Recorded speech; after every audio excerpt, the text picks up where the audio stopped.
01618745209.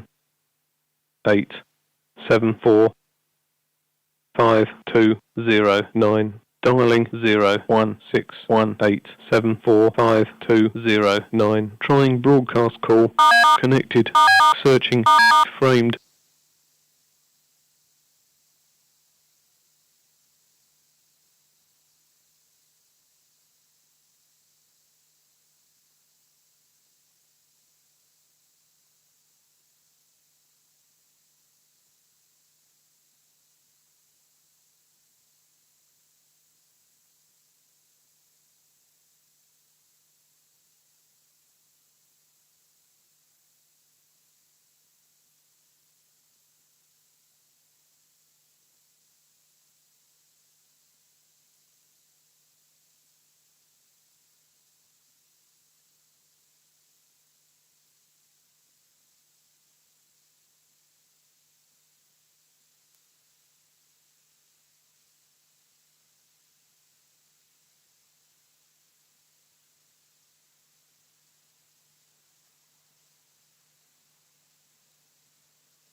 Embarrassing.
Derbyshire would like to extend a warm welcome to the players, officials and supporters from Gloucestershire and to the officials for this match on field Mark Newell and Neil Pratt, and in the scorebox Mike Turner and Jane Huff.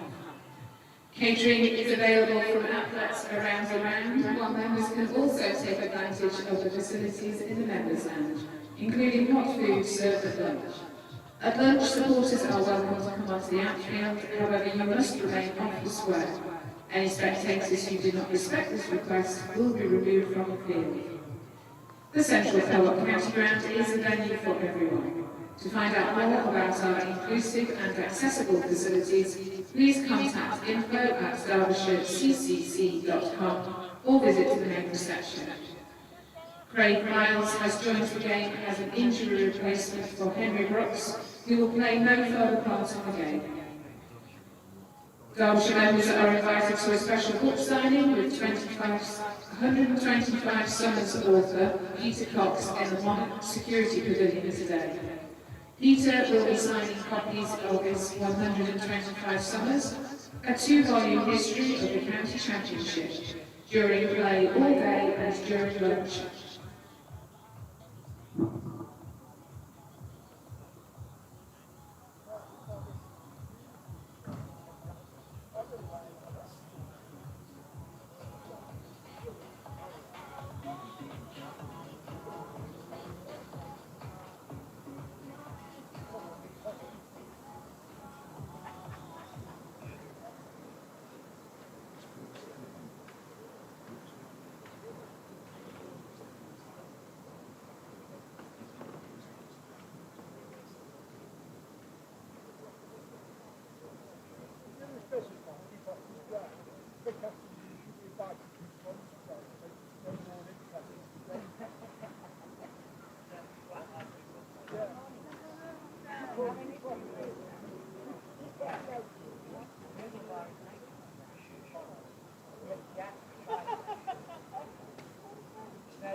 So you heard the announcement that Mark will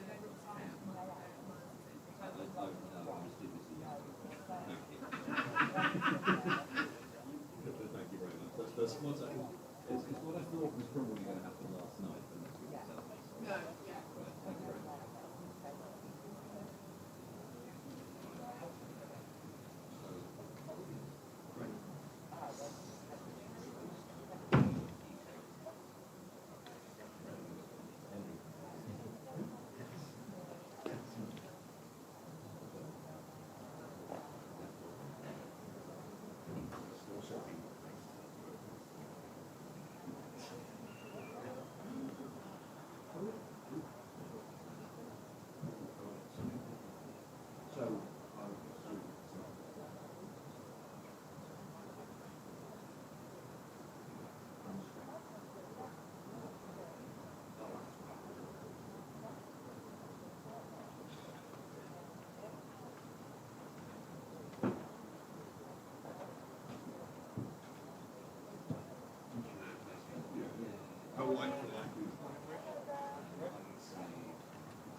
Experience was?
There was one point when somebody just leaned for a bit in the outfield. All I could see.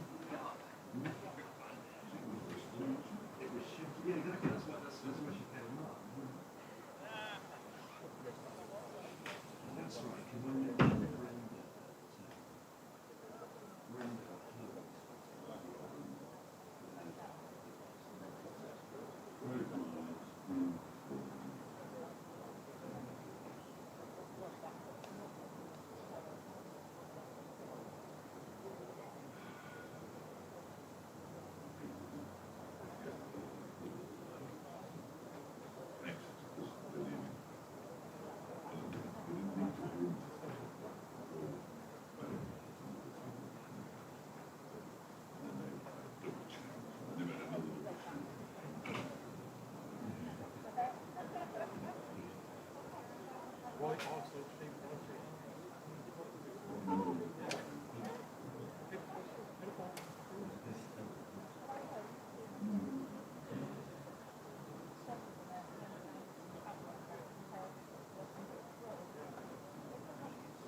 Please welcome the umpires Neil Pratt and Mark Newell, and Gloucestershire team led by Captain Cameron Bancroft.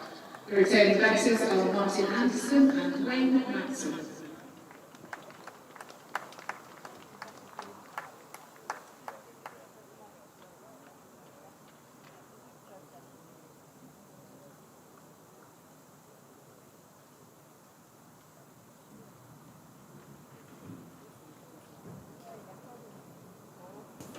A very good morning and welcome to the Central Co-op County Ground in Derby for day 3 of Derbyshire's County Championship match against Gloucestershire. We've got some hot news. I'm going to let Ed Seaborn from BBC Gloucestershire tell you what the hot news is, but just to say that Derbyshire are in trouble. Wayne Madsen on 62, Martin Anderson on 12. They're 144 for 3, resuming now 354 behind. But, Ed Seaborn, the hot news off the presses is... Don't do that to me. We're privileged to witness club history this morning because the first injury replacement for Gloucestershire has happened. Okay. Yeah. So, unfortunately, I mean... Who knew? Well, hopefully, from Henry Brooks's point of view, it's not a serious injury. I had no idea at this point. He was being assessed this morning, and I haven't attempted to charge over to the dressing room to try and find out exactly what the issue is and how long they think he might be out for. But I'll try and get some... being urged to do so by some members of Her Majesty's media. I'll try and get some information, at least this evening. But... yes, Craig Miles has come in to replace Henry Brooks, which, incredibly, it's a right-arm seamer for a right-arm seamer. That'll never work. And neither of them have played much first-class cricket over the past couple of years because their respective counties have decided to leave them out. So it sort of makes sense, almost.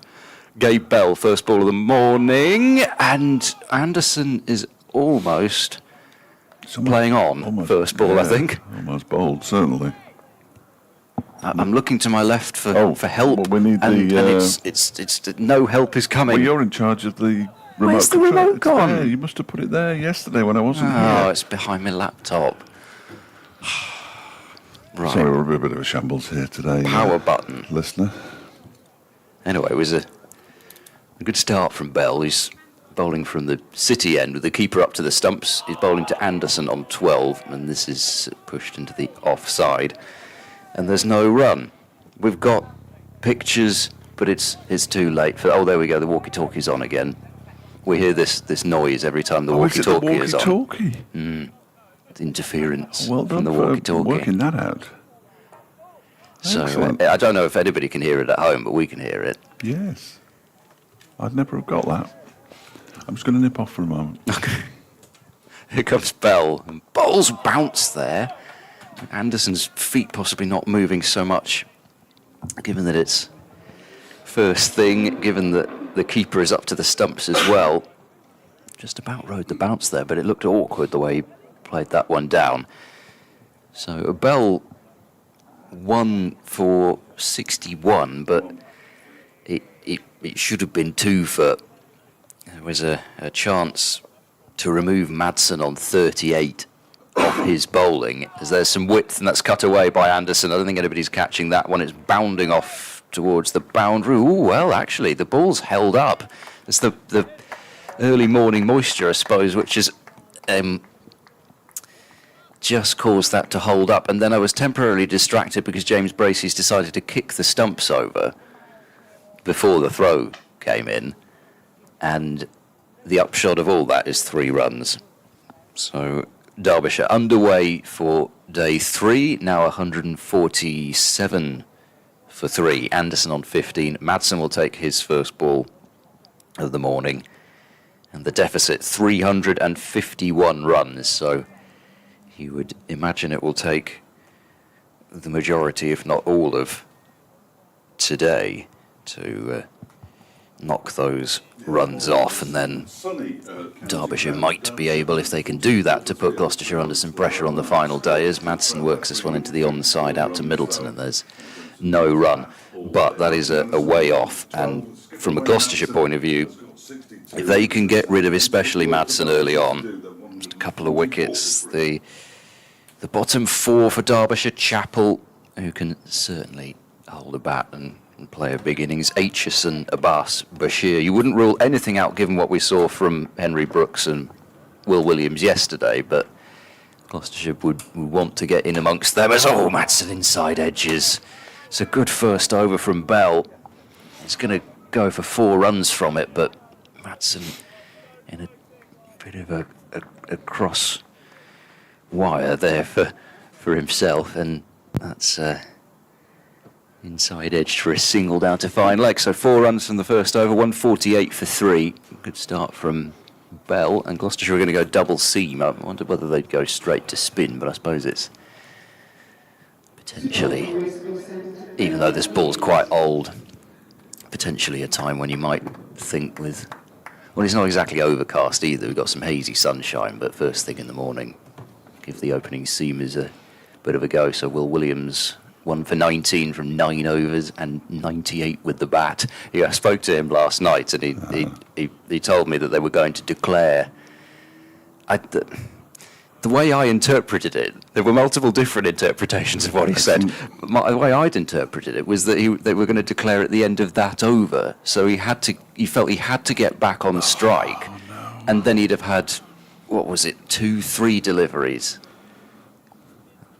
How many it was? No, he'd have had 2 deliveries on 99 to get the single for the 3 figures.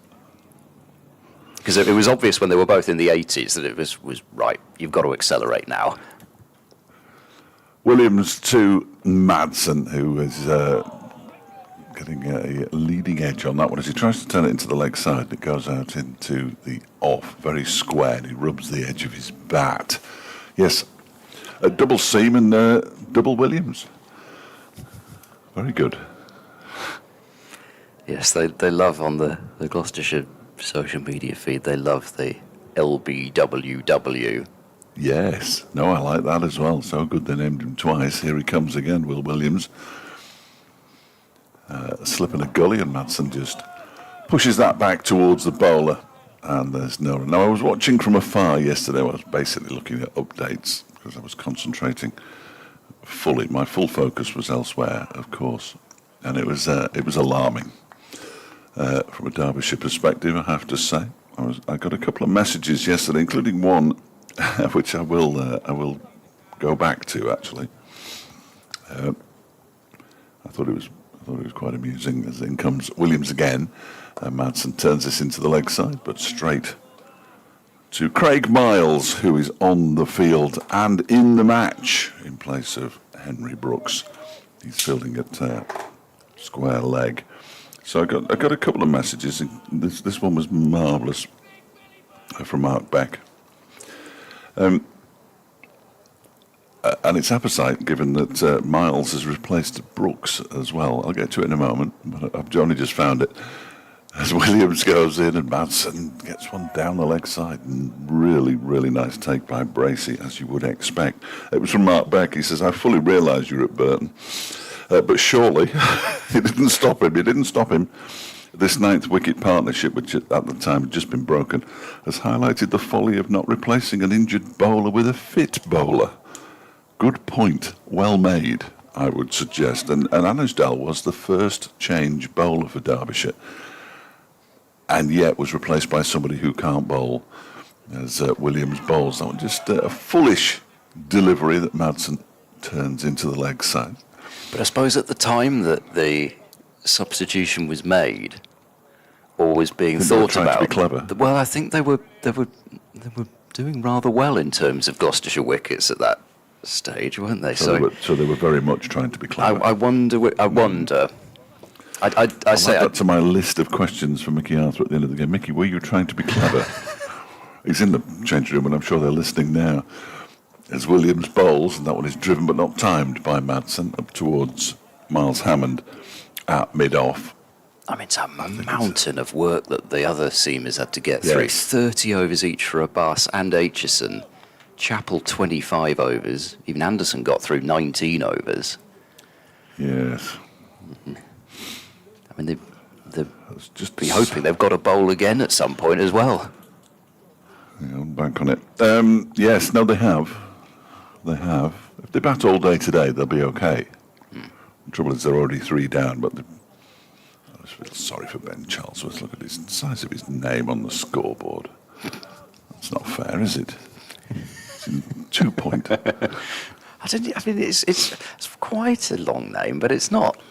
Well, they've made it exceptionally long.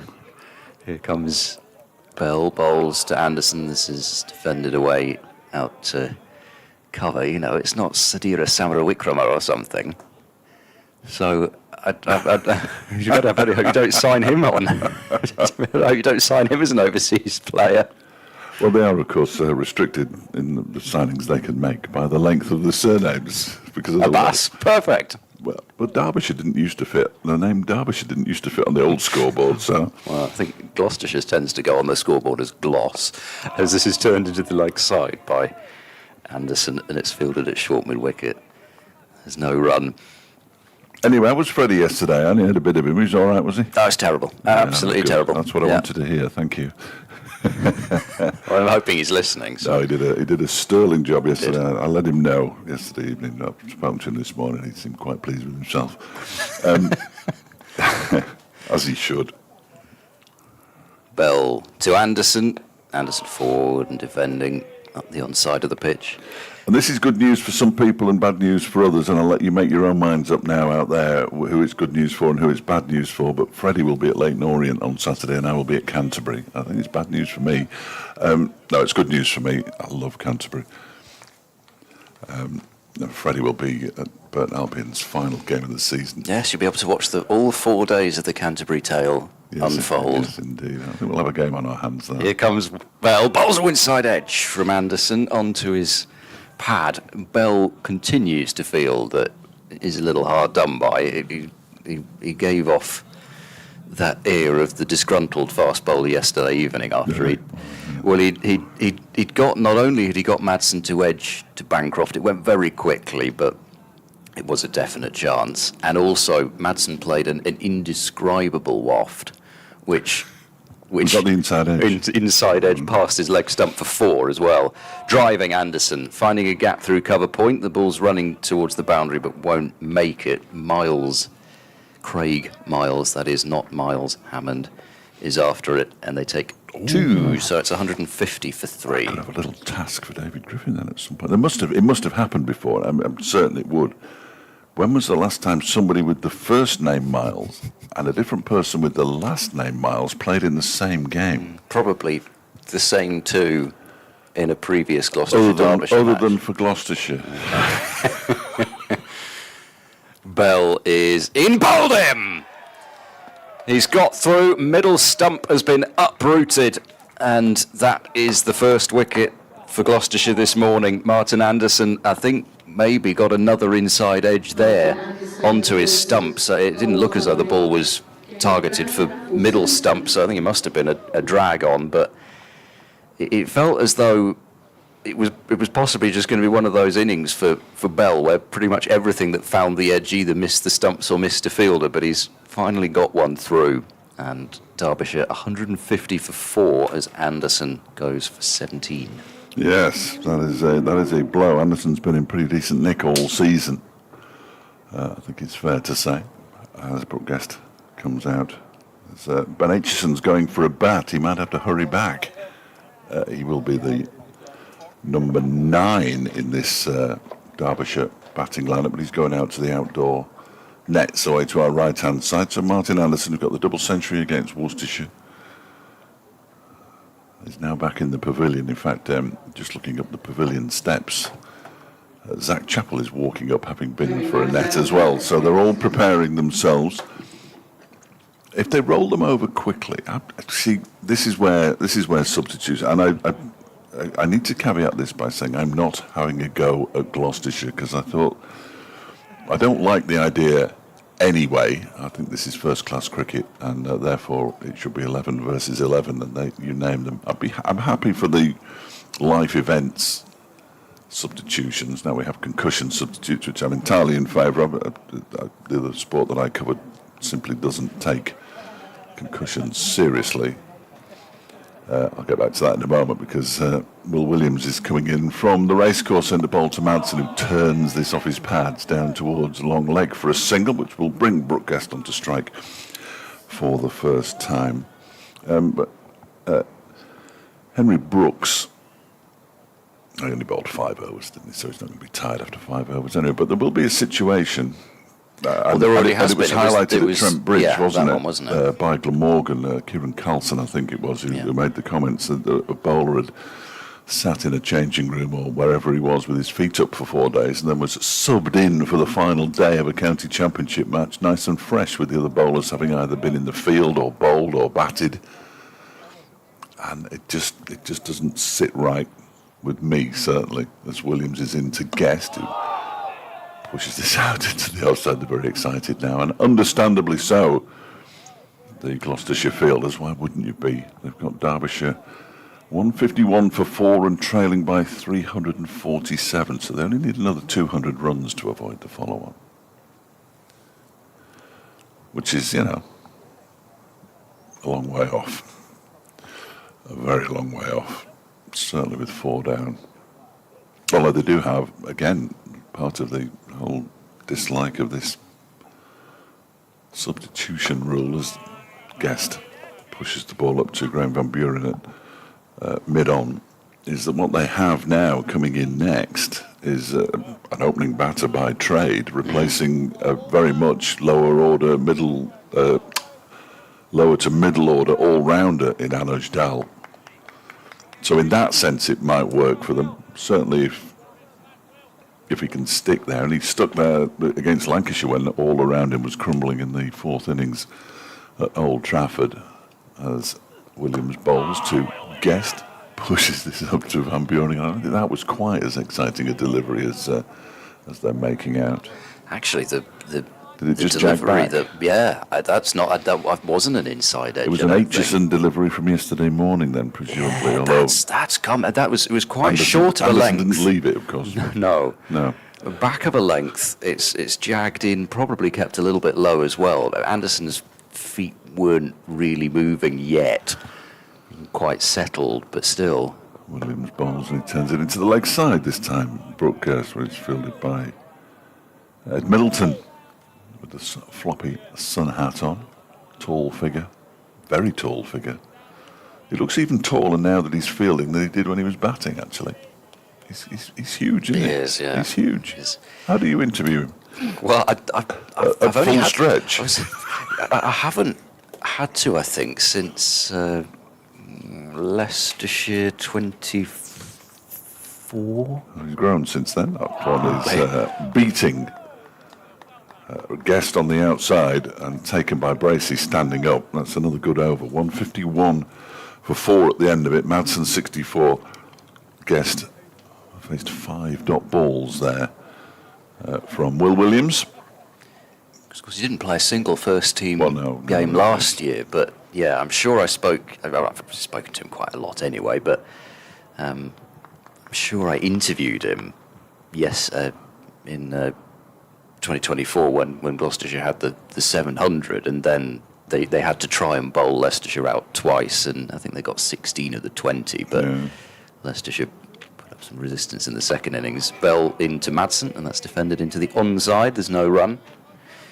But it's not exactly an unusual experience when it comes to Gloucestershire players of recent times. Last year I had to try and put the microphone up to the near the mouth of Cameron Green. Oh. And then the previous season was Bo Webster. So, I think James Bracey would be a bit of a challenge for you. Well, bowls on driven to mid-on, there's no run. 5'10". I was trying to work out who the shortest. Graham Van Buren is probably the shortest, isn't he? Yes, yeah. I think I should have gone for Graham Van Buren instead. Comfortably. You tower over Van Buren. Well, unfortunately, most people do. But yeah, they've been an incredibly tall side, Gloucestershire, for a while, especially when they had the additions of Webster and Green. Bell is in bowls, and Madsen hops into line, and defends again to mid-on. Just looking at Craig Miles there, fielding at point. Yeah, he's tall tall, enough. isn't he? Yeah, He's a tall man. about 6'4", I think. Yeah, I thought so.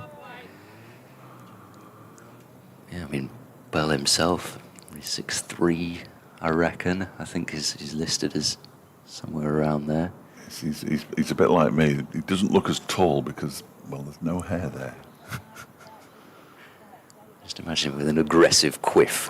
Here comes Bell and bowls to Madsen forward and defending again to cover. Well, of course, I think we can probably sort that out on computers these days. Yeah, that's nice and easy, isn't Please it? put an aggressive quiff. Well, you can even ask AI to do that, can't you? That's what I Although mean. it's quite reluctant to do it with some AI With actual software. It's quite people. reluctant to do it. Yeah. But it gives you a generic person with no hair. Yeah, we all look the same. Looks nothing like Bell, who is bowling, and Madsen drives and doesn't get a run to mid-off. So he's added a couple this morning, but this is a very different Wayne Madsen who's had to come out today, especially because he's seen Anderson depart at the other end, and gone are those, at the moment, those free-flowing drives and cuts everywhere that he seem to be shelling to all parts of the county ground. Bell in, Madsen clips down to fine leg as it's fielded down there by Tommy Borman, and that is the end of the over. Graham van Buren is energising the troops by sprinting from end to end. I bet he can't wait to get the ball in his hand. 152 for 4. I hope I've got Graham van Buren's level of energy when I'm 35. Well, I didn't, from memory. Yeah, I don't think it's going to happen somehow. I couldn't tell you what I was doing, how much energy I had 28 years ago. Williams to continue. He's got a slip and he's got a full slip. It's quite a gully. As he bowls to Madsen, who just defends this out into the offside, and Borman fields. And there's no run. Another pleasant day in Derby. The over rate's +2. All is well with the world from a Gloucestershire perspective. Did you make a note of what Derbyshire's? You won't have done. There's no need to. Oh no, they got it back to level. Oh, did they? They did, because they ended up, I think, thinking, oh, hang on, we might have to get this done this inning. So they had a bit of Bashir and Montgomery at each end. Montgomery did a good job, actually. Montgomery had bowled. Williams bowls. So Madsen strikes the pad inside edge, I think. He's still got his right arm up though, Williams. May have jagged in a bit much anyway. Just felt like an inside edge. I've got no idea. Clearly, why would I? I just felt it. Just felt Sometimes it. you get that feeling. Something in my bones. Yeah, well, I suppose the one thing that Gloucestershire were going to know with this configuration of the bowling attack is that the over rate shouldn't have been an issue. True enough. Madsen waits and pushes this out into the offside. Fielded at. Well, it's not actually fielded at all. Ben Charlesworth stops it somehow. Borman eventually picks it up. It wasn't going anywhere, neither were the batters, but and they didn't nearly collide. I think it was more play collision. Sorry, I have absolutely no idea what that noise was.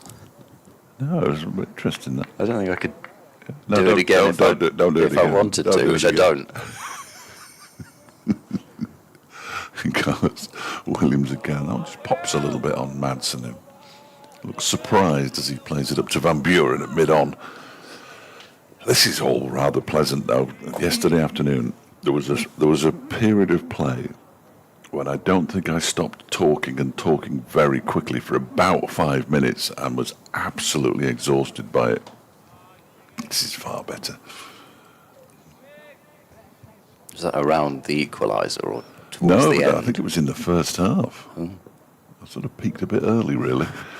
As Williams goes in and strikes the pad again. Was there another inside edge, and did it do too much again? The appeals are stifled, certainly. But both Williams and Bell are causing the batters plenty of issues. This ball is now in its 47th over. And they will have looked after it as best they can, clearly, but Williams goes past the umpire and Madsen pushes it into the onside. And there is no run as it's fielded by the sun-hatted Ed Middleton. End of the over, 152 for 4, another maiden.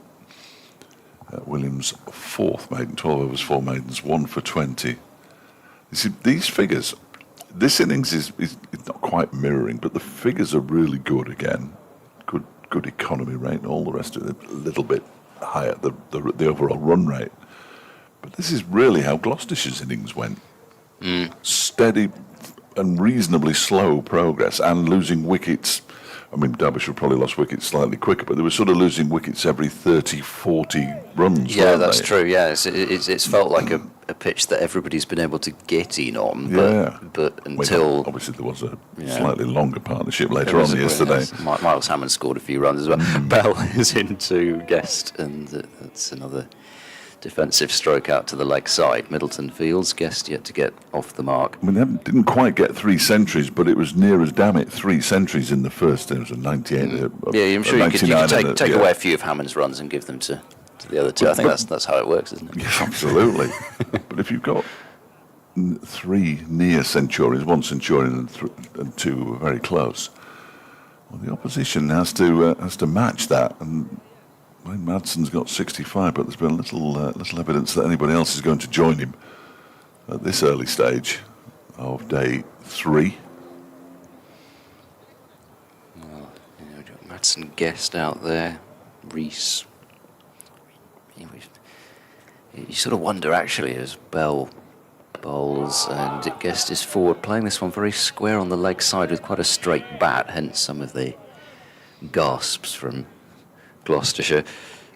But given what Brooks and Williams did, if you're Zach Chappell and Ben Aitchison, does that make you even more determined to go out there and match it? Well, we'll see. I think they'd have to, rather than leaving it for Abbas and Bashir.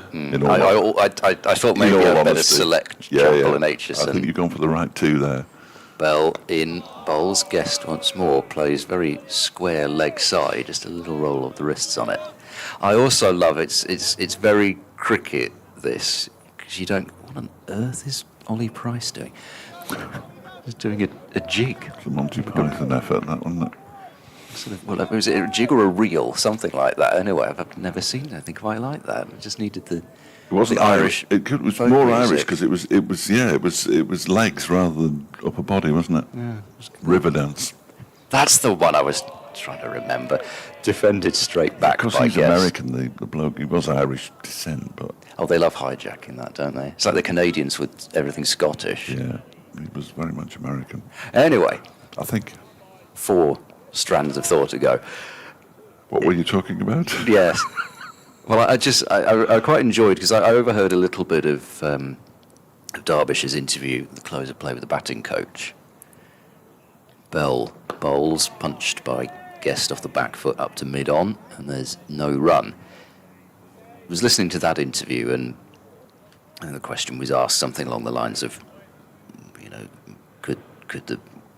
I don't know whether it was could the pitch be starting to keep a bit low or that sort of thing, and Derbyshire's line is, well, the ball's quite old now, really. It's, we don't think so. Maybe a bit with a new ball, but so it's all fine. It's all good.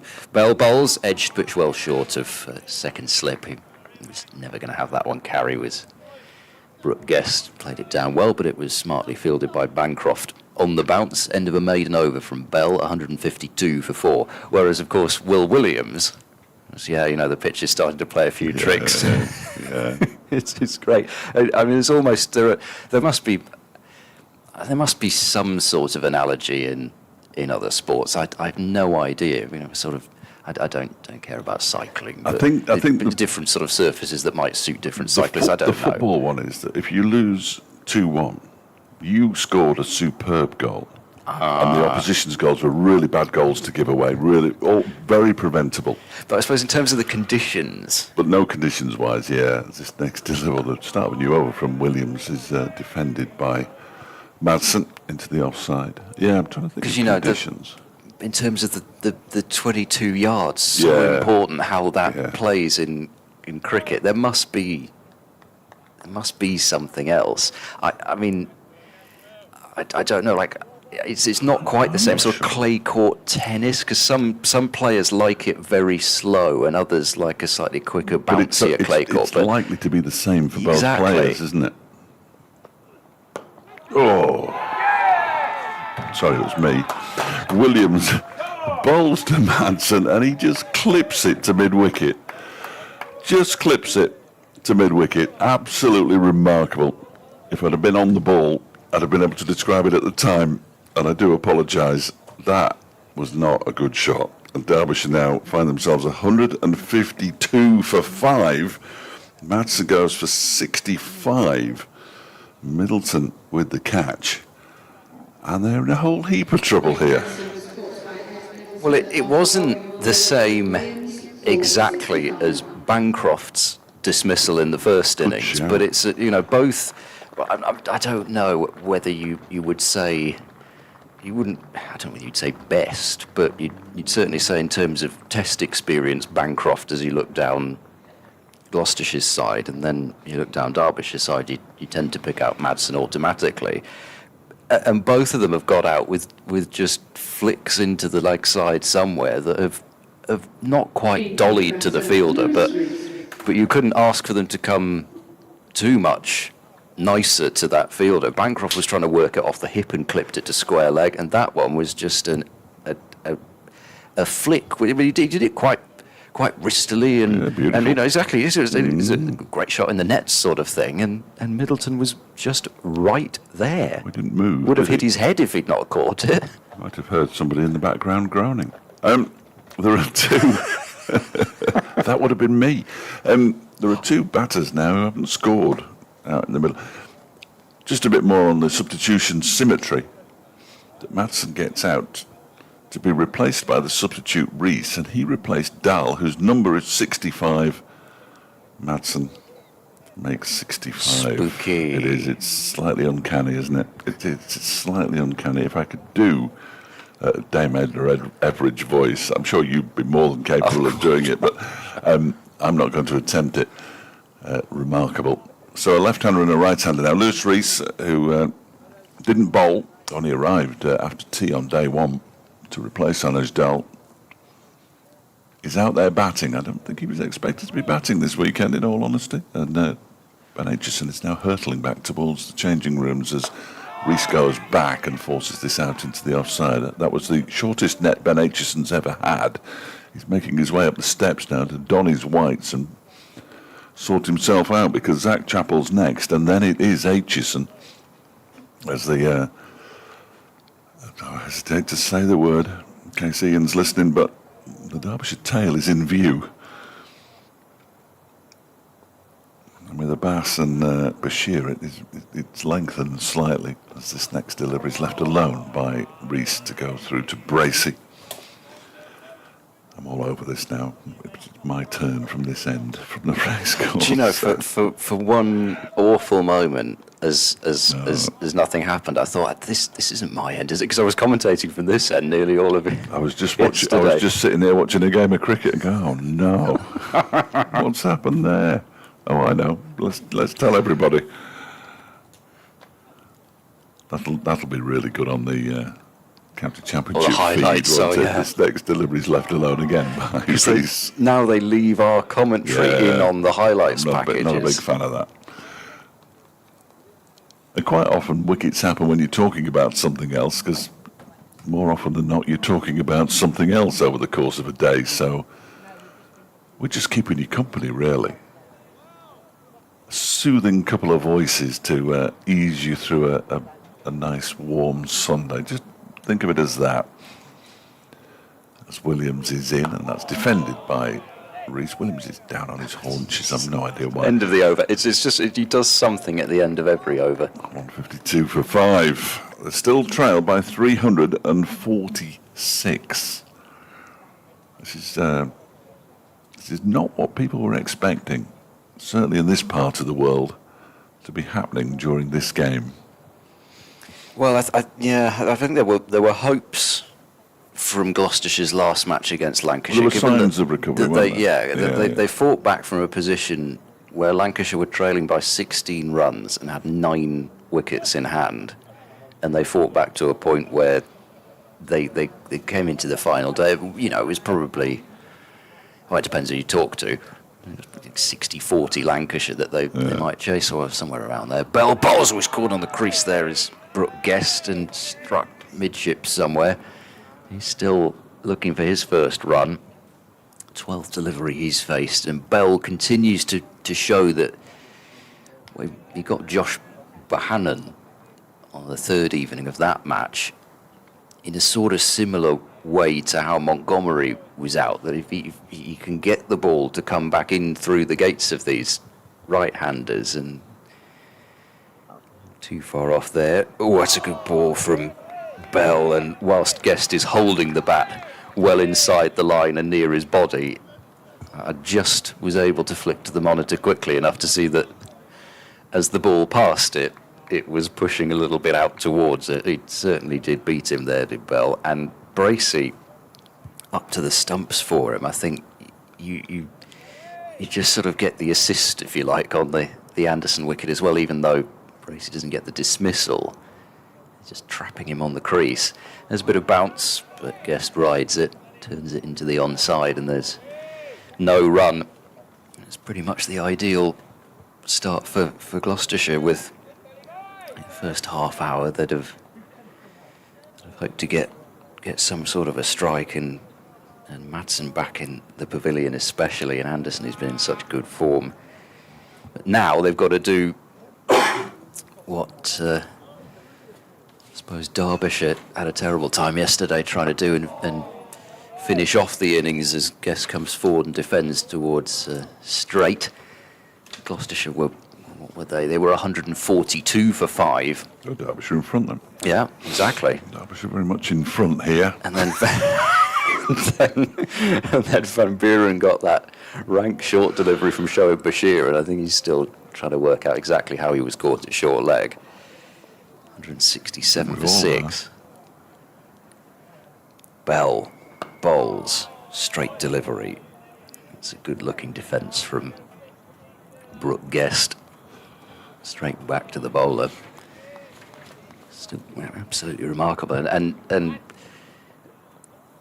it was a strange one in terms of missing everything by 2 runs, I think. Williams missed his 100 by 2, Gloucestershire missed 500 by 2, and they missed the overall 9th wicket record stand for Gloucestershire by 2, as Guest is defending again for no run. Equally spooky. It's spooky. Yeah. Maiden over from Bell to back up the wicket maiden from Williams, 152 for 5. The one good thing is, though, and apart from WG, who I believe played for Gloucestershire, although there's no evidence to suggest that if you go to Bristol. Other than the gate and the block of flats and the bust outside. Oh, yeah, now you mention it. It is everywhere. One or two. Kit Kat remains in the record books. Yes, Which is great news. I'm not going to make any jokes about Kit Kats, because apparently they've all been made, so I'm not going to bother. I would have been full throttle yesterday. But yeah, Kit Kat remains, although it's spelt slightly differently. Oh, It's don't got a let C. that get in the way. It's got a C rather than a K, or the other way around, depending on which one you're thinking of. Will Williams from the racecourse end, bowling to Rees, who plays it straight into the ground. It's taken on the bounce by James Bracey in his left hand. Yeah, 191, wasn't it? Is that right? Yes. The stand? Yeah. Yes, sorry. Again, it was which way round? I'm looking forward to the 191 run stand between Zach Chappell and Ben Aitchison enormously. I think that'll be very entertaining. Be quite quick as well, I would have thought.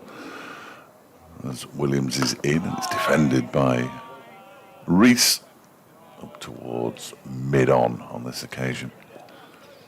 And again, there's no run. Miles Hammond finds himself at mid-on. Graham Van Buren. That's big what's it called? Calisthenics? Calisthenics, that's the one. Yeah. He seems to be doing something along those lines at the moment. There's a lot of squats going on and things like that at mid-off. As Williams is in, that one is driven to him, so he has to field the ball before he can get on with his exercises. It bounces awkwardly, as the ball tends to do in the outfield here at Derby. We haven't played 40 minutes yet, and Gloucestershire have strengthened their grip on this game massively. Both of the overnight batters, Martin Anderson and Wayne Madsen, already out. And 2 batters at the crease who have yet to score a run between them. That's Williams bowls. That's defended again by Rees. He has started very cautiously in most of his innings this season, from memory. So nothing to worry about here.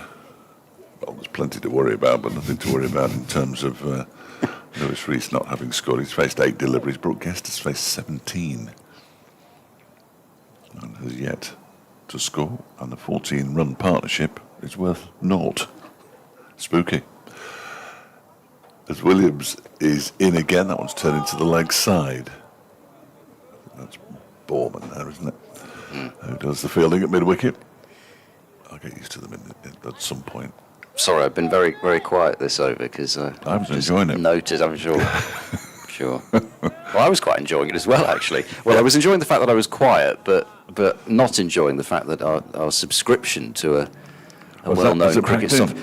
Your subscription is disabled. Yeah, well, mine isn't because I took preemptive action. As this next delivery is played off the back foot by Lewis Rees back towards Williams, who gets his left hand to it. And the thing that he does on the last ball of this over is to put his left arm around the back of his body and keep it there for a few seconds. Excellent. I'm going to keep an eye out for this. Every end of every over he does something. No, I like it. I'm already... I thought I was going to quite enjoy watching Will Williams when it was announced that he'd signed for Gloucestershire last season, but I hadn't quite realised exactly how much. Yeah, no, it's good value. He's quite theatrical. You need for that. A New Zealander, well, especially. Well, yes. Now Blair Tickner was the same because he had the very strange start to his run-up, and he was very demonstrative, and he had the big celebration where he did the sort of rock star thing. Gosh. They seem to be full of the joys of life and cricket. As they should be. Yeah. What a place to live. But we had the strange position here last year, whereas we had an Australian who's really quiet in Caleb Jewell and a New Zealander who wasn't really quiet. And it should be the other way around. Disturbing. But I suppose he's from Tasmania, isn't he? So a bit different from... Not really an Australian, I suppose. Yeah. Morning, Caleb. Right. We've got spin for the first time. Bell is being replaced by Van Buren. I wondered whether they might get him in quite early with Rees, the left-hander, being in. He's got the right-hander to bowl first. Ball is getting one to slide in on Guest. I don't think there was inside edge, maybe just missing leg, but it's already a bit of early encouragement for Van Buren, who certainly did get, and it was impossible to see the monitor by this stage yesterday, to see his Forden defending his Guest back on the pitch. But the ball that got rid of Jewell, it looked as if it did take an inside edge. That was clear because it slowed down and you almost had time to just see it loop onto the stumps behind. But it did turn out of the footmarks. Van Buren flights this one, it's driven firmly. Oh, and I'm not sure they would have got a run if Ollie Price hadn't decided to try and pull off a spectacular piece of fielding at extra cover, because I think mid-off would have got round. But because he deflects it away, the partnership is now worth 1. Well, that makes Ollie Price the Derbyshire's player of the match so far this morning.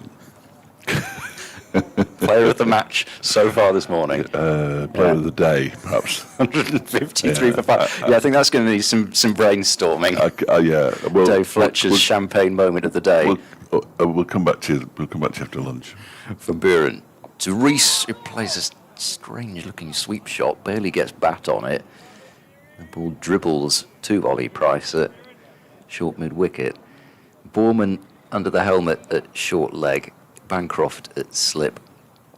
There is a fielder out at deep square, but nobody back on the offside. Rees sweeping again, and he's hammered that one for 4 through mid-wicket. Well, that's how to connect with it.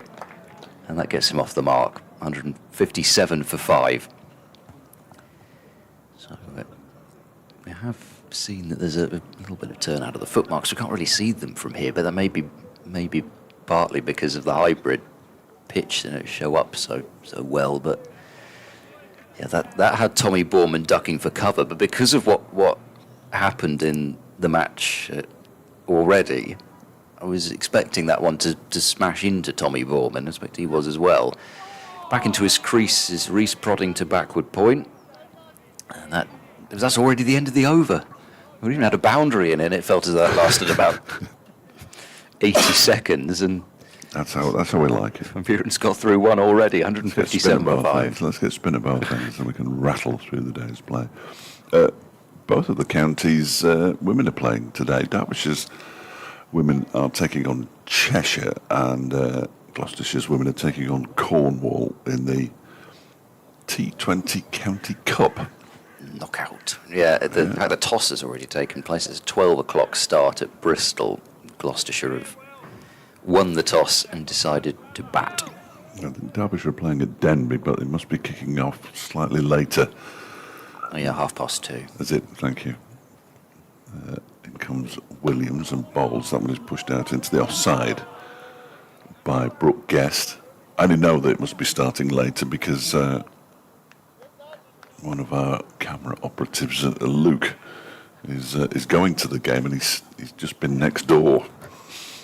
So T20, you could start it at any time you wanted, couldn't you? Really, this time of year. Well, within reason. Well, I think Gloucestershire just wanted to make Cornwall set off at about 6:30 in the morning. Williams bowls to Guest, who turns that one into the leg side. Yeah. I mean, they will have done, because they won't have stayed overnight. They'll have had to come on the morning. Well, you'd think so. Although Derbyshire played Kent at Canterbury last week, Derbyshire's women, and they went on. Obviously, you'd have to go the night before. For a Maybe 50 over they game. did. They might have done, mightn't they? Maybe. If it's like football, if it's a cup tie, then the home team has to pay half of the costs. I'm not sure if that's the case in cricket. Williams, that one is guided off the outside half of the bat by Brooke Guest down to third man. He's not going to get four for it, though. It's a really good chase down there. And they're restricted to two. Might have got three. At 1:59 for 5. Guest moves on to 3. Reese has 4. First dog of the day. Just walking past the dugouts. First dog of the match, I think I've seen. Oh no, there was one yapping down below us It at was one on point. day one, wasn't it? Of course Yeah. it was. Oh, was that day one? I can't remember which day it was. Yeah, I remember it. Very excited about something. Yeah. Oh, it was. Yes, it was. One of the spinner kept on, didn't it? That's Yeah, right. Yeah, he or she was probably right. Williams balls to Guest, turn into the leg side. Borman fields. And there's no room. Very still out there. If you look at the comparison between the trees in the first game, I know the flag is just about billowing, if that's the right word. Nothing on the trees. When we played Worcestershire here, dear oh dear, the dog units arrived. As in comes Williams, and they must have heard us. That van that says dog unit on the side, pushed out into the offside. I think I'll have to get the monocular out. The monocular. Get the monocular out. Have you given it a clean this morning? No. Well, did Freddie use it yesterday? He did. Oh, I could Yeah, she could catch get anything. pink eye. Yeah. Yeah, it says dog unit. Can't see out of my right eye anymore. Thanks, Freddie. Here comes Williams over the wicket to Guest, who pushes it straight back to him. He reaches out a right hand, in actual fact, to stop it. And there's no run. Why would the dog unit be here? It's gone now. Just heard that there was a dog in the ground. I've just come and inspect it. He didn't do anything silly at the end of that over or eccentric. Let's call it eccentric. Will Williams on that occasion. 15 over 6 maidens, 2 for 22. Decent figures. 159 for 5. Derbyshire with Reese on 4 and Guest on 3.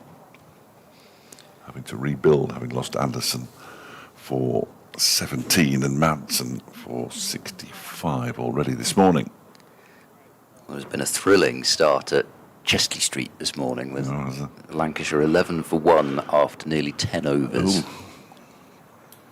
Van Buren to Rees leaves. It must have kept a bit low because Bracey ends up having it go off his fingertip. So Lancashire lead by 86. So we're effectively 86 for 1. Could be a good game.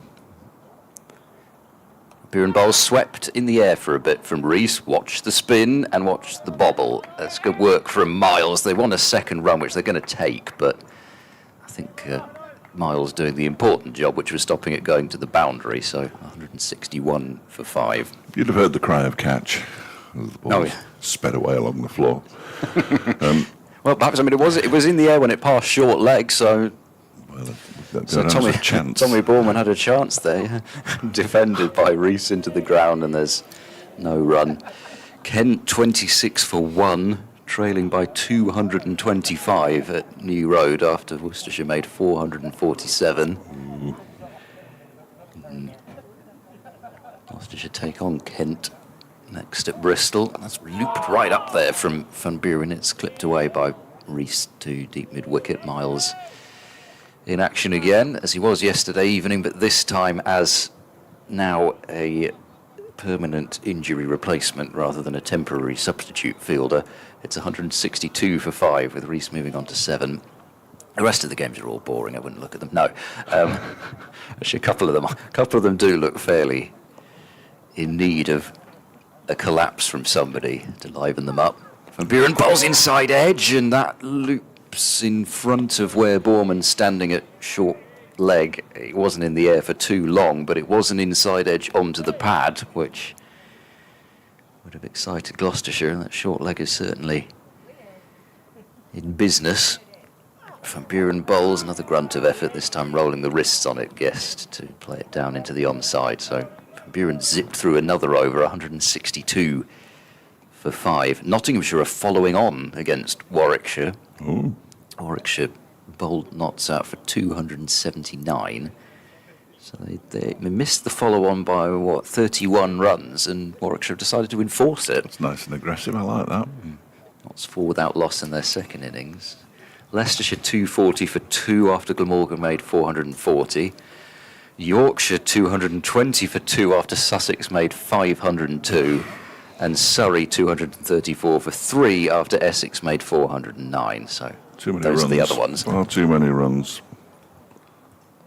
Unless you're scoring them really, really quickly. Lancashire are 15 for 2. Ooh.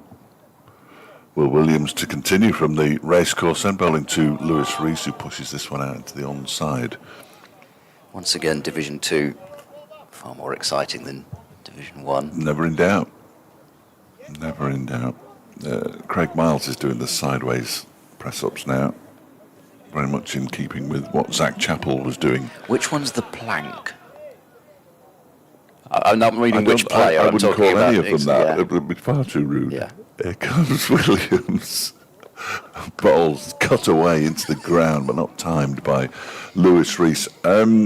That's something like that, I isn't think, it? yes, it's like a press-up that you hold for hours on end. Don't It's you? like a sideways plank.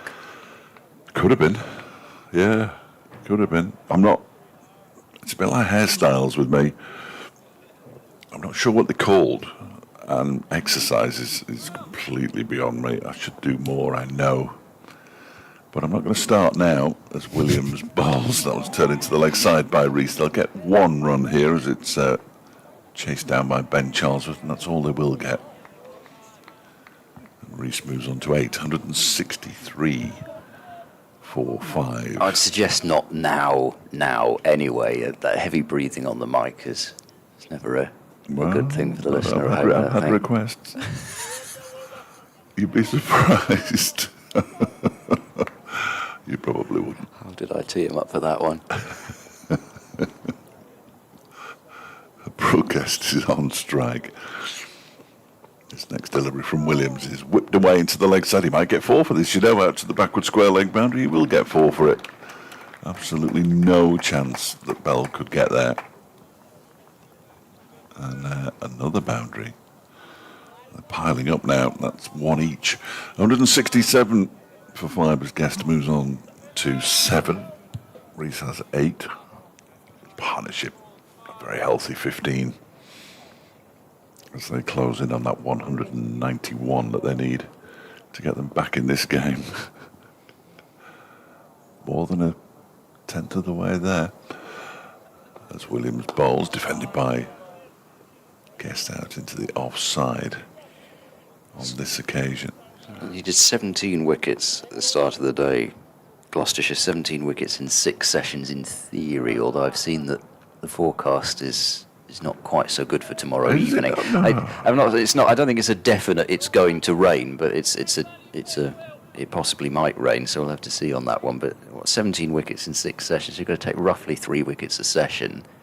They've got 2 in this one. That one is pushed out into the offside by Brooke Guest to complete the over. The men's marathon, I think it's the London Marathon today, isn't it? I'm indebted to a colleague for Well, this. I didn't know until Freddie mentioned it yesterday. The first ever official, or just the first official sub 2 hour finish, 1:59.36, under 2 hours for a marathon. And thank you to Stephen who suggested I was using his first pirate set, and I think it is very piratical probably, is the monocular. Yeah, thank you, Dom. We'll probably talk a lot about the marathon as Derbyshire subside here. Van to Rees. With people running longer than the innings lasts, certainly. He's counting the fielders, is Rees, and now he's facing up and turning leg side past short leg. They've got 2 fielders out on the leg side boundary of Gloucestershire, and Rees, once he's beaten short leg as a single almost anywhere at all square of the wicket on that leg side, so 168 for 5. There were only 2 fielders, I think, on the offside for Rees, just trying to get him to drive against the turn, possibly out of the footmarks. Van Buren bowls, that's a shorter delivery, which Guest thuds up to mid-on. I'm not quite sure who the groan was there, whether it was from the bowler for having bowled it a bit short, or whether it was from Guest for not having hit it to the boundary. At least it wasn't a misfield from mid-on, but I don't think apart from that, from Hammond, anything was quite executed as bowler and batter would have wanted. Van Buren in. Oh, that's a good delivery, and comes off an inside edge, I think, down into the ground, and it dribbles to short leg. It was a lovely bit of flight from Van Buren, who's known really for bowling quite flat and bowling darts, but Got some runs to play with. yeah, exactly. He's able, as Guest comes forward to defend. He also knows that he's got to be more of the attacking spin option, because in the past few years, when he's had Zafar Gohar as the left-arm spinner, if he was called upon, it was often as a defensive job. Oh, that's another good ball, which loops up there and challenges Guest's inside edge, but it was the inner portion of the bat, but it was certainly controlled down there this time. But having got the left-hander off strike with the footmarks to worry about, Van Buren's giving Guest a few issues. Oh, that one bounces. I'm not sure what that came off, but it just goes fine of short leg. Impossible to tell whether that was glove, bat, or just upper part of the pad, but either way, Tommy Borman had better be warming up his hands at short leg, because he's had a few come within his vicinity. 168 for 5. Yes. Nick Buxton's been in touch and he's trying to decide which is more important to him today: his beloved Derbyshire avoiding the follow-on, or his beloved Leeds United beating Chelsea and reaching a first FA Cup final for 50 years. It could be a really bad day for Nick. Or it could be a really good day for him, who knows. Thanks for getting in touch, Nick. I know we'll have your not quite undivided attention when the FA Cup semi-final gets underway. Understandable, though. Here we go, Craig Miles into the attack for the first time. Well, for the first time, because he's only came into the match this morning. And he replaces Will Williams, who bowled 7 overs, 4 maidens, 1 for 8 this morning, which is not bad at all. And it's a shame for Brooks for multiple reasons, but it's the 5 overs that Brooks bowled last night were really accurate and challenging, and he really did impress in that spell. Of course, he won't be able to play next week, will he? Oh, hang on a minute. You don't play next week. Might be a second 11 game that he can't play in. That'd be a shame. Here's Miles, then lengthy run-up bowls to Rees, who plays it to Borman at mid-wicket. Slight flaw in the...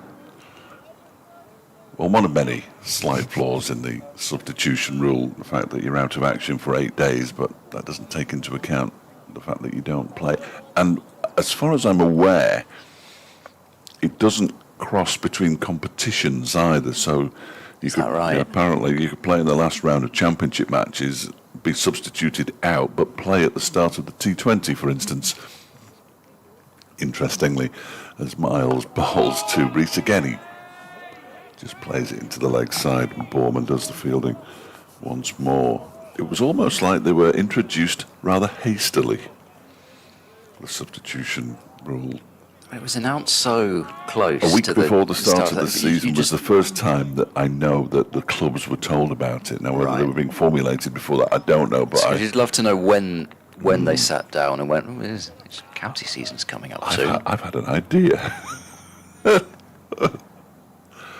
Let's mess with everybody's heads. Miles around the wicket and down the leg side. It's signalled wide, and it's going to be 5 of them because... fortunately for James Bracey, it's been signalled as wide as well. That was horrible. I noticed as Miles was running in, there was a point he got about halfway through his run-up and a massive puff of dust came up. Oh, really? I have no idea whether that was the reason for that one being fired down there or not. But I was watching as he hit halfway. It was as though he was running through sand. Well, if you remember the completely washed out game here, which I'm sure you do. Happy days, of course. Because, of course, we then had another one at Bristol following it. As Miles is in, that's down the leg side again, not signalled wide this time. It was nowhere near as wide as the previous one. After that game, as you might not remember, why would you remember? You wouldn't be focusing on what was happening at Derby. But the entire square was surrounded by what looked like tons of sand. That they just put on in a hope that it would sink down and add further drainage. It wasn't that green stuff. No, actual sand-coloured sand, yeah. Now, the green sand is still available to bowlers, should they require it. As Miles goes in again, that one is flayed into the offside, where it's comfortably fielded. You'll have to tell me who number 77 is. Oh, that is Dariush Ahmed. Thank you. Who I don't think was on the ground the last couple of days, but with a substitute down, he's possibly had to make his way up. He certainly wasn't on the field yesterday. I would imagine they'd have used him over Matt Taylor, who was rested for this game. I'll have to go after this delivery, I'm afraid. My second update of the day as Miles is in. If you hadn't bowled a wide, I could have done the entire over, but that one's gone down the leg side again, and Rees has nothing to do with it. Funny, first 2 deliveries were right there, and then everything's gone a bit haywire.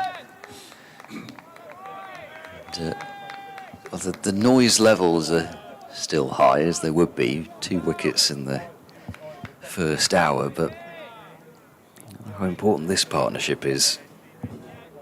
Get towards the bowling all-rounders / bowlers. They can break this one. Miles in bowls, wide ball, watched through by Rees. And it sort of looked like he'd settled after coming in as the injury replacement, but after that it was a little bit erratic from Craig Miles, but first over of a match that he wasn't expected to be playing in, so that has to be a slightly odd thing. Everybody else has already got through a fair number of overs. Van Buren to continue. So he's bowled 10 overs already. Middleton just had the 3 yesterday evening. We haven't seen Ollie Price yet, but surely you'd think that both those two were going to bowl at some point. Van Buren bowls down the pitch slightly awkwardly as Guest ends up just defending it, but he sort of came down and then skipped again into that defensive shot. You get absolutely no time to contemplate anything when Graham Van Buren's bowling. That one was skidding on towards the stumps, but Guest comes down and defends. A Ken to 38 for 3 at New Road. Could be over very quickly. An extra day's rest for the Kent boys before they take on Derbyshire. Derbyshire and then Gloucestershire. Wow. Van Buren bowls, flight to delivery. Nicely worked through mid-wicket by Brooke Guest. There'll be a couple of runs. More work for Charlesworth, who seems to have been pursuing just about everything to the boundary, and then that's where the throw's coming, Tommy. He's so pleased, I think, that he avoided the ball being hit at him, that all of a sudden he was standing right in line with the throw, had the ball zipping past his nose from Ben Charlesworth into the gloves of Bracey. 175 for 5, 323 the deficit, forward goes Guest, and it smothers any turn that there might be. We haven't seen much or any evidence of turn from the straight. What's that ball? Let's say that Van Buren got to turn pretty much through the gate of Caleb Jewell yesterday evening. Van Buren bowls knocked into the leg side by Guest, and Charlesworth fielding at mid-wicket tidies up, so there's nobody back on the boundary other than a long off, which is well, he's not even actually quite back on the boundary, but I think he's a bit deeper even than a deep mid-off. Nobody sweeping on the offside, nobody sweeping on the leg side other than that fielder there. Van Buren bowls, and another squeak. That one there. Squeak from somebody as the defence is found, and it's 175 for 5. What, in terms of the field position? Just there. That one there. That one Well, it was there. like that deep gully that Derbyshire put in. Yes. That one there fielder. Yeah, who knows what it's called? Who knows? Is it a short long off, or is it a deep mid off? Derbyshire turned to a deep short leg, which just anyway. Or a forward square leg? No, because that's a forward square, isn't it? Yeah, they Yeah, can't no, have that. he You is absolutely that. can't have that. No, he's actually he's actually square. Here's Miles continuing from the racecourse, and that's a good ball on target, and it wasn't as good as the fielders would have you believe, but it was bang on target, and Reese pushes it into the onside. And there's another big win for the Padres last night. They are on fire this season. Is that right? Beat Arizona in Mexico. They're playing a 2-game series in Mexico. Oh, right, okay. They scored about 500 each or something last time it was there, didn't they? Oh, did they? The altitude and yeah. Yeah, no, it wasn't quite as exciting as that. It was big enough, but there's Miles around the wicket. Teresa leaves this one alone to go through to the keeper. I'm going to check what the score actually was now, but it wasn't. It wasn't out there. 6-4. It wasn't out of It's the a low ordinary. scoring game for there. Out of the Well, at the risk of going too deep, I really thought that the San Francisco Giants, my team, I really thought they might be truly terrible this year when they started. But they're making their way back to mediocrity again. They're reasonably poor, though, aren't they? Reasonably But I was hoping that they would be really bad. Yes. Because they clearly don't have quite enough talent to compete in that division at the moment. Miles bowls whipped into the leg side by the left-handed Reese. There is a sweeper out there. It is Ben Charlesworth, and it keeps them down to a single. Reese moves on to 10, 176 for 5. No, Harry Kane was out for 8. Ignore that. That's the one you love that one. don't you? Yeah. Always on This the is the lookout kind for of that. innings where it could happen, of course, but it can't now because Kane was out for 8. It's only happened once for Derbyshire when all 11 in the completed innings and extras, etc., etc. Everybody who listens to me regularly will know the rest of that sentence and be screaming at their devices, just Bingo. stop talking about it. Yeah, just stop talking about it. Miles over the wicket to the right-handed guest who cuts hard, but straight into the ground. Is that Charlesworth again? I think it might be. Yeah. Belly sort flopped of where, on. sort of where he should be. Gets back to his feet very, very slowly, having thrown himself to the floor to stop it. I think he thought it was coming a bit quicker than it actually did. That's and why therefore, he ended up almost flopping on top of it. yeah, he was in a position to stop it way before he should have been. What's happening here? Have they shown the ball to the? They've shown the ball to the umpires. Look, they don't like it. They've taken a wicket for 10 minutes. Well, the umpires mustn't like it terribly either, because the previous times this has happened, the umpires just had a bit of a look. They trimmed it at one stage yesterday evening. It's going straight through, and now umpire Neil Pratt appears to be taking his scissors out and trimming something, but we can't see it from even more of the seam. Yes, we can't see it from here because Ed Middleton's blocking our view, and the umpires are sort of shielding it from the camera as well. I think they're going to get the ball back though here. No sign of a newish ball. Nah, you can have that. It's interesting because umpire Pratt showing no inclination to go back to square leg, really. Too busy chatting to Ed Middleton. I know it's +2. It's gone down to +2 from +3. Oh, I think, wasn't it +3? I can't remember. I can't remember It either. irritates me when it's on the board.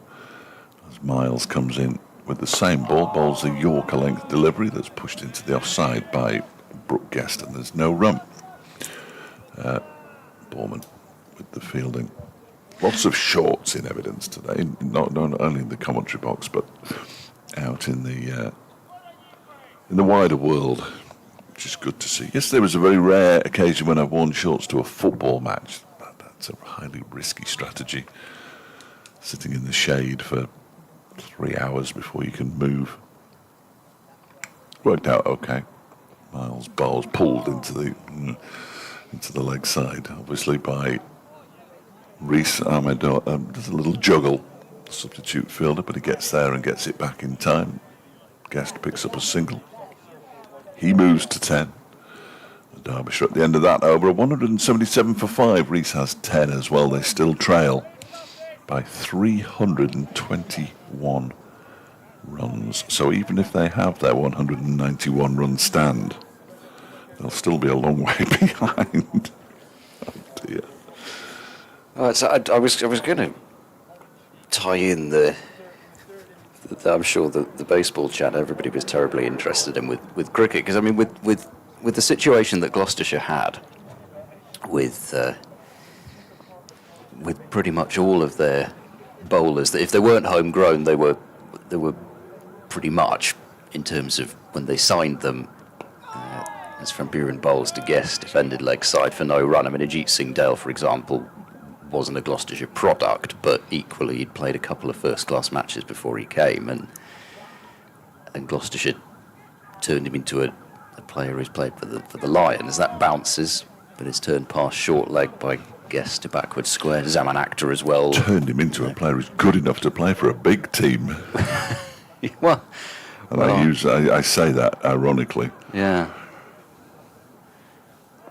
Van Buren bowls. Short ball pulled into the onside. He beats mid-wicket, oh dear, and then slide tackling the ball was Miles Hammond, so they'll take 2. Guest thinks about a third, so Hammond hurls the ball in somewhere in the vicinity of the pitch. Slightly untidy. Eventually, it's only cost an extra 1 run. I think it went further off his knee than it did off the bat. He's done very well there. It did well to keep it inside the boundary. Anyway. 179 for 5, so 2 runs. Guest on to 12. Van Buren's already ready for another one. Flighted delivery, and Guest was trying to work that one away with a bit of wrist work, and it's one of those which could go just about anywhere and went along the ground to where a silly point would have been. Van Buren is in and bowls, played straight back, and there's no run. I think I may as well wait to the end of the over because I'm only going to have about 3 seconds before he's walking back. I'll make sure I give you the space, because I'm fascinated to see what on earth you're talking about. Oh, there we go. There would have been time anyway. Deep cover's gone back. Actually made a field change. Already had to do too much of that yet. Van Buren bowls, tries a wider one, which Guest leaves, so 179 for 5. Well, I was just thinking in terms of the fact that I, as I said to start with this season with my baseball team, I thought, well, they might as well be truly terrible, because then at least you get the high draft choice. It's less of a thing in baseball than in some other American sports, but that's one of the ways that they try and you can't even the playing field completely. I don't think anybody always wants that. Some people might want it. Well, you can't when there's one team in the division who spend trillions of dollars. Exactly. Yeah. But it is a way that the playing field's leveled slightly.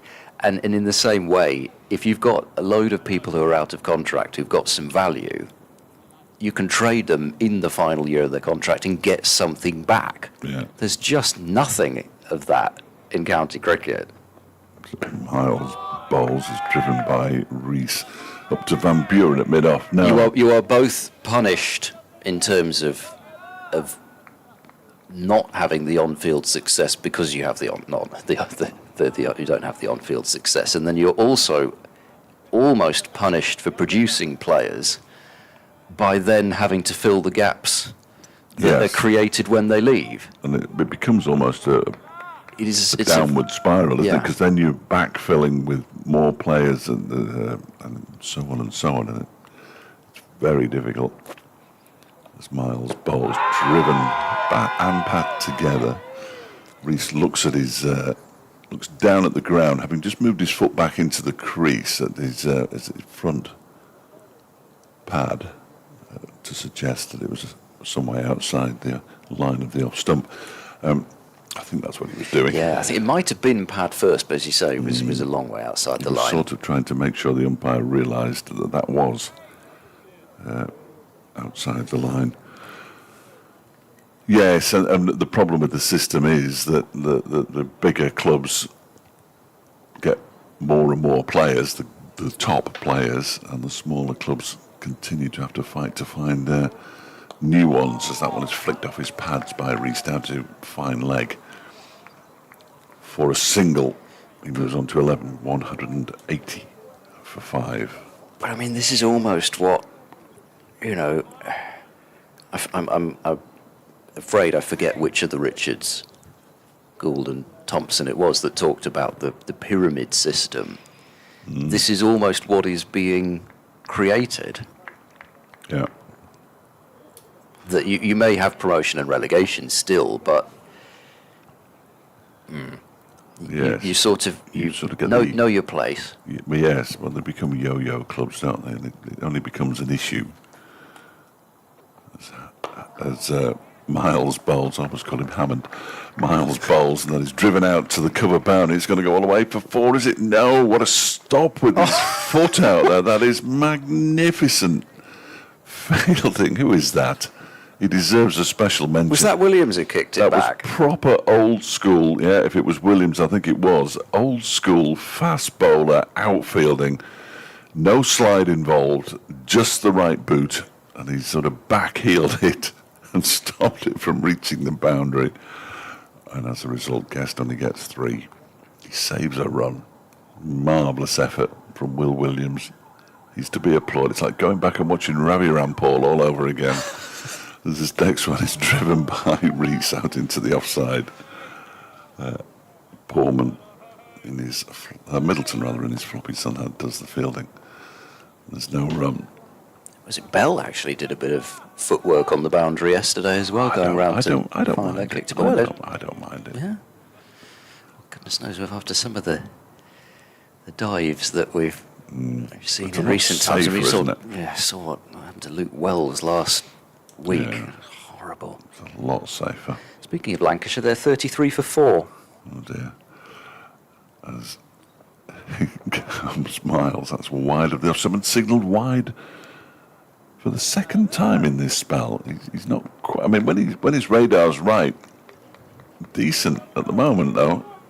One down the leg side to Reese, one wide of the down the offside to Reese. That's He has always had the wild one in him, as Craig Miles, but he's had 17 deliveries.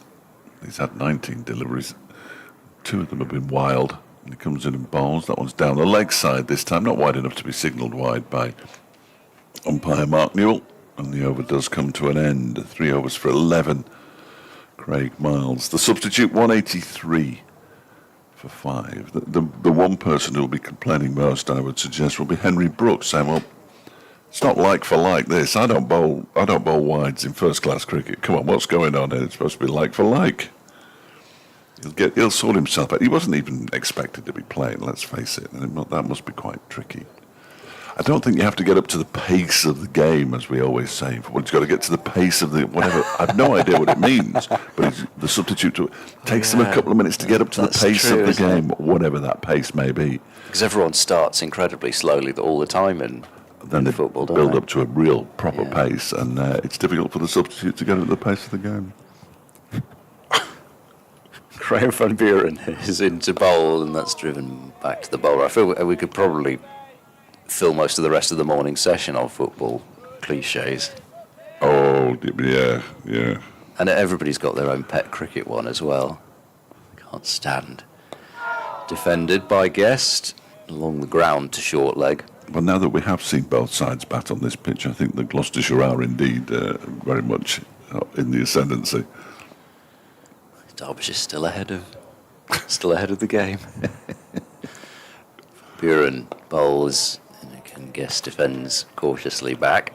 So that's helping Gloucestershire in terms of firing through these overs. I mean, they want to get through as many overs as possible. They might need all the overs that they can get in to take the wickets that they require. It's a good ball from Van Buren. It's well played by Guest again with a straight bat, but it's just that one that if it doesn't catch the shoulder of the bat, it's challenging the upper part of the bat.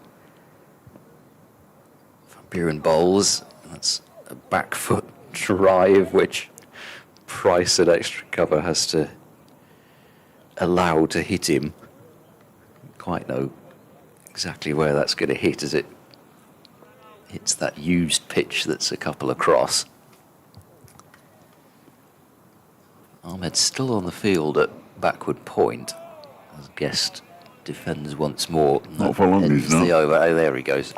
Who was he? Oh, Middleton. Oh, it's Middleton. Middleton's coming on. I didn't see Middleton come off. I didn't. I was immediately looking for the fast bowlers, but they were all on. They're normally the first to go. But 184 for 5. So we've got 18 overs until a second new ball would become available. So at some point fairly early in the afternoon, and Gloucestershire would hope to have struck before then, but if they don't, then that could be pivotal in terms of bowling Derbyshire out the first time, because they'd still have to do it again.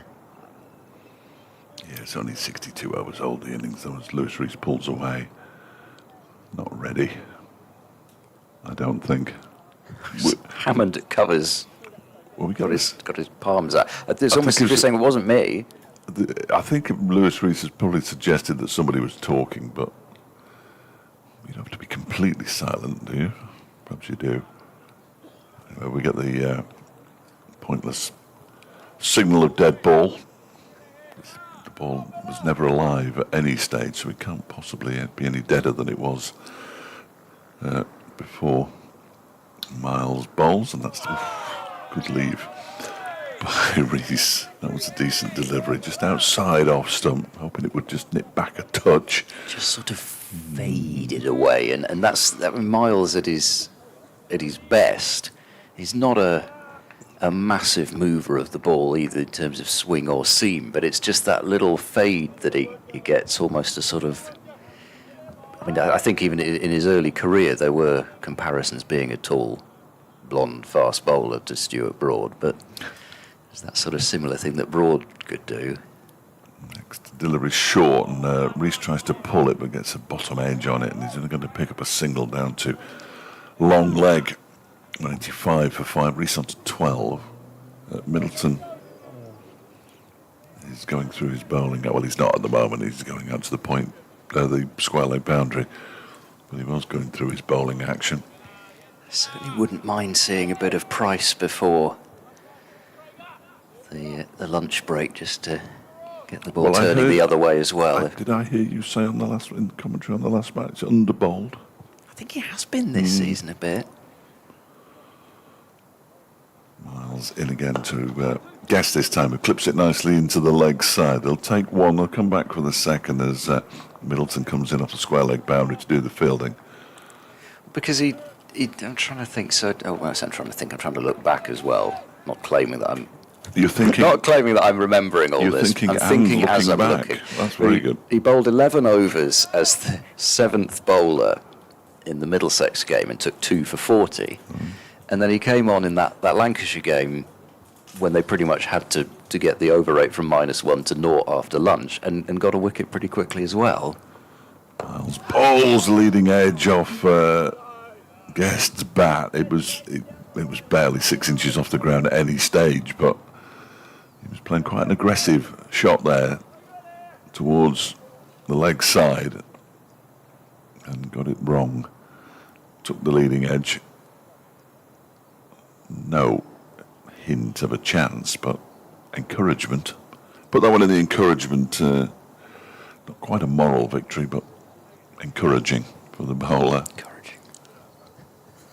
I think we should have more stats like that. Encouraging deliveries. The sort of XG of cricket, in the encouraging one. As he bowls, and this one is turned into the leg side. It will go straight to Middleton. Take another single. Guest will move on to 18. Reese has 12. 188 for 5 with 1 ball to go of Craig Miles' 4th over. I know it's not the same, but the partnership's 36 at the moment, so we're certainly not there yet. But Not quite. But yesterday got rid of Middleton and Hammond pretty early, Yes, and then another well, massive partnership. We've had 2 early wickets this Before morning. I left yesterday, yeah, absolutely, in the first hour, certainly, first half hour almost, wasn't it? As Miles is in, that one definitely strikes the pad. The appeal, stifled as it was, came from behind the stumps, not from the bowler. 4 overs for 16 now. Craig Miles, 188 for 5. Yes, it is all set up for a 190-run partnership somewhere. Then we'll get David Griffin scrambling about to find out the last time there were 190-run partnerships for the tail, and not that these two are tail enders by any stretch of the imagination. No, there was something going around about this being something like the 4th highest aggregate from the final 4 wickets against Derbyshire ever. Yeah, it was something to do with totals as well, though. And also, and Gloucestershire's was the highest total that was achieved. Yeah. Yeah.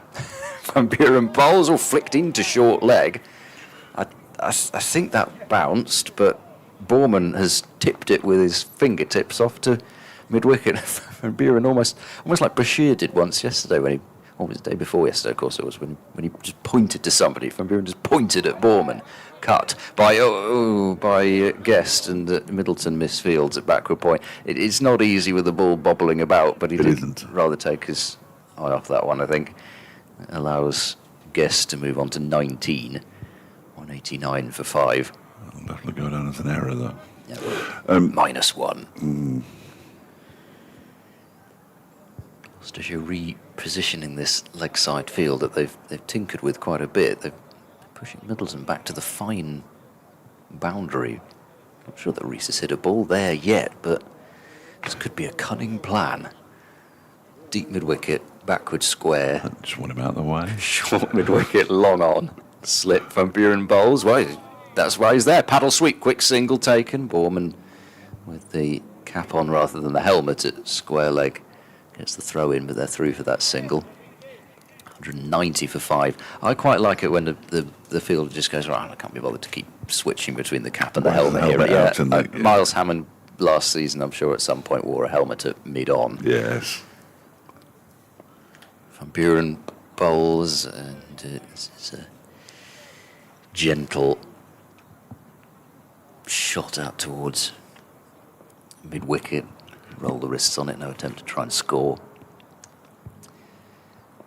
Van Buren bowls, driving slightly early as guessed. The ball doesn't leave the ground. Again, it's fielded at mid-wicket by Charlesworth. Van Buren just a couple of steps and he's in. He's doing a bit of shining, a bit of rubbing with the ball that Gloucestershire want changed, but they'll probably have to wait now until the 80 overs for it to be changed. Flicked to backward square where Williams picks up and there's no run. So 190 for 5. 2 wickets this morning falling pretty early. Anderson bowled through the gate by a nip backer from Bell.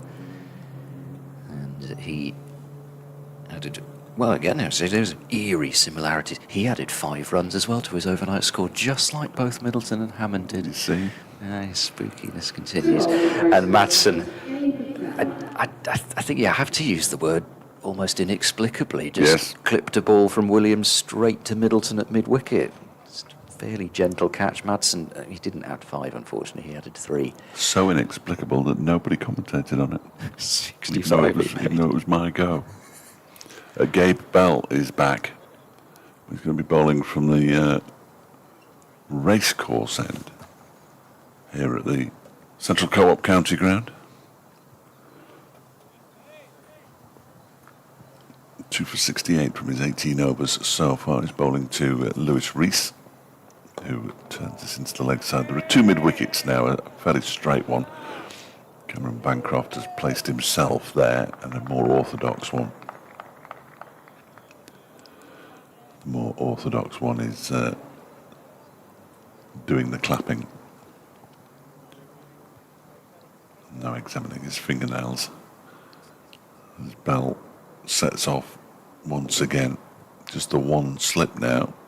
Rees gets one down the leg side that he tries to flick away, can't do so. Bracey takes.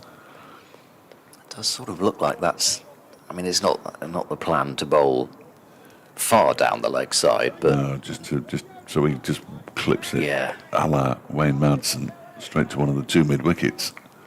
really try and bowl straight. I mean, you've got too much mileage for bowling outside off stump with this field.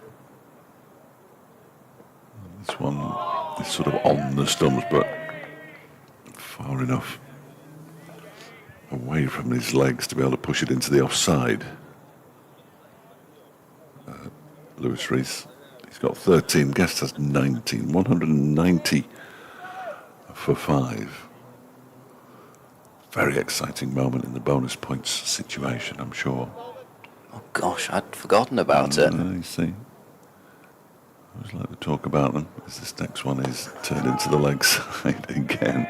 Never thought there would come the time when Fletcher would remind me about the bonus points. Well, they are, if you'll excuse the pun, completely pointless, but the table over the last, since COVID, I've done second division tables with 3 points for a win, 1 for a draw and none for a defeat. And the only time it changed was one season when Middlesex would have finished higher than Derbyshire, and nobody else changes place. As Bell bowls again down the leg side, again he tries to flick it away, Rees, and again Bracey takes it nicely.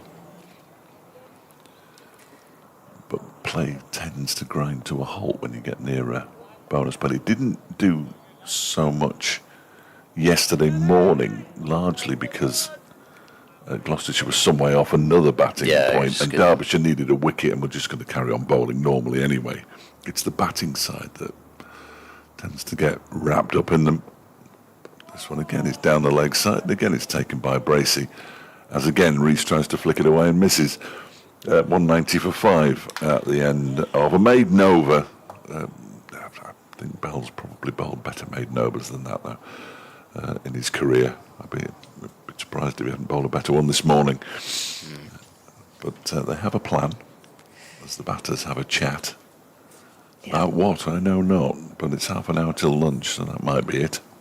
I think it was. I'm trying to think. I think it was last season at Old Trafford was a prime example of that when Luke Wells suddenly started trying to swing the bowling into the concrete jungle and ended up precipitating the end of Lancashire's innings and about 6 down or something like that. Wells thought, I'll take the risk for the bonus point, and ended up opening up the game for Price's eventual See, in this 250 odd. Lancashire were under serious pressure on the final day. It's far more important that the batters stay out there, and it's far more important for Gloucestershire that they bowl Derbyshire out. I know they will therefore get the bonus points, but they shouldn't have to do anything silly to do it.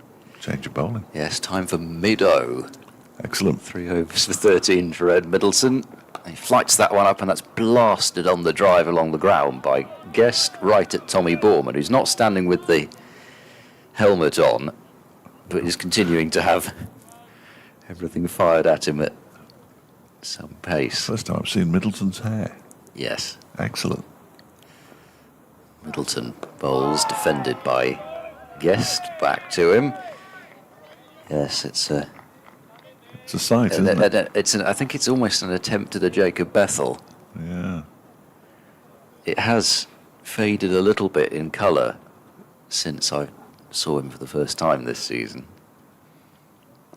Approaches now and bowls. Bit of bounce. Guest wants a single, but then decides that both the keeper and the bowler might be able to effect a run out, so he stops. Did I mention Kent 69 for 4? I don't think you did. There's another one down. Yeah. Still a long way behind, actually. 182 behind. Quite a long way. Not as far as Derbyshire are behind, of course. But they are batting for a second time. Middleton bowls. Well, that's a drag down, cut away on a couple of bounces, and a good piece of fielding from Bell at backward point. That's the first time that I, in my head, said to myself, oh, it's Josh Shaw there. He was wearing his number from last season. A good piece of fielding to prevent runs. Middleton bowls. That's flicked away. That's a lovely looking shot and has been half stopped at mid-on, and Miles has done well enough to prevent even a second run. I thought that Guest had got enough power behind that whippy shot straight on the leg side to get it past Miles for 4, but it's only a single. 191 for 5. Gloucestershire have, for the most part, fielded well on the ground this morning. Saved a good few runs. Just keeps that feeling of intensity up in the batters' minds. 191 for 5. Middleton will come round the wicket to Rees with a short leg in place, and he bowls a delivery right in the block hole, which is trowelled out into the offside by Guest. And Middleton's first over from the City end completed. 4 overs for 14 and a 3 over spell from the racecourse end late last night, bowled the last 3 overs from that end. But it's 191 for 5. 25 minutes to go in the morning session. Gloucestershire really, I mean, it's not a need yet, but they would really like to break this partnership before lunch, and then I think you'd say it was not the dream session because you want 4 or 5 wickets, but it's been decent. It's been very good, and then you'd hope that things would open up in the afternoon. You want a bit of hyperbole before lunch? I think we could have. Yeah, well, that at any time. You'll get it after Bell's first delivery of his new over from the racecourse, and that's defended off the back foot by Guest up towards Will Williams. The headline for this Sebastian Saw has run 1:59.36, so 24 seconds under 2 hours for the marathon, which is remarkable. But the headline on the BBC Sport website is Saw smashes 2-hour barrier to make it. Well, he was probably. Is that even a pun on Saw? No, it isn't. I don't think so. Saws don't smash. No. Well, they do when I'm using them, but they're not supposed to. That one's pushed out into the offside. Well, I just think of all the words that you could have used. Yeah. Saw Saw. cuts through. Saw as he crosses the line, I would have thought would be the... Yeah, it is a remarkable achievement, but really? Wrexham have equalised at Coventry, incidentally, for those Derby County fans listening, as this next delivery is defended again by a Brook Guest, straight back to the bowler Bell this time. If Wrexham were to win at Coventry, and it seems unlikely because Coventry are quite a good side this season, but that would be the end of Derby County's hopes of reaching the Championship playoffs. As things stand, they would be 2 points behind Wrexham going into the final round of matches, and their hopes would be alive. And Wrexham, I'm fairly sure, at home to Middlesbrough. So all to play for, as they say, as Bell is in, and that one is pushed out into the offside once again by Guest. A couple of they look like ducks. They Could be geese. geese. Could be geese. Might be geese. They look quite large for Yeah. ducks. But I said there was an oyster catcher flying over. I do like an on oyster first catcher, evening. What's that doing? Not very Any distinctive. oysters around? Not many, no. Well, it's a bit Derby. like why Rolls-Royce would have anything to do with submarines in the city furthest away from the sea in the entire United Kingdom, as that one is turned into the leg side by Brook Guest for a single. He moves to 21 now, 192 for 5. Guest has been out there for some considerable time since Martin Anderson was dismissed early on this morning. It's got that sort of Feathers McGraw look, the oyster catchers. You know, the penguin from... Yes, they Honest look like Bright. they've been put together from a number of different birds. Yeah. Well, because he's got sort of the bright orange beak. beak, and yeah. yeah. Lots of black and white going on. They've got orange legs as well, I think. I'm not sure that one is turned into the leg side. Yeah. I think they do, don't they? I'll certainly, if another one flies by, I will get the monocular out. Whether I'll be able to see it or not is another matter. But end of the over, 192 for 5, 20 minutes until lunch or thereabouts. Reese has 13, Guest has 21. Still haven't reached half time at the CBS Arena where Coventry are taking on Wrexham. Ollie Rathbone has scored for Wrexham. Ollie Rathbone's dad is Mick Rathbone, who I know from my days at Halifax. He was the manager of Halifax. He was the physio, effectively. But he was the manager when they went out of the league the first time. Wrote a very good book called The Smell of Football. Middleton bowls stepping into the drive. His Guest, I have absolutely no idea who shouted catch it there. Oh no, he was But, locking up whoever it was. I'm not quite sure what they were seeing, because the ball never left the ground and was perfectly placed through the offside field. It's a single, 193 for 5. Speaking of half-time, Gloucestershire's women are nearly halfway through their first... I say their first innings. This is a problem with doing too much championship cricket. They're not going to bat again. No. They're halfway through their innings, pretty much against Cornwall, 72 for 3. Clipped away by Reese to a deep-ish backward square leg. Oh gosh, Hammond sends a very untidy throw into Bracey, which is low and also takes Bracey towards the batter. The backing up is good from Williams. So another single, the partnership on to 42. But it's also occupied 19 overs. Middleton into Guest, and that's turned leg side. There's huge amounts of space out there. There's a backward square and a mid-on and a deep mid-wicket, and that's it. So Derbyshire beginning to rotate the strike in the way that Middleton and Hammond did when they built their partnership. It started off very defensive, and then the singles started coming, and you just want to make sure that you don't give away too many of those. Middleton bowls, that's full and driven through the offside for another single by Reese, so runs off every ball in this over. 196 for 5. The deficit 302. So 153 from avoiding the possibility of the the follow-on. But the longer this goes on, it starts to become pretty clear that Gloucestershire have to enforce it if they can get into position to do so. Middleton into Guest, that's driven to Van Buren, who's quite deep at mid-off, so there's a feeling a little bit of a 50-over game this over, where we've got to the middle overs. Yeah, just We're just manipulating the field. Talk about singles for the next hour or so. They've certainly met the field restriction requirements, but there are plenty of fielders either on or towards boundaries. Middleton ball, sweep shot attempted, appeal for LBW, not out, says the umpire.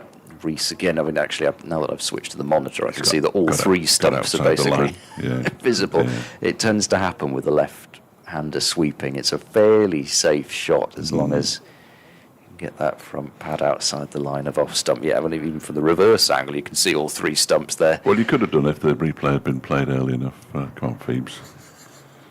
You're better than that.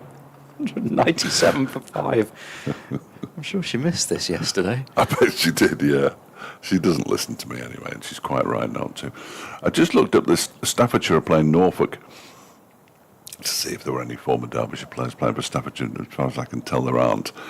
But I've just noticed in the Norfolk side is Hamidullah Kadri, who was once the youngest player to take 5 wickets on debut in the county championship. Since W.G. Grace, as Bell begins a new over, that one is pushed out into the offside by Brooke Guest, who rather collapses after the shot is played. Down at Glamorgan in the pink ball day-night game in 2017. Happy days. Derbyshire's first win that I saw. I'd only been working for the BBC, for BBC Radio Derby for 18 months, but I eventually saw a win. I didn't win at all in my first season, 2016. There were tears. No, there weren't any, actually. In comes Bell and balls, and that one is turned into the leg side by Guest, straight to Bancroft. And there's no run. But yes, he was so young. How young was he? I can't remember. But he was so young that we had to get special permission to talk to him after the game. He was probably just turned 16, I want to say. Had to have a chaperone, of course, when he went on away games. This next delivery is played off the back foot by Brooke Guest and pushed up to mid-off where Will Williams does the fielding. 197 for 5. It remains. Beauty of AI overview. Age 16 years and 203 days. Well, see, he wasn't that young, but it was the feat rather than the fact that he was playing, the fact that he took 5 wickets, so that sort of makes sense. This performance helped secure Derbyshire's first 4-day victory in 710 days. Yes, this one is turned into the first one that Dave Fletcher saw. This one is turned into the leg side by Brooke Guest. It would be bizarre if it said that. Perhaps I could ask it, actually, because you can't you? Was this the first victory that Dave Fletcher saw? I don't think that information will be on the internet, so therefore it won't be able to tell. It can only tell you such stuff that is actually on the internet, I think. As Guest waits and again turns into the leg side to Bancroft, who hurls it back to Bracey. No run. He's going to be batting at 10 for Norfolk in that. I think it's a 50-over game. I think the NCCA trophy is 50 overs. Been played at West Bromwich Dartmouth in Staffordshire. That's a Dartmouth that you don't want to get mixed up with the other one. Turned into the leg side by Guest. Backward of square, goes through for a single. 199 for 5. No.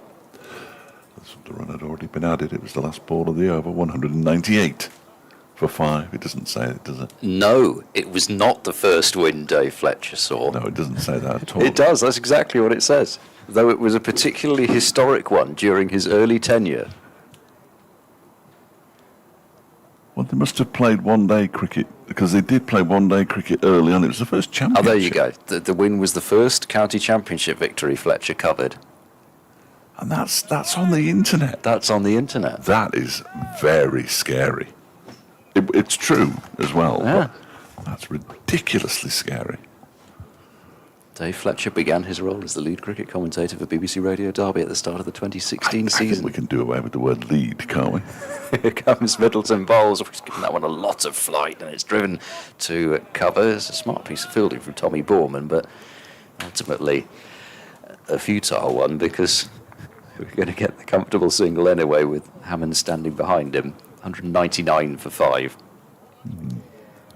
Despite the team's struggles in the longer format, Fletcher was named, as though that would have any effect at all. Yeah. Dave Fletcher was named the Christopher Martin Jenkins County Yes. Broadcaster of the Year in his very first season. Yes. Middleton bowls Peaked early. pushed into the offside softly by Rees for no run. I think there was a certain amount of sympathy involved in it as well. I can't believe that actually came up. Neither can I. I'm very surprised.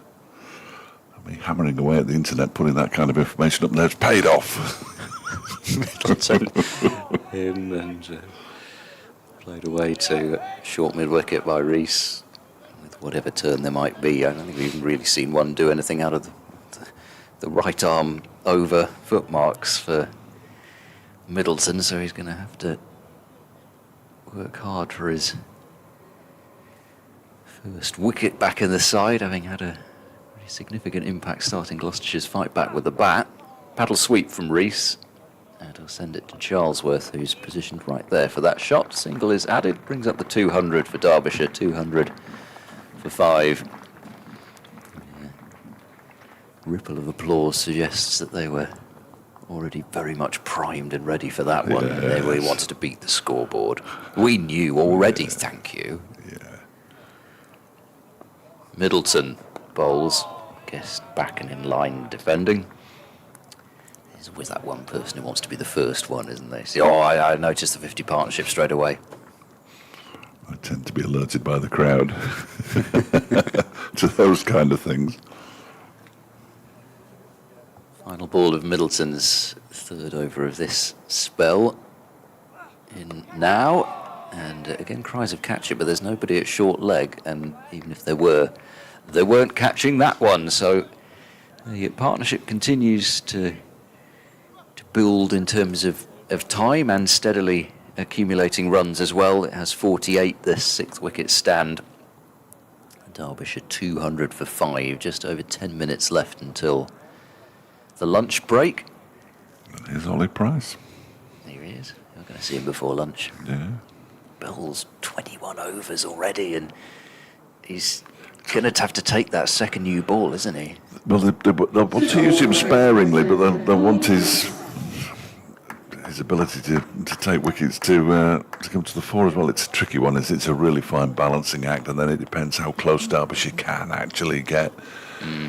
But if it's their best way of winning the game, isn't it? Yeah, Clearly. well, you could get through 50 overs in 2 days. I know they've got a round off after this, but even so. Well, Derbyshire, when they tried to bowl Worcestershire out twice when they enforced the following in the opening game, bowled 217 overs in total, not all in one go, clearly because they had a night off and breaks and whatever, but that's a lot of overs. Price then around the wicket to the left-handed Rees, pushed out into the offside. They go through for a quick single and they get there comfortably enough actually, because Borman has to come around the ball to pick it up, the right-hander. And Rees moves on to 17, 201 for 5. Kept the boundaries to a minimum, the spinners, again, but it's so much like the first innings. How many times did we say that's the first boundary of the session, and it was like over an hour into sessions when they were scoring boundaries. I mean, the one thing that is missing is the 190-run partnership. Getting there. And the century from Miles Hammond, of course, but Hammond is actually on the move now, and he's gone into leg slip for the right-handed Brooke Guest. Price with a slightly oversized shirt, bowls. Gets very excited by a delivery that's defended by Guest into the offside. It's a little bit. Just a little large, baggy. isn't I don't it? mind that. I don't mind it at all. He's requested that size. Yeah, yeah. Oh. Back in his early days at Derbyshire, Harry Kane wore a sleeveless sweater that looked like a netball dress, as this one is pushed backward of square by Brooke Guest. To the offside, no run. Which made him very easy to spot. I'm sure there were times he almost tripped over it. 201 for 5. Price halfway through his first over of the match leaps in the air as he delivers that one. And the ball is played out into the offside. The 50-run partnership, which I spotted as soon as the applause started, is up between Rees, who has 17, and Guest, who has 27 now, 202 for 5. There's somebody that just applauded as soon as that ball hit the bat. Yeah. I knew it. That's impressive, isn't it? This will be on that scoreboard to our right. It isn't on the scoreboard that we can see, although the partnership is there, and it does say 50. That one's turning to the leg side by Rees, so it makes it slightly easier, doesn't it, when the partnership's up there?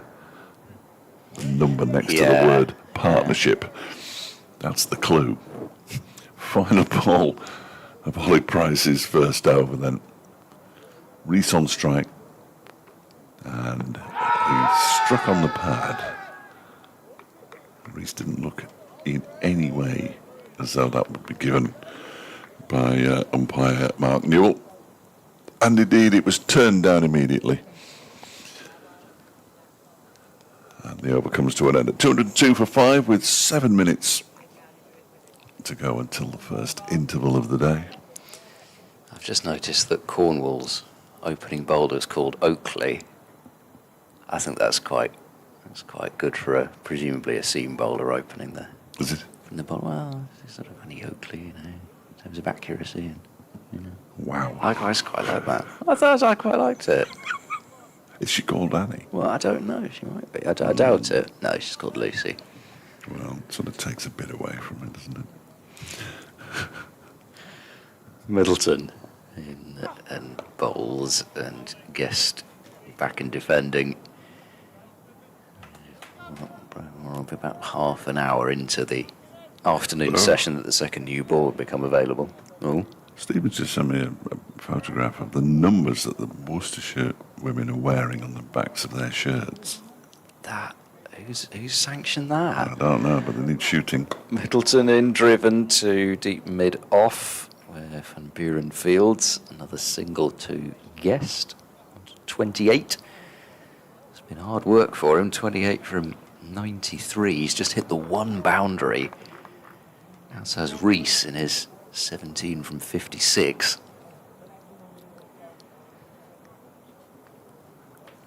Gloucestershire have been dogged, but as yet they've not prized apart these two. Rees sweeps. There are two fielders there on that sweep shot. Stopped by the squarer of the two in Borman at square leg.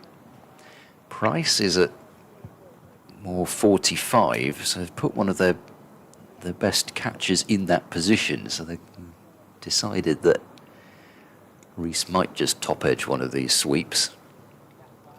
Middleton bowls, and this time he clips it away, and it's well fielded by Hammond at mid-wicket. A slightly easier piece of fielding now in April than it would be perhaps in September, where there'll be at least another couple of used pitches for him to have to negotiate. It's not exactly straightforward now, but... He did go over the pitch that we played on last home game before it reached him.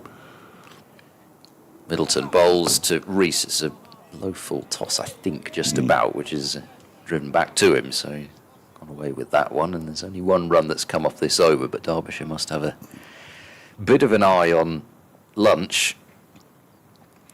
Might squeeze in two more, but we'll see. Middleton bowls, that's short and wide and cut by Rees to deep backward point. And it's Williams out there. Characteristic arm carriage of Will Williams, and 1 run to keep the strike for Rees, 204 for 5. Just had a sneaky little listen to Radio Derby. We're approaching the news at 1 o'clock. The first words I heard were, of course, today is World Naked Gardening Day. So if anybody has any photographs they want to send us. So if anybody has any gardens, that's what you're about to say. No, I wasn't. 204 for 5. Wow. World Naked Gardening Day. I don't have a garden, so I would just be standing in a yard with no clothes on, which would be probably a bit of a shock for people walking past. The wall isn't high. Here comes Price and Bowles. That was defended by Rees. If that had been a wicket or a boundary, I'd have loved to have seen the highlights Where at the they end cut of the that play. one.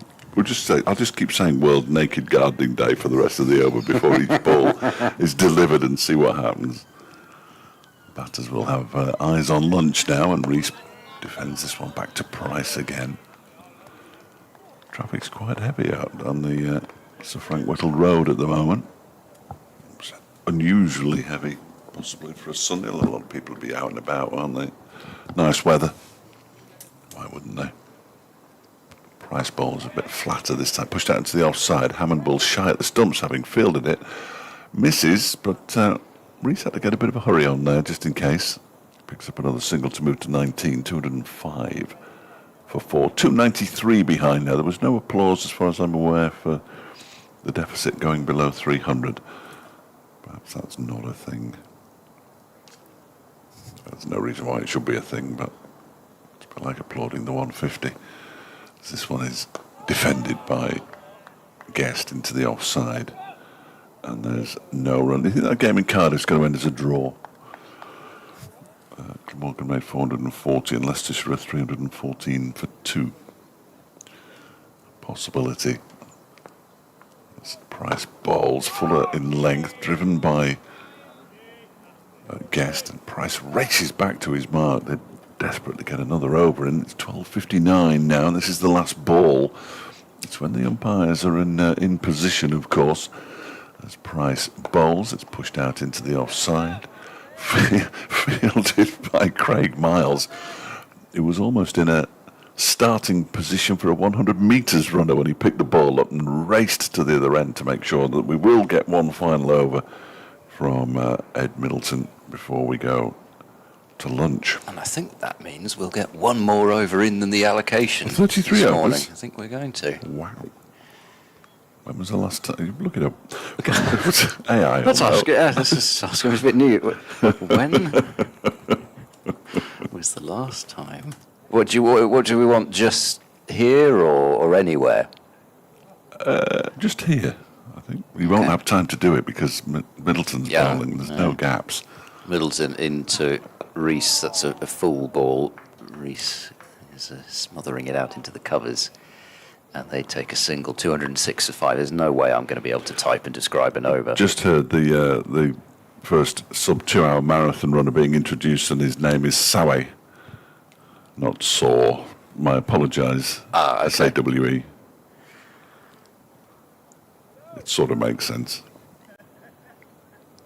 I assumed it was just S-A-W.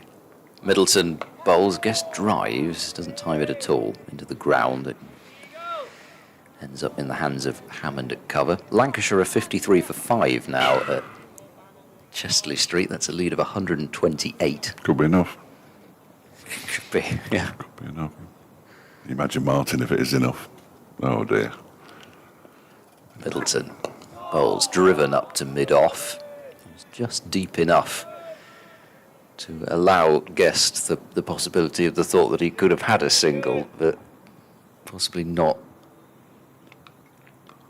close that he thought that he should have gone through. As I prepared to depart, his face when the docked points for a substandard pitch.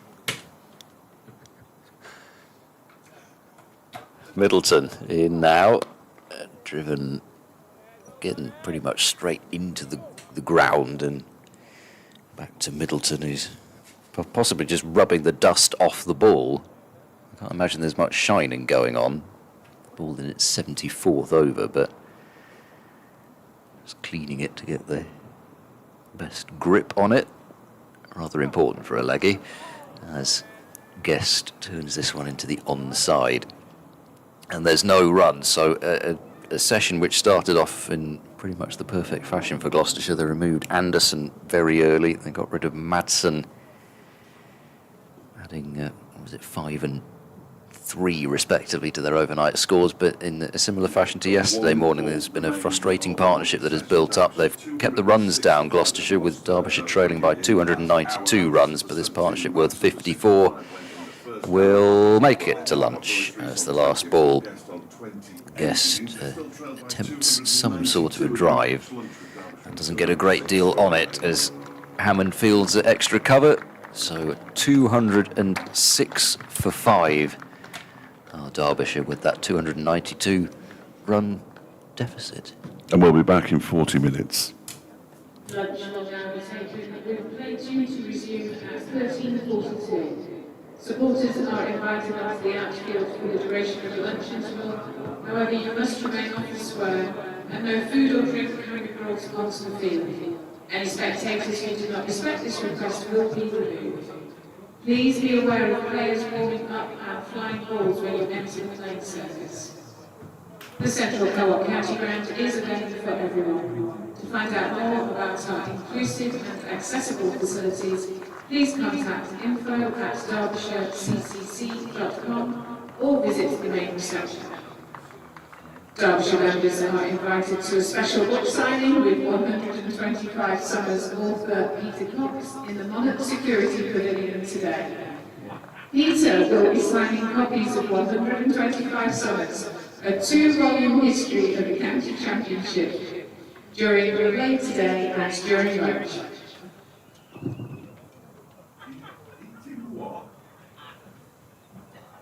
What's his name?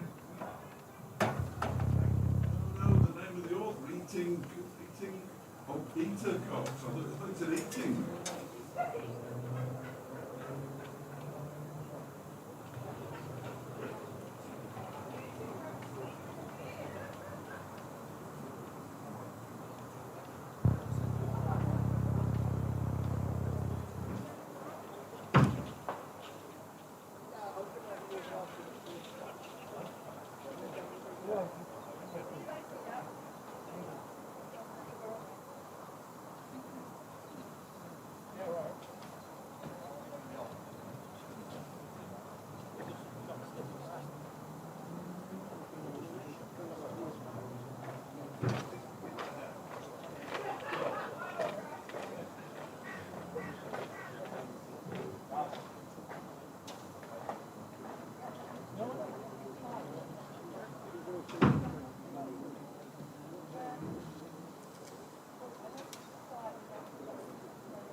Please welcome back the officials and players for the next session.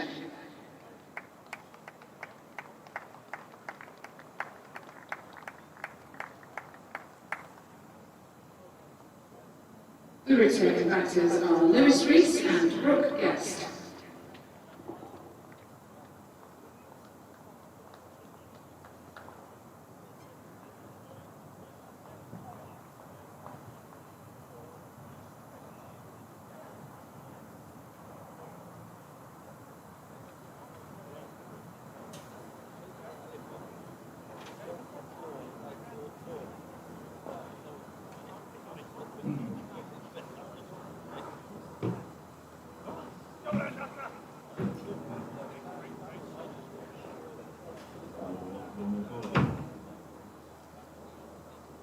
To goal the racecourse end, Ben Charlesworth. Welcome back to the Central Co-op County Ground in Derby. It's the afternoon session on day 3 of Derbyshire's County Championship match against Gloucestershire, with the visitors very firmly on top, although just a hint of a fight back from Derbyshire's Lewis Rees and Brooke Guest, who've put on 54 so far for the 6th wicket. They're 206 for 5, trailing by 292. I'm Dave Fletcher, and he's Ed Seaborn. Yeah, switch it on, Ed. Come on, son. Well, I don't know. I wasn't sure whether you were done or not. Pretty much. So we're going to see Ben Charlesworth, who bowled 4 overs yesterday for 29 from the racecourse, and bowls a full toss to Lewis Rees, and he wasn't expecting it, clearly, because he just patted it straight to Graham Van Buren at mid-on.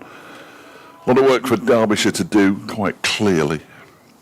And 6 overs away, which is presumably why Charlesworth is bowling 6 overs away from the second new ball. This was last season the sort of time where he would suddenly take a couple of wickets out of nowhere. Well, that's the last thing Derbyshire need, but let's see what happens. That one is clipped away nicely by Rees for the first run of the afternoon. He did it against Kent at Bristol. Came on and took 3 for 5 with the old ball right before the new one was available in this sort of 3 over spell. So they've Ben. They've tried it. Well, it was exactly, yeah. They've tried it a couple of times, and I'm trying to remember where else it worked. It might even have been in that other home win last season against Northamptonshire. But Wow. it's something that just that was put down to being the golden arm. It happens, doesn't it, to certain players. He's in again, and that one is defended into the offside by Brooke Guest, fielded by the sun-hatted Ed Middleton. That was a no ball, thank you, Ed. Let's stop looking by that point. Too much of the total, 209 for 5. 14 extras, 5 wides we had this morning. I think they go down as 5 wides, then of course they do. Charlesworth bowls, and that one is pushed out backward of square on the offside, but that wasn't the no ball, I don't think, by Guest, and they pick up a single. Yeah, it's the no ball thing they've changed back, haven't they? I think if it's no balls and then it goes for buys, it's no longer 6 no balls, it's 2 no balls and 4 buys. Right. So that makes it very confusing on the ball by ball scoreboards. As he's in now to restrikes him on the pad. Going down leg side, I would imagine, from the angle. I'm sure we've explained which angle we're at. We're at long off, essentially, for the left-hander, but that didn't look right at all. Even from here, I'd imagine it looked less right from behind the bowler's arm. As Charlesworth runs away from us once more, Rees just dabs it into the ground. Charlesworth fields it off his own bowling. It's kind of been noticeable the last, maybe 7 or 8 overs, something like that, just how many of those defensive shots make that noise off the bat. There's a lot less of what we saw in the first half hour, 45 minutes. Hollow, doesn't it? It is a weird sound. Keep your eye on that remote control. Will have been inactive for a while soon. As Charlesworth is in, that's clipped into the leg side. There are 2 mid-wickets in place. Maybe if I just, I don't want to press anything now, just in case it changes you could something. do the volume up 1 and down 1. But that might unmute it. Well, Just no. mute it again. Yeah, it's only gone up 1, I think. No, I don't think it's done anything. Now I've no idea whether it's There muted it or is, not. on the top there, look, north. Oh, there we go. Yeah. All right. Yeah. We've got another 4 hours. So 5:45, telly will go off. What's happened to the television? There might only be a few overs from the end at 5:45. So. Yes. Well, 33 overs in the morning session. far too many. Spin at both ends then, perhaps unsurprisingly. No, because Charles was not a spinner, is he? What am I talking about? Spin at one end. Give you a look of alarm there. I always find the post-lunch first few hours very difficult. Getting up to the pace of the game. Yes, very much that. Right. At least we've got spin from one end. and it's the especially quick one through his overs as well. It's Van Buren, who's round the wicket bowling to Guest, and that's driven. And I thought for a moment we were going to have another one of those unnecessary deflected dives from Price, but he stopped it cleanly because it wasn't going to be a single if he'd left it anyway. Van Buren bowls. Oh, it's a beauty. He's bowled him. What a ripper that is from Van Buren. He's off again on a charge around the stumps.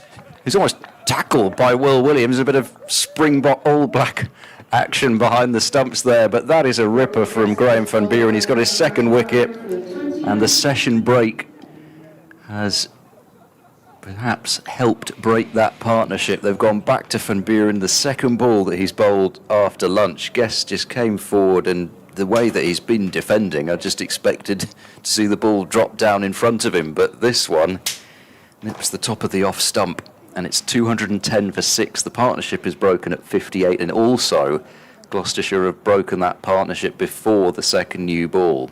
Yeah. It wasn't the golden arm, it was the other one. It was. Zach Chappell bounds down the steps. Here we go. We need to look from Having behind. bounded down the steps, he has to rearrange his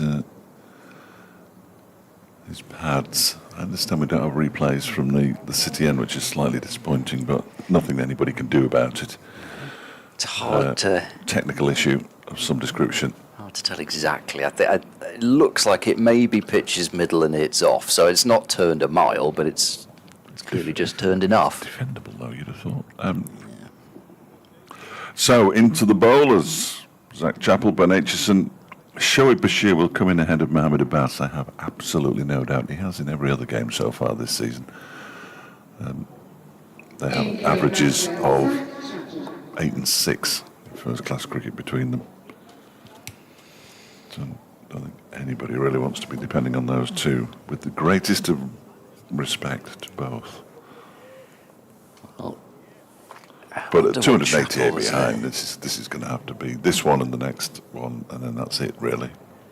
Sorry, Oh, no, it's all right. Butted in. I wonder what Chappell's thinking with Van Buren bowling, because He's thinking that boundary looks very enticing. It's the shorter boundary on the leg side.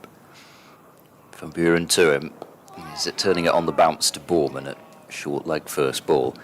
He'd have to think, he's surely going to take him on at some point, but he was going to be thinking he's not going to get too much more of Van Buren before the new ball's taken anyway. He thinks he's going to make the most of it. Chopped off the back foot into the offside. Price once again decides that Middleton shouldn't touch the ball initially, but then he gives him a touch, as it were. There's no run. Fair enough. Van Buren bowls and Chappell onto the front foot, and that was a slow delivery from Van Buren, possibly tempting Chappell into the big shot. Time to get the bat in the right position to defend. Last ball of this over. That's a quicker one down the leg side, taken by Bracey, who just holds the ball next to the stumps. Chappell wasn't moving, and that is the end of the over. Van Buren striking straight after lunch. A wicket maiden as well. 15 overs, 5 maidens, 2 for 28. He's not turned the ball a huge amount, but he's displayed the ability that he has to cause problems and take wickets when it's not exactly turning squares. But I really like the way, especially to the right-handers that he's bowled from that city end. He's really giving it some nice flight, and eventually got one to just straighten a bit and got rid of Guest that way. Charlesworth into Rees, who turns this into the leg side for a single down towards long leg. He moves to 22. 211 for 6. Bradders has just tried to get onto Cricket Archive. He's put a message in the group chat. Anyone else had their BBC access to Cricket Archive stopped? I've just put everyone, I believe. I think today was the last day of the subscription. What group chat? Are you not in the group chat? I don't think so. You must be. You must be. I don't know. Oh, I'm going to double check. You must be in this group chat. Surely to goodness. We're all in it. All the great and the good. It's Charlesworth over the wicket to Chappell, who pushes that one out into there are, what's your name? It's that awkward moment where you find out that your group of friends hasn't added you to the WhatsApp group chat. Don't think you are in it, actually. I've just gone down everybody, and your name doesn't appear there. No, I'm in the one which Kevin Howells expressly said do not post in here. Oh, well, that's the one. Well, why hasn't it come up on mine? Because I don't think you're in it anymore. You must have pulled yourself out. In goes Charlesworth, and bowls left alone by Chappell. Yes, I can't read out Brad as a reply. And I wouldn't anyway, but yeah, we're all in there. Look, all the great. There's Anthony Gibson's in there, Ben Watts, Clive Eakin. Clive's in there. He's not even working anymore. Well, he is, but Kevin James, Kevin Hand, Mark Church. Martin Emerson's in it even. Not sure what he's there for, but not Martin. The one I was pointing to, this next delivery is defended. Nick Webby's in there, Richard Ray, Scotty Reed. Let's scroll up. Is then. your number one of those? No, I'll be a contact for you. Exactly. You I'm would. not in there. No, you're not in it. Do you want John Hadding? Well, I almost feel now that I've obviously been excluded from this for so long. Ed Seaborn. Should Ed Seaborn be added to this group? Everybody responds, no. As this next delivery is defended by Jack Chappell. So I'm just going to put Ed Seaborn unhappy he's not in this group chat. See what happens. Oh dear. I'll put one of those faces on it. There's 3 people online now. Somebody will see it. And nobody will add me. Well, I think only one person can add you. We'll see if it works. Next delivery from Charlesworth again. Pushed into the offside off the back foot. Effectively straight to Ed Middleton by Zach Chappell. And the over comes to an end at 211 for 6-3 overs. Left until the second new poll. Oh, I feel despised and rejected. Well, you shouldn't, Ed. You're a very valued member of the BBC cricket commentary Being silly. team. I had no idea this existed. Such as it is a team. Well, I'd forgotten it existed until Brad has put his message in about Cricket Archive. But we've got a proper Bradders reply. Well, it's a good job that it wasn't today that Gloucestershire threatened Mr. Kit Kat, because Well, no, I'd have had no idea If it at had all. been today, you'd have been all right, 'cause I don't have that subscription. I knew it was coming to an end, and I figured that the BBC in its current financially parlous state would not renew it. So I just got my own subscription. Van Buren bowls a dugout back to the bowler with an explosion of dust and bat and ball. Cheap enough. Tax deductible, I think. Van Buren bowls sweep shot appeal. Not sure what that came off. He probably got his pad outside the line again, but Doyd Not says too much. his Cricket Archive account's been stopped as well. It's the same account, Doidgy, but the Yorkshireman gets in quickly. Anything going for Nout? Van Buren bowls flight to delivery. It's walloped to mid-off, and they don't fancy a single. Yes, I've just had a reassuring message in the group chat for the Gloucestershire media staff saying that that's the only group I need to be a part of. I was going to say I wasn't in that group. Van Buren is in, sweeping and taking a single to deep mid-wicket. And it's Rees on to 23, 212 for 6. And I've got to be honest, I kind of wanted Van Buren versus Chappell, really, because you sort of feel as though Chappell's only going to be able to restrain himself for so long. He might only have one more over of Graham Van Buren to face after this one. He bowls as Van Buren very quick through the air. It's skewed into the onside. Then Rees fancies a single that Chappell doesn't even entertain at all. What a struggle to see where the ball had gone, actually, past short leg. Rees wanted a run. Yeah. Van Buren bowls. Chappell pushes firmly back to him, and it's stopped clean by Graham Van Buren as he was sliding towards the non-striker. It's another excellent over from the Gloucestershire stalwart, 212 for 6. There's a word you never hear in any other context apart from sport, isn't it? Stalwart. I'm entirely sure I know what it means. Actually, that's... Yeah. Gloucestershire women hurtling towards victory. Almost didn't update that, didn't I? Bristol, Cornwall are 29 for 1 after 6.5 overs in reply to 186 for 5. Saw Meg Ahern had got a brisk 60. Yeah, I mean, they looked quite sluggish to start with, but that looks like a good score, doesn't it?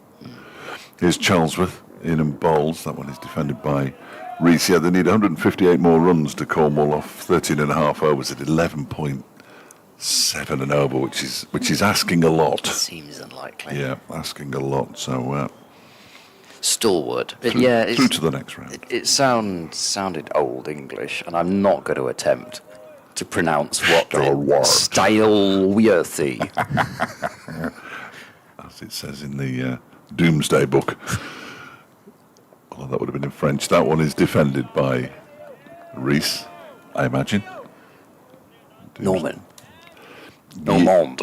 Yes. Is it Normand? Yeah. Is that a dialect? Well, I'm not sure if it's a dialect, if it's an entirely different language. Because if you go to parts of Normandy and Brittany, I mean, they do have... Breton is definitely... Yeah, they have all sorts of languages, close to Cornish, I think. As this next delivery from Charlesworth is driven by Reese, who sets off with a single and screams, wait. It didn't fool Zach Chappell, who wasn't moving. So from stall, meaning place or foundation, related to our modern word stall, it says. And Wart. And worthy, meaning worth or worthy. So place-worthy. Somebody worthy, a Gloucestershire worthy. Worth its place. I'm sure Graham Van Buren's always worth his place in the side. Charlesworth bowls driven by Reese in a sort of defensive manner, really, into the offside where Hammond does the fielding. 212 for 6. It remains. Those Derby County fans. Oh gosh, hang on. This has got to be good with this sort of build-up.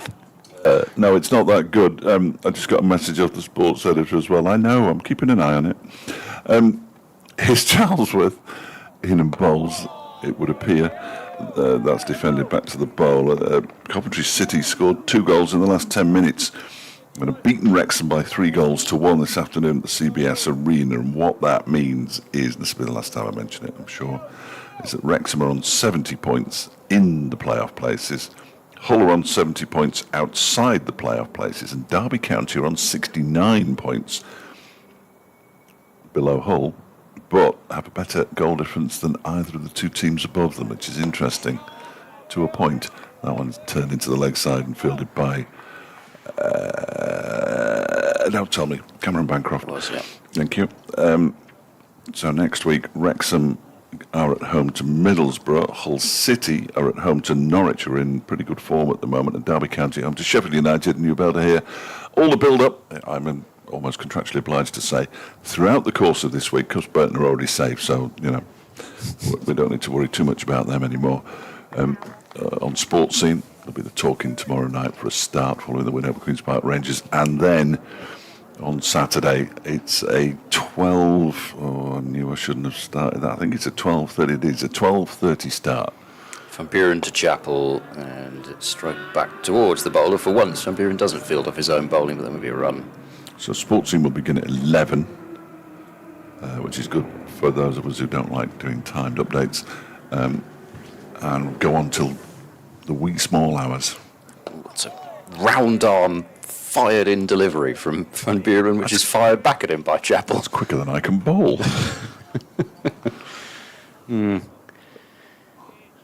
Hasn't really tried too many of those round arm deliveries, but like another Gloucestershire stalwart, Tom Smith, he's perfectly capable. That was slower from Van Buren, and Chappell continues to restrict himself just to defending. There are 3 deliveries remaining until the second new ball becomes available.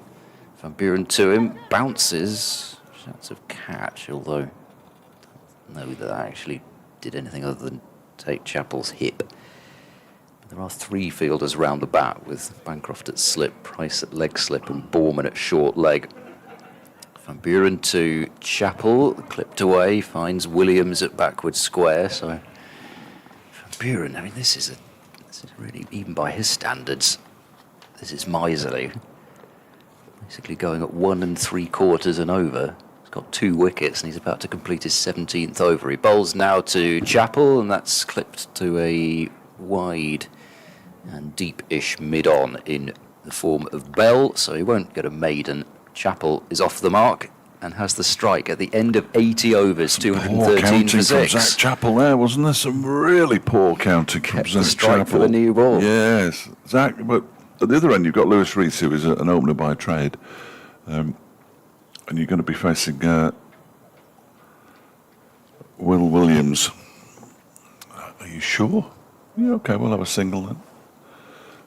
Something's been. Oh no, I think Yeah, it's the old ball. it's no, it's the collection of the helmet actually. I Oh, was right, looking but at, but the old ball has just been waxed That's off what I the was field. looking at. Yeah. The new ball, Will Williams. First time that particular ball's been to the boundary since lunch, I believe. It didn't go to the boundary many more times before it. Will Williams then just marking out his run-up, making sure that the end from which he's been bowling entirely this morning is still in the same place.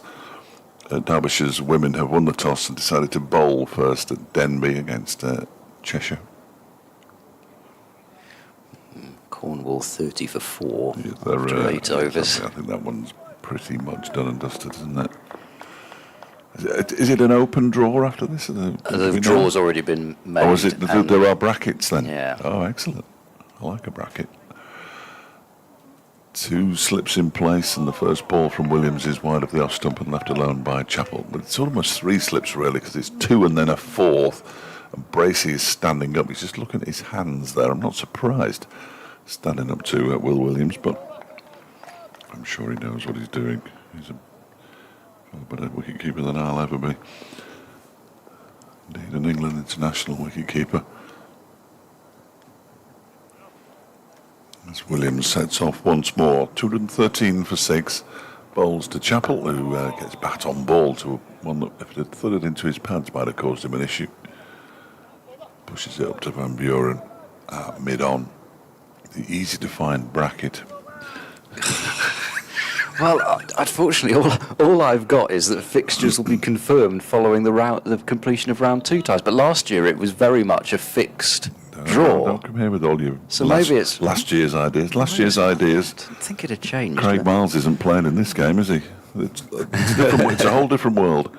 As Chappell goes back to a ball that probably should have come forward to, and then plays a slap up to mid-on. There's no run. It doesn't help really that when you type in to the search engine the draw, it points you to last year's competition as the first result. Yeah, that's no good, is it? They may not have made a draw then. Perhaps it's an open draw. Who knows? Perhaps it is. Somebody will tell us, I'm sure. It wasn't last year. Williams bowls. Ooh, good delivery. Beats Zach Chappell. Just going forward past the edge of the bat into the hands of Bracey. The rather terrifying sight of Gabe Bell down in the distance warming up. He does have a very angular, aggressive action, particularly from the side. And he really, that arm comes over really quickly, doesn't it? Really quickly. It keeps you warm in Tasmania, though, doesn't it, I suppose? As Williams is in again, and that's just about down the leg side. Not taken cleanly by Bracey, understandably, because he's got a batter in front of him. He comes from just over the river from Launceston. Oh, yes. Launceston. As everybody calls it, in Tasmania, but nowhere else in the rest of the world. Just over the River Tamar. Not far from Dundee. Trevelyan. Trevelyan. At least that's where he was born. I mean, I assume he's. I think Caleb Jewell's a Hobart man. I'll have to look it up now, though, as that one is defended by Chappell just about. Just about. I'm fairly sure I've looked him up before. No, you don't spell it like that. There he is. I found out how to Yeah, to get to the Hobart. fixtures now, by the way. You just have to take the word fixtures out of the search and then it comes up again. Ah, yeah, obviously. That was the end of the show for 213 for 6. Why didn't we think of that before? I want some fixtures. Well, yeah, but City end, Gabe Bell. don't put the word fixtures in, whatever you do. Actually, it's still not the page that I'm trying to get at, but never mind. It would appear that people in that group chat just don't understand the idea of a subscription ending and not being renewed, because Martin has now put mine's gone today, but it was working yesterday. That's because the subscription ended at midnight. Come on, everybody. It's not tricky. All right, Bell's bowling to Rees and shouldering arms is Rees. So Bell starting his 22nd over of this innings, and well, I'm not sure, especially with the possibility of a little bit of rain tomorrow evening. I think they're just going to have to keep going in the field, Gloucestershire, but it can be done. Bell 2 for 70 over the wicket with 3 in the cordon and wide of off stump. Rees leaves it alone. It's quite handy actually to have an opening bat as the injury replacement, batting at number 7 with this second new ball. It's worked out quite well, hasn't it? Yeah, and that like-for-like replacement on day 1. As he replaced Anuj Dal, who's never opened the batting, but was bowling, and Lewis Rees isn't bowling, so we all know where we stand. Bell to Rees, drops it down into the ground, square of the wicket on the offside. There's not enough space there for a single between Middleton and Hammond. So now, can Gloucestershire use this new ball to wrap up the Derbyshire innings? They're still ahead of. Ahead of the game. Still in front. Yeah. Still in front. 167 for 6. Gloucestershire were in their first innings. Miles in front. In fact, 40 runs in nearly. Yeah. Bell bowls back of a length and riding the bounces. Rees down into the onside, steers after Craig Miles to see that he's going to pick the ball up so that he can go down and do some prodding. Well, you know, this pitch is starting to play tricks. Or even from the Derbyshire camp, the new ball could acknowledge that the new ball could provide some variable bounce. So we'll see. Bell over the wickets and click leg side where Miles picks up. Don't tell me somebody else has reported that they're no, but no, they haven't. But I've just had a message. I'm not going to read it out, but you should just read that bottom one. I've been looking at Will Williams, who's got a magnificent collection of names. William Salter Austin Williams. That is magnificent, by the way. good, isn't it? Yeah. Obviously a fan of English literature and other stuff. Bell in and nibbled away. It was down well in front of the cordon, and it splits the gap between second slip and maybe fourth slip, and goes down to the boundary for 4. So it's 217 for 6. Thank you, Kevin Hand. That's great. That's almost predictable, really. Yeah. He's such a predictable man. I think I might just write to him and say he's a bloke who does county cricket home and away for the BBC. That's very good. Yeah? I like that. Should I do that? We're not supposed to be chatting in that group, though. Kevin Howells will get very angry and admonish me at some point, I'm sure. It's not the same group. There's a different one. Oh, is it? Yeah. Oh, right. I'm part of that one. I checked. Yeah, I'm not sure. Williams in and bowls to Chappell, who pushes this one out into the offside. And there's no run. Disgraceful. Are you sure? There's another one then, isn't there? Yeah. What's that? Well, yeah, that's called... Oh, this one was from 2019, but Yeah. it says to inform at appropriate times which commentary Sports Extra is taking. Am I allowed to read out what the group is called? I don't know, unless not if it's rude. Well, I don't think it is. No. I don't think Kevin Howells has called it anything rude. Williams bowls, clipped into the leg side. It was aerial for a while. It bounced a long way in front of Craig Miles, though, despite the howls of disappointment. Not the Kevin Howells of disappointment. No. Well, he's always disappointed, isn't he? Well, I've only seen him once this season. He came here for the last day of the Worcestershire game. It was good to see the old boy. He was in good form. No, see, this one's called, the new one's called Sports Extra Stuff. Oh, right, okay. This next delivery is played off the back foot up to mid-off by Chapel. He's trying to one bounce every fielder at the moment. Yeah, I think that was more along the floor than bouncing, but at the moment we're getting a reply from the head honcho, so we better just look out for that. Either a really slow typer or it's typing a lot. Hand sired.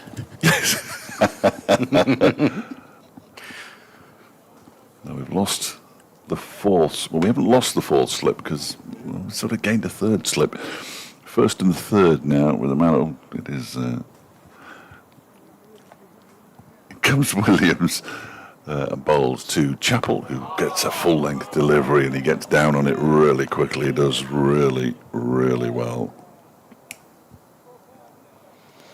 Yeah, excellent.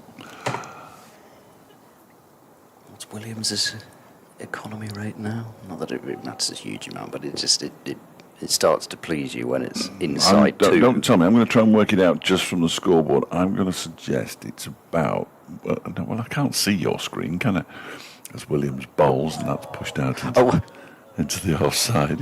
What did you think? You thought I had my hand there because I was covering it up. I thought you were covering it up. Oh. He's almost bowled 18 overs and he's gone for 27, so his economy rate will be 1.5. Yeah. Pretty much. Thank you. Yeah. That's what it says on my computer, anyway. No, it isn't. I've got the Will Williams search up at the moment, and he has the ball in his hand to bowl the final ball of his 18th over of the innings and bowls wide of the off stump. And Chapel allows it to go through to James Bracey. 217 4-6. That felt like a maiden over. Was it once? Because it was. Yes, that'll be the reason. Good stuff. At the start of the day, with where Derbyshire were, and especially with Madsen at the crease and scoring at the speed that he was, you were sort of thinking, well, Derbyshire could get, if all goes well and they stay in, Derbyshire could be pretty close to level by the end of the day. They're going to have to score quite quickly for that to happen now. It's not going to happen. It's Bell bowling to Rees, and Rees edges and is caught at second slip.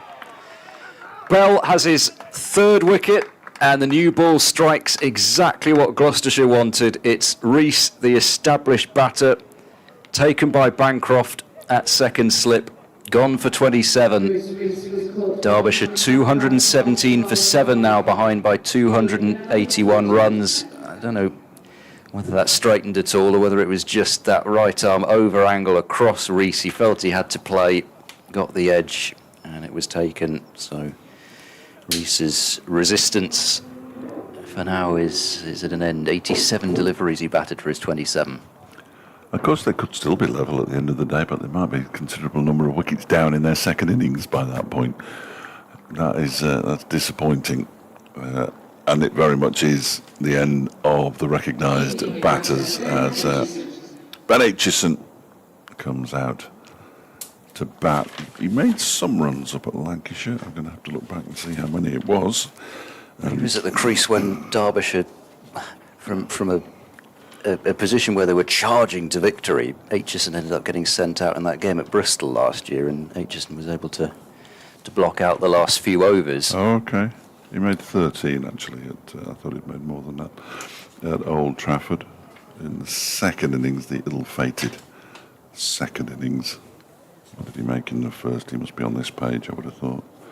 No, he's on the next one. He made 1, so perhaps he didn't score any runs at Old Trafford.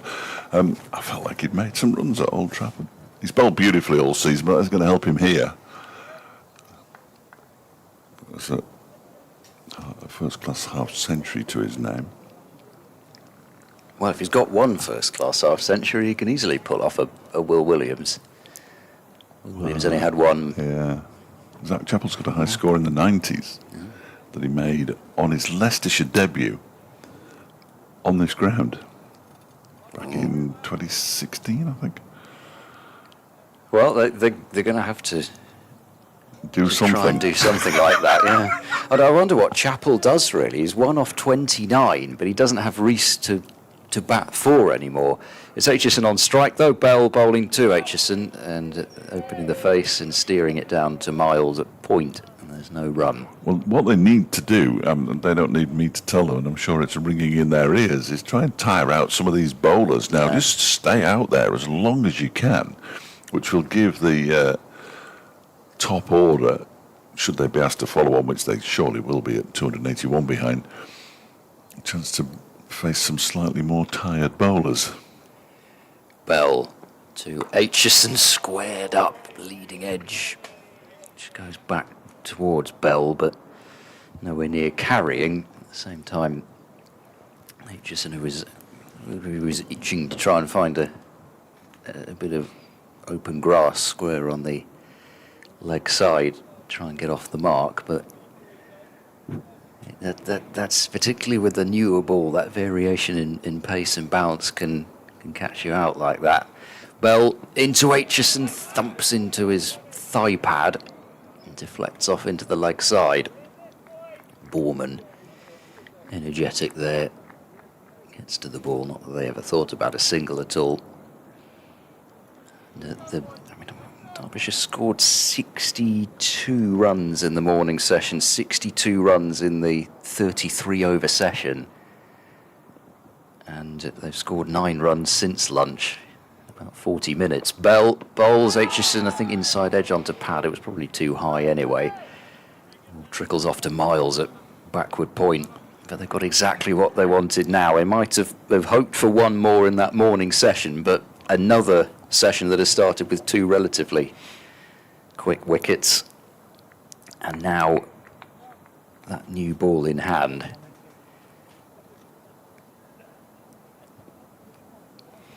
Exactly sure what's happening to Craig Miles at backward point, but anyway, he's in position to field now as Aitchison defends back to the bowler, and that is a wicket maiden for Bell. 3 for 74 from 23 overs. Craig Miles looked as if he was being pushed over from in front of him by an invisible force at backward point. I hope the lunch wasn't that bad. It's 217 for 7. Miles Hammond is leaving for the moment. Presumably going to prepare to bat at 4, as they don't enforce the follow-on and try and get some quick runs. Martin must be leaving Scott Reed to do a lot of the heavy lifting in that game at Durham. He's non-stop messaging at the moment. My phone won't stop buzzing. Here's Will Williams. She'd stop. Into bowl to Chappell, who defends that one up to Graham Van Buren at mid-on. And everybody's completely forgotten about me as well. Yeah, you got lost in the wave. I'm sorry, I did my best. Suddenly rediscovered the group, and what I'll do is I'll put that in again later on and see if anybody nibbles. Mark Beck said he's starting to think that next week's match is already looking like the wooden spoon decider. Wow. I don't think that's where Derbyshire were expecting to be. As Chappell waits and leaves this one alone outside the off stump, we go through to the keeper. Lancashire incidentally 70 for 5, leading by 145 runs. And Kent are 6 down, 130 for 6, and still trailing by 121. They are already in their second innings, of course. There, lots of runs have been scored in the First Division. Nottinghamshire, who were bowled out for 279, following on 99 without loss. This is the next delivery from Williams that's defended by Chappell. Into the offside. And there is no run. So 4 in the second innings for Tom Taylor, who was prolific last season in the First Division despite Worcestershire's relegation. Came through the system here. Left to go to... He's certainly played for Leicestershire and Northamptonshire. I don't know which one he went to first. Probably Leicestershire first, yeah, I think so. That one is down the leg side. Strikes the pad of Zach Chappell, and Derbyshire will get a leg bye. Or a bye. A bye? So it's hit Bracey then. Okay. A bye, 218 for 7. I was convinced that came off Zach Chappell's pad. Anyway, it doesn't matter. He doesn't get the run Derbyshire do, and we move on.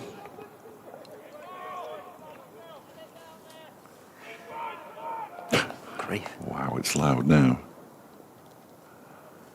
Goes Williams and bowls. That's pushed out into the offside by Ben Aitchison. They've obviously decided that. I mean, there was a bit of slightly frantic running in their batting innings here at times.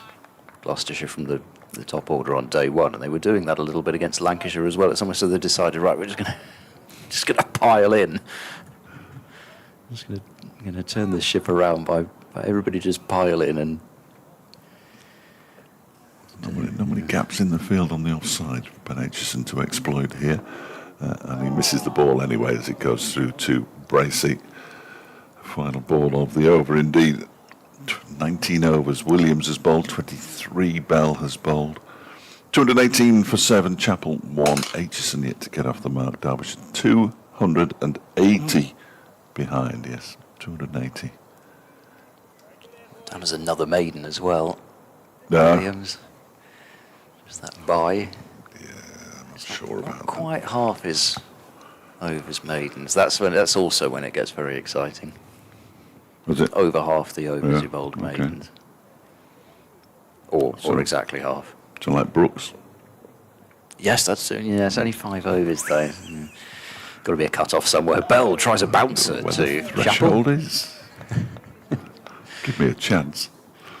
Chappell deciding to duck that one, so he's not immediately deciding that he's going to take on the short ball. Bell himself didn't get much of a peppering from Chappell, so it's not as though he's returning the favour. Lancashire are 72 for 6. That's another one down, I think. Leader 147. Yeah, that's enough. Bell bowls. Gosh, that's incredibly short. There's got to be a wide. It is.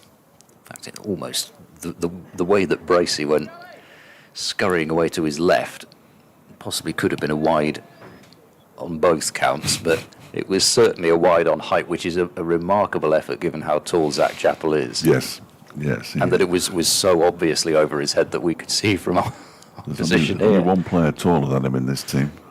So 219 for 7 with the wide. Bell bowls. It's a good delivery. Hand off the bat from Chappell, but he's able to deflect it down to fine leg. And he'll take his second run. 220 for 7. 278 the deficit. Oh, I almost... I was terrible of me, really. Since lunch, Gloucestershire have picked up another bowling point. Oh, have they? Oh, yeah. Could make all the difference come the end of the season, that. Should have noticed. Chappell to Aitchison. No, it's Bell bowling to Aitchison. And that's defended to mid-off. There's no run. It's that honestly, the first half hour to an hour after lunch, I find terribly, terribly difficult. So it's also because somebody, if they don't mind me saying, somebody's running in with a shiny head who's quite tall from that end, and I know Chappell's out there, so he's in my mind. Yeah, I think that was why. That's fair enough. Why I did it. Fletcher on his way in again. Here he comes and bowls, and Aitchison tucks it away through backwards square. There's 2 fielders out on that leg side boundary in case Aitchison wallops a pull shot out into the deep. Aitchison is off the mark with a single. 221 for 7. Chappell back on strike. Has resisted any urge to go for anything expansive so far. Bell to him. It's taken pad and then taken Bracey's fingertip, so that will just be one, presumably leg by, but then I got it wrong last over. This time it is a leg by. It's 2-2-2 for 7, so it is. Yeah, no, I got it wrong. Well, no, I did as well. I would have done if I was calling it. Convinced it hit his pad. There's quite a few extras of late, 17 overall. There's been quite a few recently. 7 wides you don't see too often. No, but 5 of those were in one ball, weren't they? Bell bowls, and that's spewed off a defensive shot into the offside, and they've taken a well-judged single in the end. Craig Miles had a shy at the stumps at the non-strikers end that was never going to run out Ben Aitchison, so he's got another single as well. 2 apiece. for both Aitchison and Chapel. Derbyshire 223 for 7. Just Shoaib Bashir and Mohammed Abbas to come. Derbyshire a very long way behind. Nobody really knows what to do with these injury substitutes. Well, I don't mean in terms of get rid of them, but in terms of all these scoring systems, because this one still says yet to bat and includes Anuj Dal. Well, I'll bring him back with his boot on. Oh, gosh. Might cut down on his quick singles. Will Williams from the racecourse and bowling to Ben Aitchison, who's beaten by the first delivery. Just kept a bit low, possibly. Aitchison sort of gropes outside the off stump and then drags his bat along the floor a couple of times as if to prove it had kept low. Williams won't mind, and the Derbyshire top order batters won't be particularly pleased, I wouldn't have thought. As Williams is on his way in once more, and this time he's driven but not timed by Aitchison into the offside. Once again, there is no run. I did wonder whether there was any regulation as to whether you could go out and bat in a boot or not. No, you might get timed out before you got to the middle. Well, that'd be harsh. Williams is in again. That's off an edge into the ground, in between the two of the slips, second and third. I think it's gone all the way to the third man boundary and crosses the rope now, despite Ollie Price being in hot pursuit. So a boundary for Aitchison. Moves on to 6, 227 for 7. So they haven't got half of the runs yet, which is really bad. Now Griff's taken up position in one of the dugouts. Look. Is he coming in next? No, I won't say what I was going to say, because I'll be accused of being negative. And that is not my style. I'm a new man. That one's wide of the off stump, and Aitchison allows it to go through. Although they are testing me.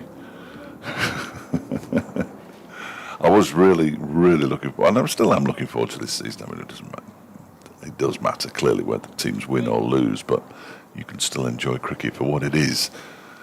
And I want to continue to enjoy cricket for what it is. Although it'd be slightly easier to cover if there were more in contention in this game. Certainly, this one is turned into, pushed into the onside by Aitchison. Having said that, Derbyshire were 3 wickets away from beating Worcestershire, having enforced the follow-on, and should have beaten Lancashire for the first time at Old Trafford since 1996. Last time out. You just wonder if there's any little psychological damage. They were saying not. And the psychological damage has been inflicted as Williams bowls, and that one is left alone. The psychological damage has all been inflicted, hasn't it, by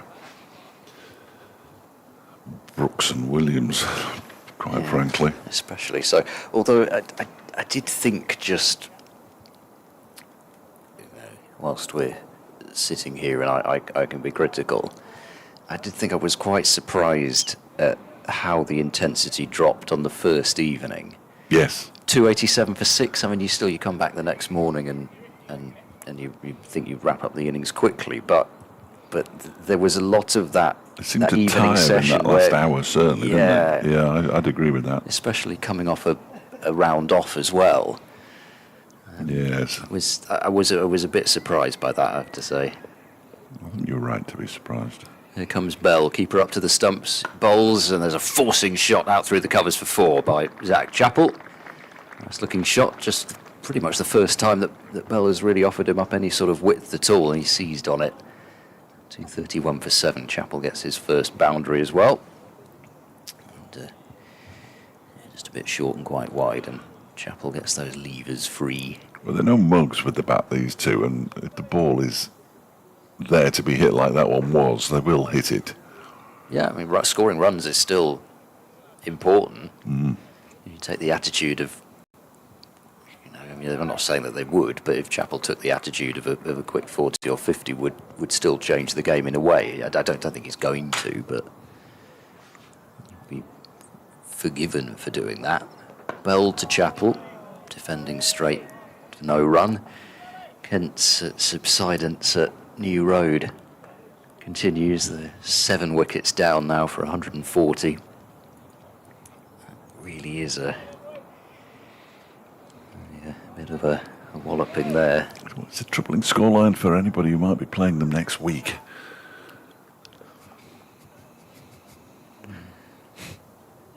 Bell goes in, and Bell's edging, and I don't think it carried. I don't think it did carry. No, that's the reaction, I think, of a team that feel that deserved to carry just because of the quality of the delivery and the fact it's a new ball, but it's difficult to tell. And of course we haven't got any replays from the city, and so Oh no, sorry, I either. don't know why I'm waiting for one. Yeah, I was waiting for one. It was a definite edge. I think it fell short of Bancroft. Bell bowls, struck on the pad, but it's going down the leg side, and the ball is going down to the boundary for 4 leg byes. So 235 for 7. Plenty going on this over. But there's been 8 runs added for Derbyshire. They trail by 263. And I don't know, that went so fine. Maybe if Bracey was standing back, he'd have had a dive at it, but no chance standing up to the stumps. Bell bowls, and Chapel plays a comfortable-looking defensive shot to mid-off. Miles Hammond is back on the pitch. He's got 2 pairs of sunglasses, has he? A pair of sunglasses, yeah, a pair of sunglasses on the top of his cap, and he's wearing one, presumably prescription sunglasses these days. Yeah, or Bracey's glasses. Maybe. Bell into Chapel, waits for that one to come to him, and defends it into the offside, where Hammond comes in from extra cover again. So 235 for 7. The end of another Bell over. 25 overs he's got through now. He does look like a workhorse, but anybody's going to feel it after the sort of volume of overs that he might work up. Even surely Will Williams, especially as they've both played the first 3 matches as well. I mean, admittedly Gloucestershire did only bowl once in the first 2 matches, however. Don't detract from it. It's a long time they're going to have to be plugging away for. Here's Will Williams from the racecourse end. And the bowls to Ben Aitchison, who guides this off the outer half of the bat, out to backward point, where it's fielded by Charlesworth, and there's no run. Francesca Clark has taken the first. No, Clark. They've just spelt her name wrong on the graphic. It is. I thought it was Francesca Clark. What on earth is that? Francesca Clark. Well, I think she's called Clark. She's called Clark on the. Francesca Clake. Well, it's not, is it? That one is defended into the offside by Aitchison. I don't know. I'm not going to dob anybody in by screenshotting it and sending it, but she's got a wicket anyway in Cheshire of 15 for 1 in the 3rd over. Gloucestershire are 1 over away from Cornwall. Are not going to be bowled out unless they take 4 wickets in the final over, but it's going to be a comprehensive. Heavy, yes, yeah. I think that you would say so.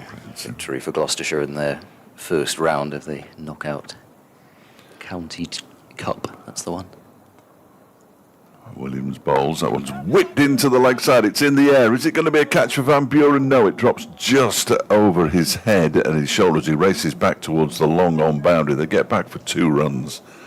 Van Buren, it was one of those. It was sort of coming over his shoulder, but he was always second favourite to get there. And Aitchison moves on to 8, 237 for 7. The very fact that at the top of the tweet they've called her Clark. Yeah. Rather suggests that it's the graphic that's to blame. We'll move on. unfortunate as Williams goes in again and bowls. That one's wide of the off stump and left alone by Aitchison. It's better than misspelling County Cup, I suppose. Yes, yeah, we've all been there. I've not looked at the rest of the tweet though. I daren't now. 2:37 for 7, 2:61 behind Derbyshire. We've got the two opening bowlers in operation here, Bell and Williams. Williams 2 balls left of his over, with the prospect of having to bowl at the opening batters fairly soon. As that one's been lifted into the leg side by Ben Aitchison, and a couple of bounces and then a roll, and it reaches the mid-wicket rope for 4. And he gets a round of applause for that. 2:41 for 7, so he should. A nice little pick-up from Ben Aitchison, who's now confident enough to do some prodding of the pitch. We always tell when the lower order batters are starting to get confident, they start, yeah, we'll just tap that bit down there, and I'm not sure they entirely know what they're tapping. I'm not sure that opening batters know what they're tapping. Sometimes they tap away a portion of the pitch where if the ball lands there, you're not reaching it. No, exactly. I think it's more something to do in between deliveries, isn't it? The final ball of the Williams over is left alone by Aitchison, taken behind the stumps by Bracey, who is standing up to both opening bowlers, which is very impressive. And at the end of the over, Derbyshire are 241 for 7, 12 to Aitchison, 6 to Chappell. 257 is the deficit. I wonder what Gloucestershire will do once they've decided that it's enough for these opening bowlers. You've got to push for the first 10, but then all of a sudden you've got the new ball moments potentially later, and that's very, very important in terms of taking the next 10. Bell into Chappell, stroked away. We saw a bit of one-handed following through with Will Williams yesterday, but that was a one-handed follow-through on the drive that ends up at mid-off. Well, that's why it's important not only that these two score runs, but just for their own sanity, but that they stay out there as long as they possibly can to put more work into the legs of Bell and Williams. They'll know that. Bell in and clipped through the leg side. Good looking shot from Chappell. He'll pick up at least 2 runs for this, maybe even a third. Borman's quick though across the ground, and they don't fancy a third run out to that shorter boundary, so 243 for 7. It's a shame, in honesty, that it didn't reach the boundary though, because that's exactly where David Griffin is. He might have had to have stood up and fielded the ball, and there's nothing better. Or if he'd had Tommy Borman sliding towards him and just snapped it right as he made contact with his shins. Down the leg side it goes, off pad. There is an appeal for LBW, which is entertained briefly by umpire Neil Pratt. He's going to signal a leg by as the ball's tidied up at fine leg. My favourite part of that appeal? Will Williams, who actually fielded the ball down at fine leg, had his arms in the air as he ran to the ball before he picked it up. No idea, because I can't see him. No. I only saw him when he emerged, but he still had his hands up then. 244 for 7. Bell to Aitchison. He bowls, and this has come again off something down to Williams at fine leg. Nothing at all. I thought I heard something that sounded vaguely wooden there, yes, but nope, it's another bye. 245 for 7. But yeah, I don't know. I mean, they could go to seam with Miles and Charlesworth. Would have to be the pair if they want a pair of first change seamers, or you get one of the spinners to bowl with the newer ball. Bell into Chappell, and that's played attentively into the onside. He really looks as if he's watching the ball closely onto his bat there, did Chappell, and Borman this time doesn't have to race off to the boundary to field, but some of the sting again has been taken out of what happened immediately after lunch. 40 deliveries for 28 this partnership has put on. Bell bowls back of a length and dabbed down into the offside by Chappell. Bell will field himself. another partnership that has got something of a start. Only another 170 to go. Well, this is, of course, the reason why these two went for a net this morning. Zach Chappell had a full net, but I think Ben Aitchison's was cut slightly short by the dismissal of Brooke Guest, followed obviously by Lewis Rees when he came out to bat, but the Brooke Guest wicket definitely alarmed him.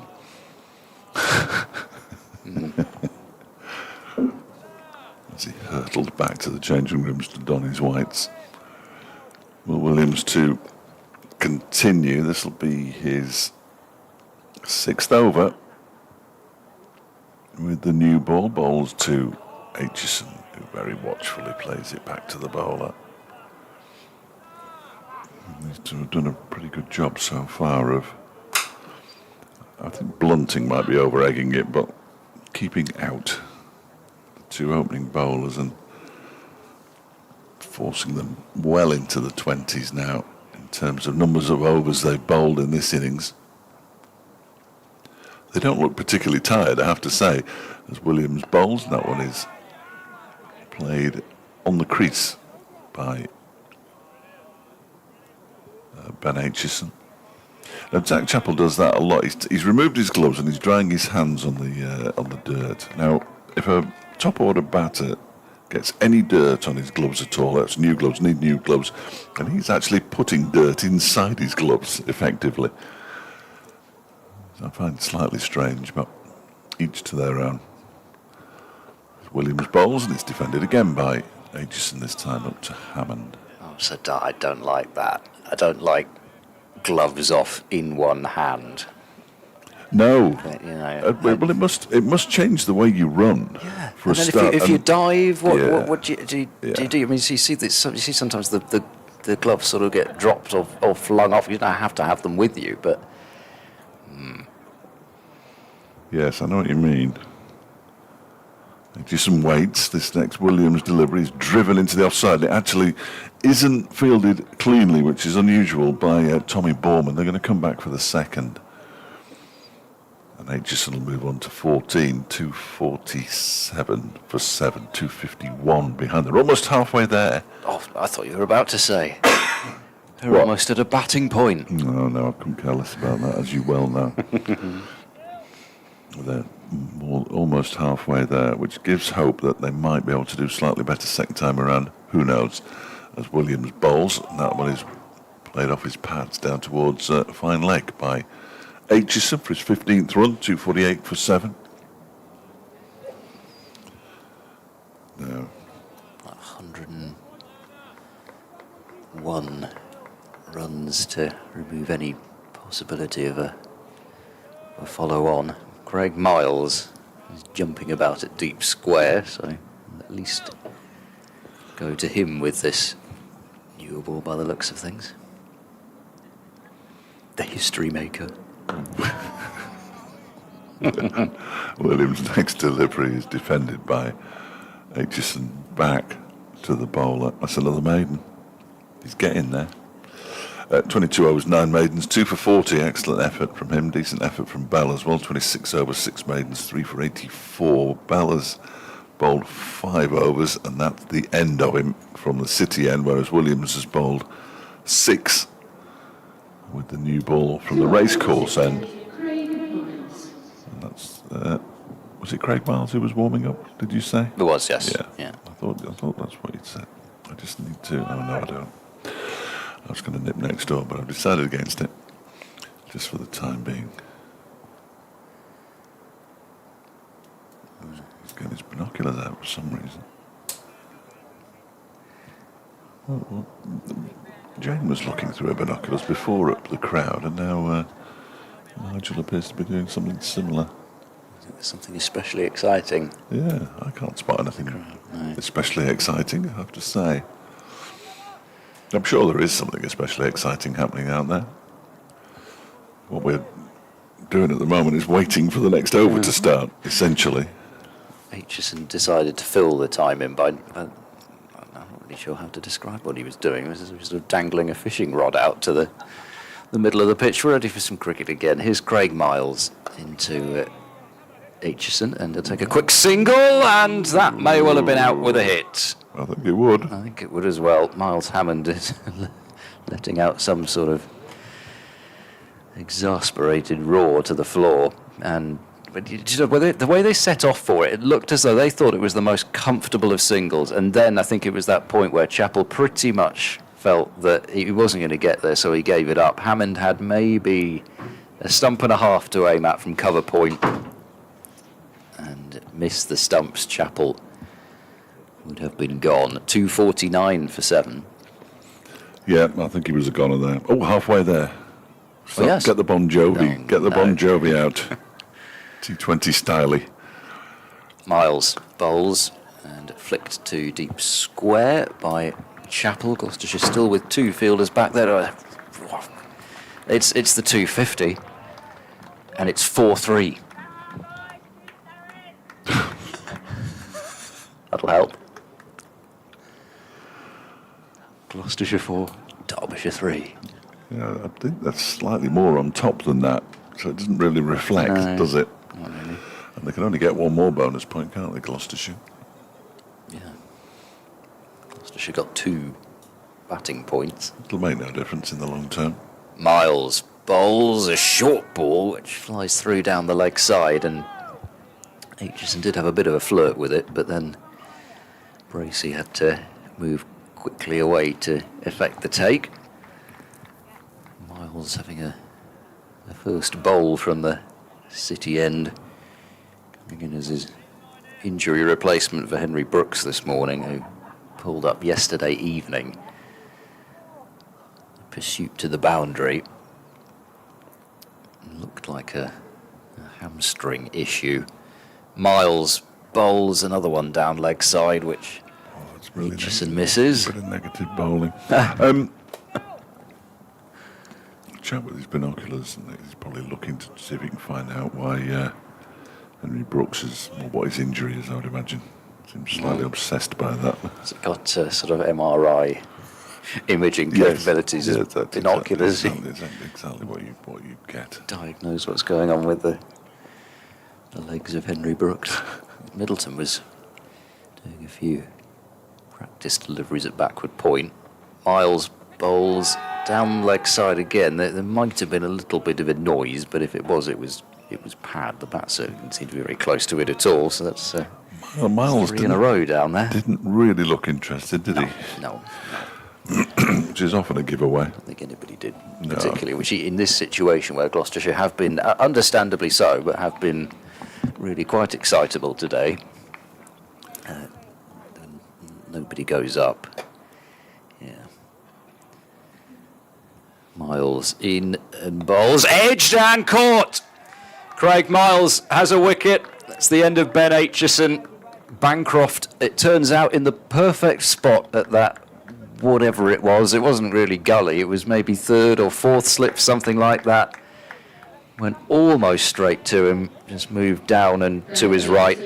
And Craig Miles, after 3 deliveries in a row, fired down the leg side. He bowls a beauty, which Aitchison edges to Bancroft. So Derbyshire 250 for 8, and that, from Gloucestershire's point of view, stubborn and potentially becoming slightly irritating partnership, although, as we know, it could have gone on a lot longer than what we saw yesterday. 33 is nothing. Could have been far more irritating. But yes, Aitchison has gone for his 16 from 33 deliveries.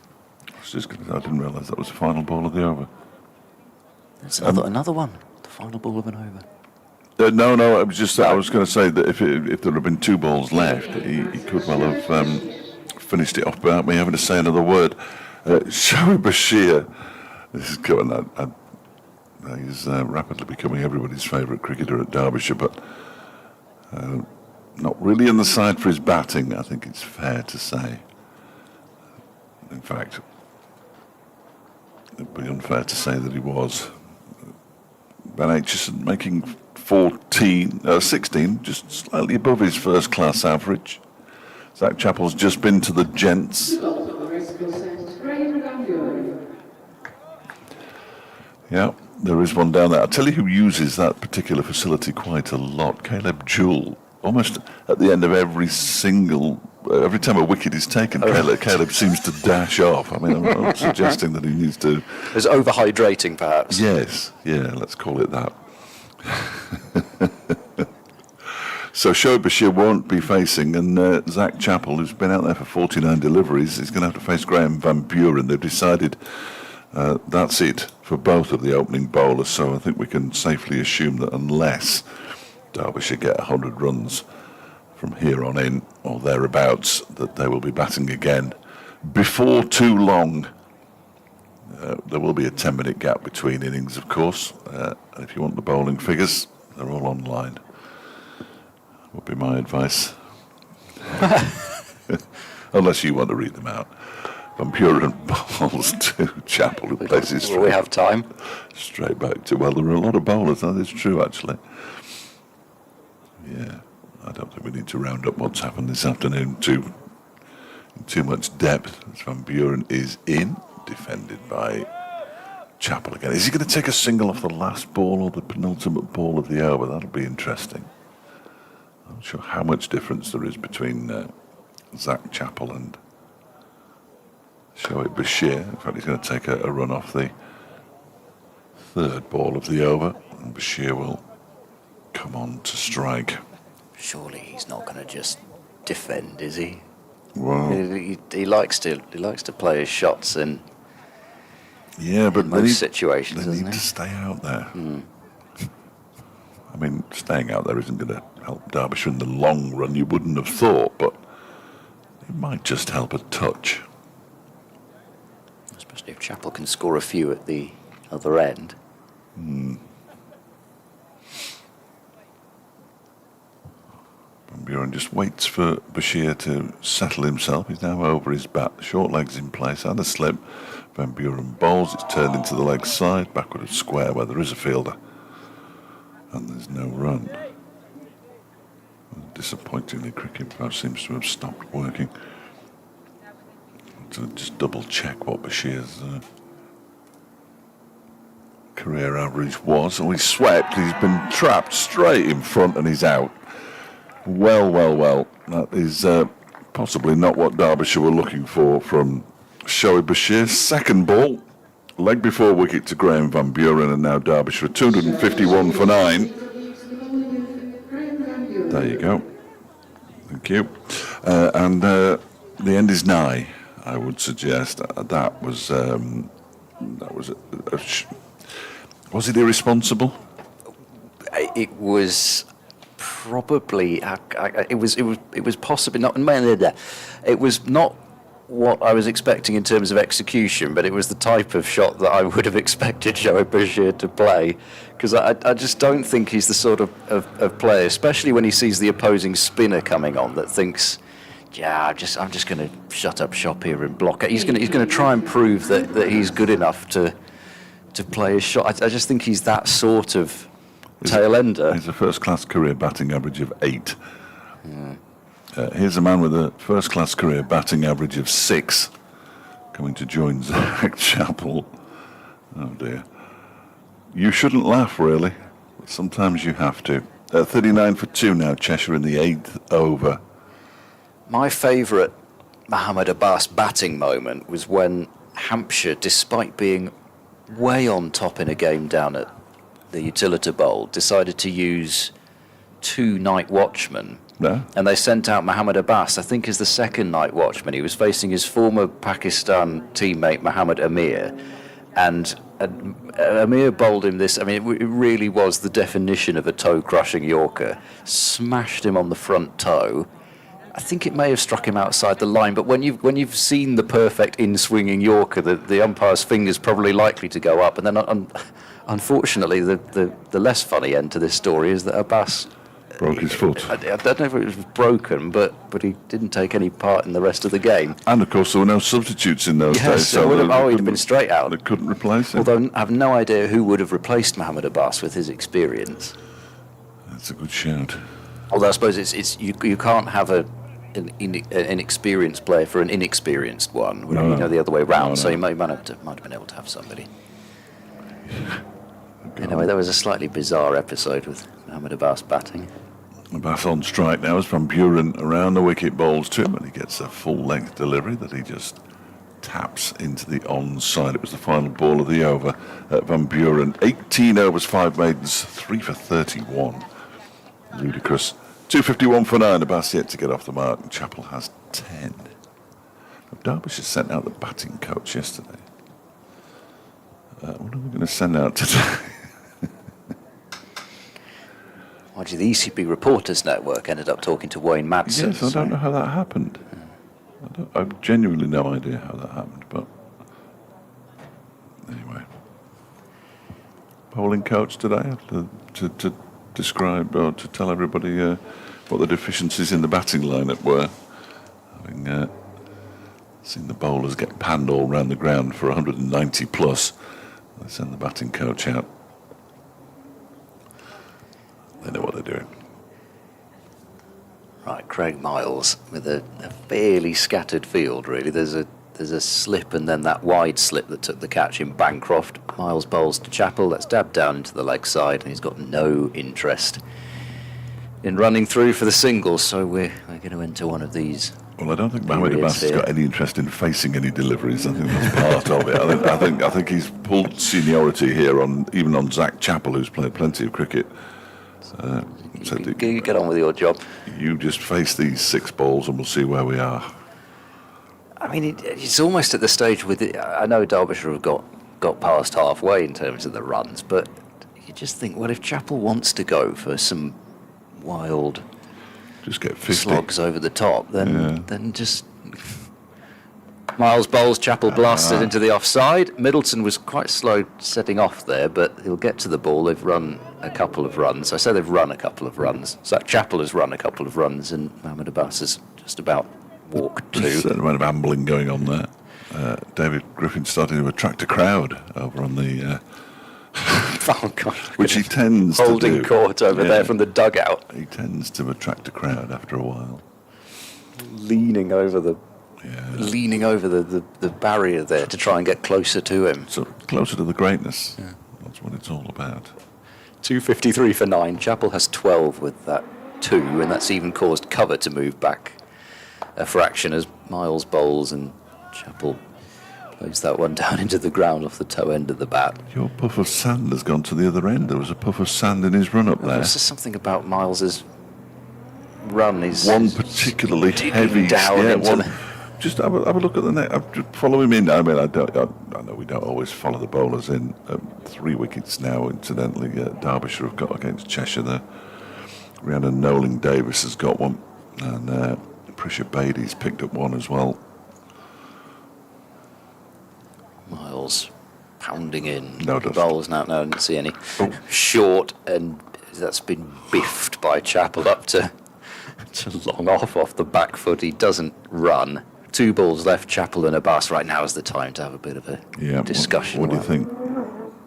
Mo, are we running after this one? Well, if you could do it off the last, that'd be greatly appreciated. Is there an exhaust repair shop in Derby?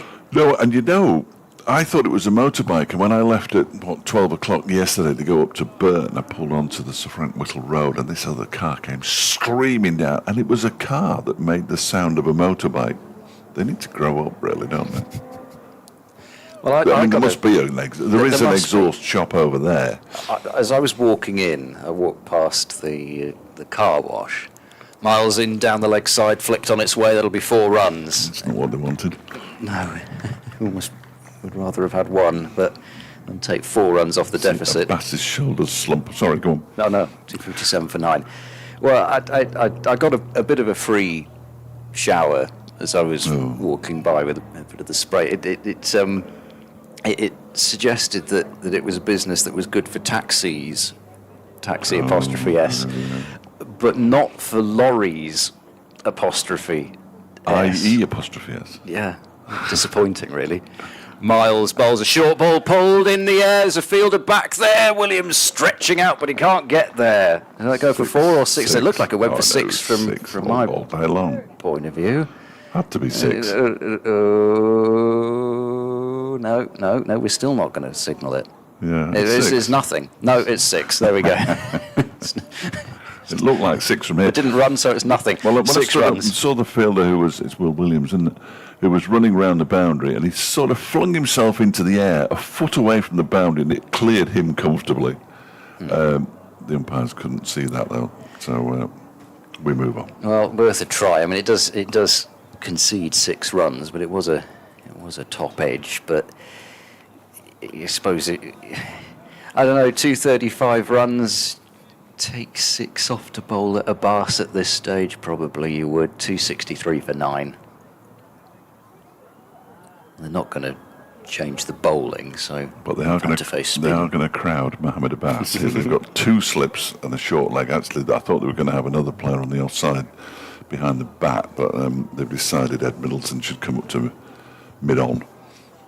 There is a mid-wicket quite close in as well. Full delivery, easily defended by a man who was playing his last game before going off to play for Pakistan in Bangladesh, Mohammed Abbas.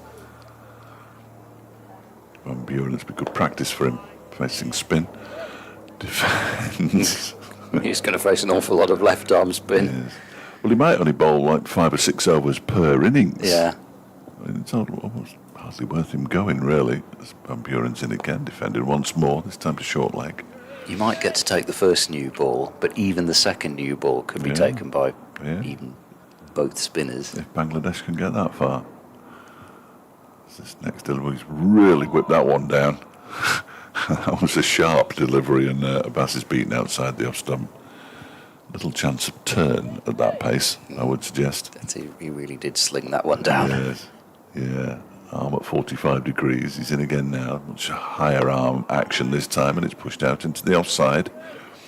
And we have 1 ball left before the battle between Miles and Chappell resumes, which I'd quite like to see, if I'm honest.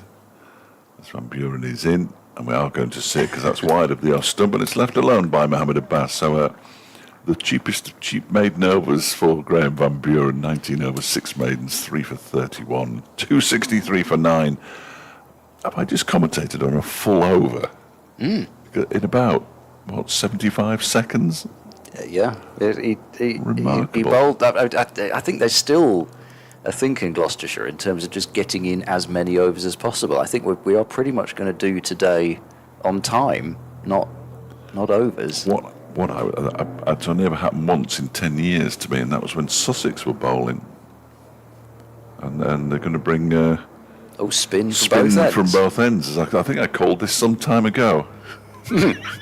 Incorrectly, incorrectly at the time. I've forgotten about that. But spin from both ends. Look at it. Yeah. And this time it actually is. Yeah, Middleton's replacing Miles.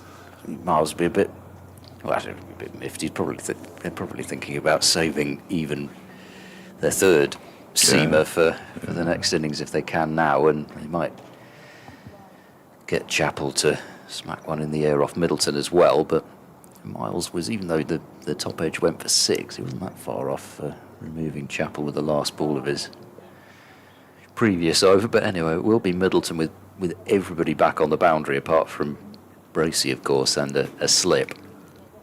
As Middleton bowls, and Chappell smashes this one down the ground through the hands of Middleton and is going to get absolutely nothing for it. That's a nice shot. Gosh, it's just He's hit it too hard. such a good connection. Yeah. There's one of those cricketing cliches.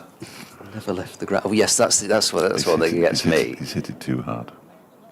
Middleton into Chappell, defended into the, just about leg side. Bracey will field himself. It's he didn't try to overhit it. No, that's another good one. Nobody tries to overhit it, they just overhit it. Yeah. All professional sports have people who are disappointed, of course, when it means that they've played a really bad shot or missed an open goal. They'd be disappointed he's missed that.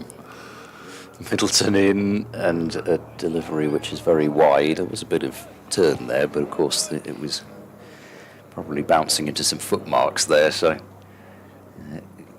Middleton is desperate for Tommy Boorman to go and field finer on the offside. So perhaps he's going to try and hide it outside the off stump with that shorter leg side boundary. Bowls now, Chappell reverse sweeps. Either that or it was for that shot. Chappell doesn't want a bus even to face 2 deliveries this over. I think toe-ended that. Might well have done. It was a horrible looking shot, wasn't it? So what are they going to do now? 2 balls left in the overs. Everybody in, lads. come in, yeah. So they're going to give him a boundary somewhere if he wants to smash it as hard as he smashed the first ball. The fielders on the leg side have just woken up to the fact that everybody's coming in. Then actually, no, they are going to leave. Yeah, they left 2 out, aren't they? Or they're 2 going to leave out 3. for Oh no, now. they're swapping. Yeah. It's just, that's it. Come on, Enough of boys. this. We want more than 96 overs in a day here. This isn't helping at all.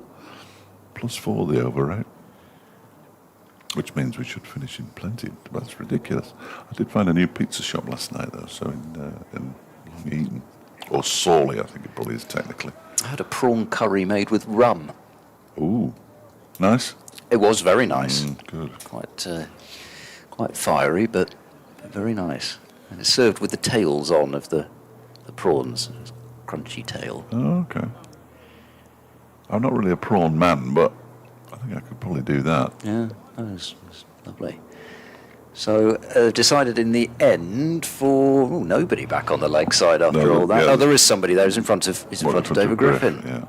Middleton bowls. Chappell winds up for the big heave, and maybe they could have run on the shot, but I don't think Abbas really wanted to move. It wasn't ready. The mid-off sprawls down, still is just about picking himself up. It's Graham Van Buren, who's now, I think, doing slightly theatrically hobbling about up there. Charlie Chaplin hobble.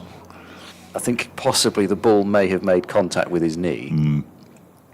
That would hurt because it was hit hard. He's not getting too much sympathy from anybody else out there anyway. He's still hunched over there, but I'm sure he'll be okay.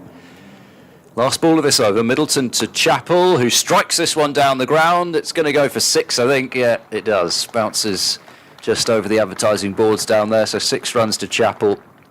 Van Buren, I assume, will hobble along and bowl the next over with a bus on strike, but Chappell's taken 6 more runs out of the deficit, 269 for 9.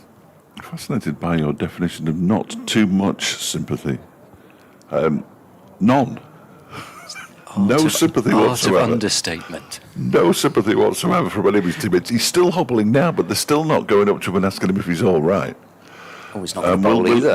Will Williams is going to bowl to Mohamed Abbas, which is exactly what Mohamed Abbas didn't want, I imagine. I mean, admittedly, Williams isn't of terrifying pace, but you'd still rather be facing. Yes, if the I was spinner than Mohamed him, Abbas, I'd yeah. rather not face Will Williams, if I'm entirely honest with you. Yeah, that would he'd be among the final people, along with Bell and Brooks and Charlesworth and Miles, who I wouldn't want to face, and Price, Van Buren and Middleton. Which is why I find it difficult when I go, well, what is he doing? Well, he's doing better than I ever could. Even when I was able to move at any particular speed. But that's a long time ago now. Even downhill, it's sort of gone a bit. 3 slips, and at square leg close to the umpire, catching mid-wicket, mid-on, mid-off, cover, and a point. So there is nobody further than 20 yards away from Mohamed Abbas as Williams bowls to him, and he flicks that away for 4 runs down a fine leg. Perhaps they should have had a fine leg. Nice shot from the Derbyshire overseas. And Derbyshire went to 273 for 9, and there was as much applause for that as there has been for anything so far today from the crowd. It is always good watching a number 11. Everybody likes it. Yeah. And especially a number 11 who is a genuine number 11. His career average actually has gone up to 7.25 from 6 point something over the course of this season. So his batting's improving.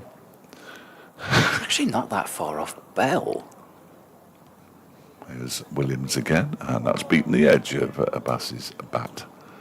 Goes through to Bracey. It's a bit surprising because I didn't Bell's see much of Bell, average but that low. I think it's that about, is a surprise. It's about 7 or There so. are so few of them about these days, aren't there? They all seem to average in double figures, certainly. 6.93. Wow. But I don't know. You look at Mohammed Abbas, and he does look more number 11ish Oh, than yeah, Bell. yeah. He's proper number 11. As Williams is in full delivery, Abbas gets his bat on that one and pushes it up to Hammond at mid-off. Maybe some coaching now. That's the last thing he needs, coaching from Zach Chappell. Well, what I'd do is move the front leg out of the way and swing. I'm not sure Mohammed Abbas has got a swing in him. He may do. How many sixes has he got in his career? Let's have a look. Here comes Williams again, and that one is defended by Abbas. In his first-class career, he's got 2 sixes in Test cricket. Oh, in Test cricket. But in first-class cricket, 142 fours and 8 sixes. No. I wonder if Have I got the right player here? that's completed. In terms of, he made his debut quite a while ago. This next one is, just off the outside half of the bat into the gully region. This is in 214 first-class matches, so it'll be about right. It has a first-class high of 40, which probably took a fortnight. What's his strike rate's 29 for his career. What's Bell's strike rate? It's 31. So yeah, Much quicker. pretty similar. Much quicker. Didn't spend as much time in the middle as Mohammed Abbas then. If he scores fewer runs and gets them quicker. We're now going to have a 4th slip. Why not? He's going to stand behind Ed Middleton. Yeah. Isn't he? It's like the sort of Arsenal set piece formation. They're all going to set everybody's up standing behind each as other. the bowler again. comes in to bowl, they all spread. And the 4th slip is actually wearing a helmet, which I approve of. There's a leg slip as well. Not too many people in front of the bat here. 2, in fact, and 3, including the bowler Williams, who bowls, and that one is defended, and he's seen off an over of Will Williams, and well done to Mohammed Abbas, and he also scored some runs in it, 4 of them, in fact. 273 for 9. Derbyshire trail by 225. Chappell has 28, and it's still not got to the massively irritating stage yet, but the partnership is worth 22. Whilst Chappell's still there, there's every chance that a few more could clear the boundary rope, and that would, if they even get the deficit even below 200, that would make the psychology of their second innings rather different. We're suggesting 200 is the psychological barrier. Well, I just picked a number out of the air. Really. 210. Well, just 212. anything, any runs that Chappell hits You're right. helps you're it right. out. You're right. Gosh, it's like working with Kevin Hand again. No, come on. I don't go into, well, if this was to happen and that happens, then this happens and that happens, then we'll be in well, yeah, but it might not. What's the point of talking about it? Come on, Kevin. Everybody spread. Is he working this week, Kevin? No, I don't think so. It doesn't work very often. Middleton bowls. Chappell again plays that extraordinary bashing, driving swing down to long off. He's quite straight down there and has to be, or Chappell might just go straighter than the long off and the long on. But the way that he's winding up here, there was no run. Middleton in the block hole, forced down to long on or off even for no run. I mean, for all we know, Mohammed Abbas said, look, I'll take Williams. Yeah. You just have some fun. You just try and hit the ball as hard as you possibly can, Zach. See if he can hit it along the ground any harder than he has already. Middleton bowls, and he just steers it very delicately out to deep backward point for no run again. So 3 dots. I don't know. Abbas doesn't look as if he needs too much protecting to me. Let him have it. There have been 3 balls this over, haven't there? Yeah, there must have been. Yes. Middleton bowls, Chappell back towards the Oh. bowler, and that's going to be 4. I thought he'd caught it, you know. It wasn't far off. It was in Wow. the air, and Middleton launched himself away to his right, but the ball was just hit too firmly, and it's gone straight of both long off and long on. Another boundary, Chappell onto 32. I was, my eyes, I need to go and have my eyes tested again. I was convinced he'd caught that. Well, Look at long on and long off now. They're almost been able to, so close to each other, they're able to chat. it would have been almost like that Montgomery one where the ball caught him rather than the other way Yeah. round. If Middleton had somehow held on to that one, that would have been an extraordinary catch. 277 for 9. I work out if Stephen's talking to himself or he's on a call. No, he's just got a scorecard in front of him by the looks of things. Middleton bowls, Chappell tries to get cute and try and nurdle a single into the We'll vacant take one leg here, we'll side. take one here. So I'm not sure if Gloucestershire knew. Do they know how many balls were left in the over? Because they're now all coming in with It's one right, left. It's right now, but yeah, I think the fact they didn't put one on fooled them slightly initially. Yeah, I think they should have all been in for that last one, but they put it up, but possibly Bancroft hadn't looked at the scoreboard as it put 2 balls up at the same time. Anyway, everybody's in now, apart from a deep mid-wicket and a long on, a straight long on as well.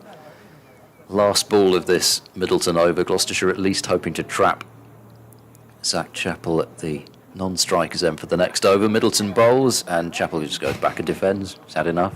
Abbas can have the strike against the seamer. I'll just try and smash the spinner out the ground. It's 277 for 9, 221 runs behind Derbyshire, and well, it's certainly a handy 26-run last wicket stand at this stage. 20 minutes left until. Well, I say 20 minutes left until tea. Of course, it won't be, because if they 7 don't overs. take the wicket, they'll have the extra half hour as well. So, Or we might get to the point where they take tea and they don't lose 2 overs. oh, and yes, that Yeah, one. Which is ideal, isn't it? But we won't find out until 10 minutes into it, and then we won't have had our break. Rhiannon Nowling Davis has finished with pretty impressive figures for Derbyshire women. 59 for 7 now. Cheshire, 4 overs, 3 for 12. Do we have any giant killing going on I don't anywhere? think so. No, it doesn't look like it. Adriana Darlow is in her first over. She's bowled 5 deliveries and has taken 2 for 2. We do. do we? Sussex are 56 for 6 against Norfolk. Ooh. So we might have a big Yeah, upset. exciting. We'll keep an eye on that. Well, you will. I've got all on keeping an eye on 2 Derbyshire teams here. 1 successful and 1 less so. 277 for 9. Will Williams on his way in. Miles. Sorry, Miles. Where's Williams gone? Was it always Miles? No, He's just changed. Just changed. Thank goodness for that. it's a 1 over spell. Yeah. Don't want to overtax yourself at this late stage, especially when you're going to take the new ball in, 10, 15, 20 minutes. It was Craig Miles. He bowled a short delivery, and Mohamed Abbas just leant out of the way a bit, really. Comfortably enough. Through to the keeper. 277 for 9, trailing by 221. In goes Miles again, and there's another short ball, and Abbas is waiting for it.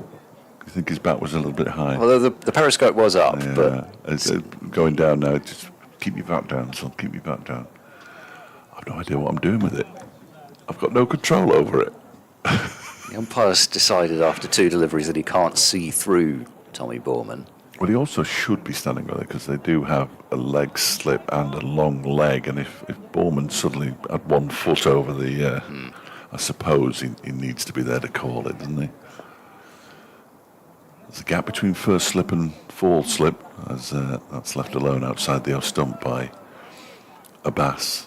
I do prefer this field to the one that Derbyshire had Oh, when spreading. Chappell was bowling. Well, just in terms of the fact that they've got one of their 2 behind square at leg gully, rather than having Abbas is even less likely than a Brooks or a Williams to try and clear the boundary, but at least He's less likely than I am. at least they've got somebody who could, other than the short leg, they've got 2 fielders who could catch a pop up off the glove or something. Miles is in. Defended by Abbas beautifully. Back towards the bowler. Van Buren eventually does the fielding. Well, there's another middle defensive shot. He hasn't really, I mean, I hate to say it, the ball before he gets cleaned up. Yeah. But he hasn't really put a foot wrong, has he? No. He hasn't tried a sweep shot, certainly, as Miles goes in and bowls. And, he's played an aggressive shot. That's a nice shot as well out into the offside. They're going to get at least a couple of runs here. I don't think it'll get all the way to the boundary. They're not going to come back. There's a slip from Van Buren, who actually gets back to his feet remarkably well. And throws the ball in. They do pick up 2, and Abbas moves on to 6. Oh, this is perfect for Chappell. I mean, he's going to be back on strike for the spinner again at this rate. Well, not Miles into the game, not up to the speed of the game. Hasn't bowled every ball on the stumps, has he? No, this is true. And Mohammed Abbas will be slightly more confident, you would have thought. So just leave it alone then. Yeah, well, yeah, not to the one that he does bowl on the stumps. Here's Miles bowling short ball down the leg side eventually. Abbas looks around for something. I don't know what on earth he was thinking he might get out of that, but another over safely negotiated. 219 the deficit now, 279 for 9. Derbyshire with Abbas on 6 and Chappell on 32. And we're going to see the continuation of spin, which is good news for those who like seeing a cricket ball hit very hard.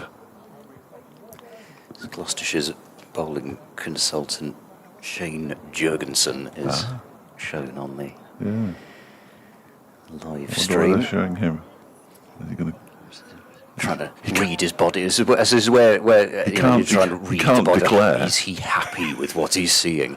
Well, I don't see why he wouldn't be. No, I don't see why it would be either. But this is the sort of thing that they have to talk about when a coach is put on the Long on screen, isn't it? Is almost immediately behind the stumps at the far end now, and there's another There's long 2 on. long ons, There's 2 long ons and a long off. So This is like the field that Karen Pollard saw a lot in the latter part of his career when they decided that he had a lot of balls down there. Middleton bowls in. This has been looped up in the air and it's going to fall well short of the on-rushing Hammond, and they've run through for a single as well, which is odd considering they didn't bother with that the last couple of overs. I think they thought it was going to be caught, and they've just sort of run because that's what you do. Even though it's the last wicket. Yeah, and even though he would have had to have gone back Automatic to reaction, isn't it? Yeah, just sort of, he's hit it in the air, let's run. And I'm not sure that's going to benefit anybody, really. There's a massive looping top edge, but because everybody was back on the boundary, no chance of anyone getting there. So they've taken the single, 280 for 9, and Middleton, at last, from his point of view, I suspect, is going to get a chance to bowl at the number 11. He's been watching everybody at the other end have a go, and he's not had much of a go. And there's going to be 2 slips in a short leg. The slips are very close together. Bancroft wanted the second slip a bit wider. Middleton to Abbas, that's over-pitched, and Abbas tries to drive and ends up hitting it back to the bowler, but it's all another delivery which is seen off. Middleton approaches, bowls, a bit of bounce, but it's kept down well by Abbas into the onside. So even if the wicket were to fall this over, what would we have then? We'd have 3 overs until tea, or is it getting to the point they take tea anyway? Tea is It's close, isn't it? I think it's been 10 minutes at the interval, isn't it? Yeah. Abbas in line and defending. You do sort of see how slow the pitch is when Middleton is clearly putting effort into what he's doing. You see the number 11 and Abbas have seemingly quite a lot of time to line up and defend. Middleton bowls, Abbas forward and playing this one into the ground. The way he's doing that, you almost feel as though he might as well get somebody else in there on the offside under the helmet, at least put somebody in the eye line. Well, he's not going to play a massively aggressive shot ever, is he? Not the Let's face it. last ball of the over anyway. Chappell will be on strike for the next one. Middleton bowls to Abbas, who's forward, defending once more. So he's blocked out the rest of that Middleton over, and the crowd, I think, are rather warming to this last wicket partnership. Everyone loves the last wicket partnership. Yeah. 20 more runs for another bonus point. 280 for 9. Nobody cares. Cheshire now 73 for 9 in the 16th over. I think that game, well, it ought to be done and dusted. Adriana Darlow now 11 balls, 3 for 9. Well done to her. 3 wickets for Nolan Davis as well. In Derbyshire, they've lost their first 2 games of the season, I think. They put a pretty good total on the board at Canterbury, but couldn't get it over the line. Did I actually say the final margin at Bristol? No, I don't think you did. 107 is the final margin for Largish. Gloucestershire against Cornwall. It's not quite as large as Worcestershire over Northumberland. 121 runs there. It's very difficult for the developing counties, though, isn't it? Facing teams that are playing together and playing a higher standard. It used to happen in the men's game when they played the minor counties in the first round of Gillette Cups and that kind of thing. It's Craig Miles. Look, we haven't had a one-over spell this time, thankfully. And I've double-checked who the bowler is. And he's going to be bowling to Zach Chappell on 33. And he goes. Chappell swings the bat, and he's gone out towards long off. They've run 1, and 1 is all they'll get. As I think that's Ahmed out there doing the fielding. I did see somebody go up the steps, actually, but didn't take any notice of his number. So another 1 to Chappell, and now we've got the sort of reverse of what should be happening at this time, with Chappell taking a single off the first ball of the over and Mohammed Abbas then facing the next 5. That isn't quite how it works at this stage, but 281 for 9, 217 the deficit. Chappell up to 34. Williams is off the field. I'm having a rub down, ready to. Yeah, that's all it'll be. Trust me. I'm a doctor. So just a little bit of consultation about where the field should be, and Mohammed Abbas just taking his time to settle over his bat, which he does now. And Miles bowls to him, and bowls a short delivery, and Abbas has got absolutely no intention of playing any kind of shot to a short delivery. So unless one keeps low, and it would have to keep very, very low when it's pitched where that one was pitched, he looks fairly competent in ducking underneath, doesn't he? And I understand he's having the issue that Chappell had, in that if he bangs it in short, it goes up about head height, whereas what he really wants is the one that's even something like hip height would bring that leg slip into play, or even short leg possibly. He did hit one out to the offside before, though, didn't he, Abbas? And this one he tries to flick away down the leg side, but misses. It's taken by Bracey. It does make you wonder how a team can be bowled out for 281 on a pitch like this, to be brutally honest, but it's amazing how it happens that way sometimes, isn't obviously it? with the pressure of facing 498 and the disappointment of that huge stand when they thought they would probably be batting about 5 hours earlier, plays into the mind as Miles goes in again. Abbas, sort of evasive action with a half attempt to flick it away down the leg side, but he makes no contact. Pretty sure we would have tea now Yeah, if I think so. the wicket falls. Now it's 5:30. Yeah, quite right too. So what, 36 overs left? It's not too long an evening session either, is it really? Tea, Round the wicket now. tea 10 minutes early. We're looking at 6:05 here.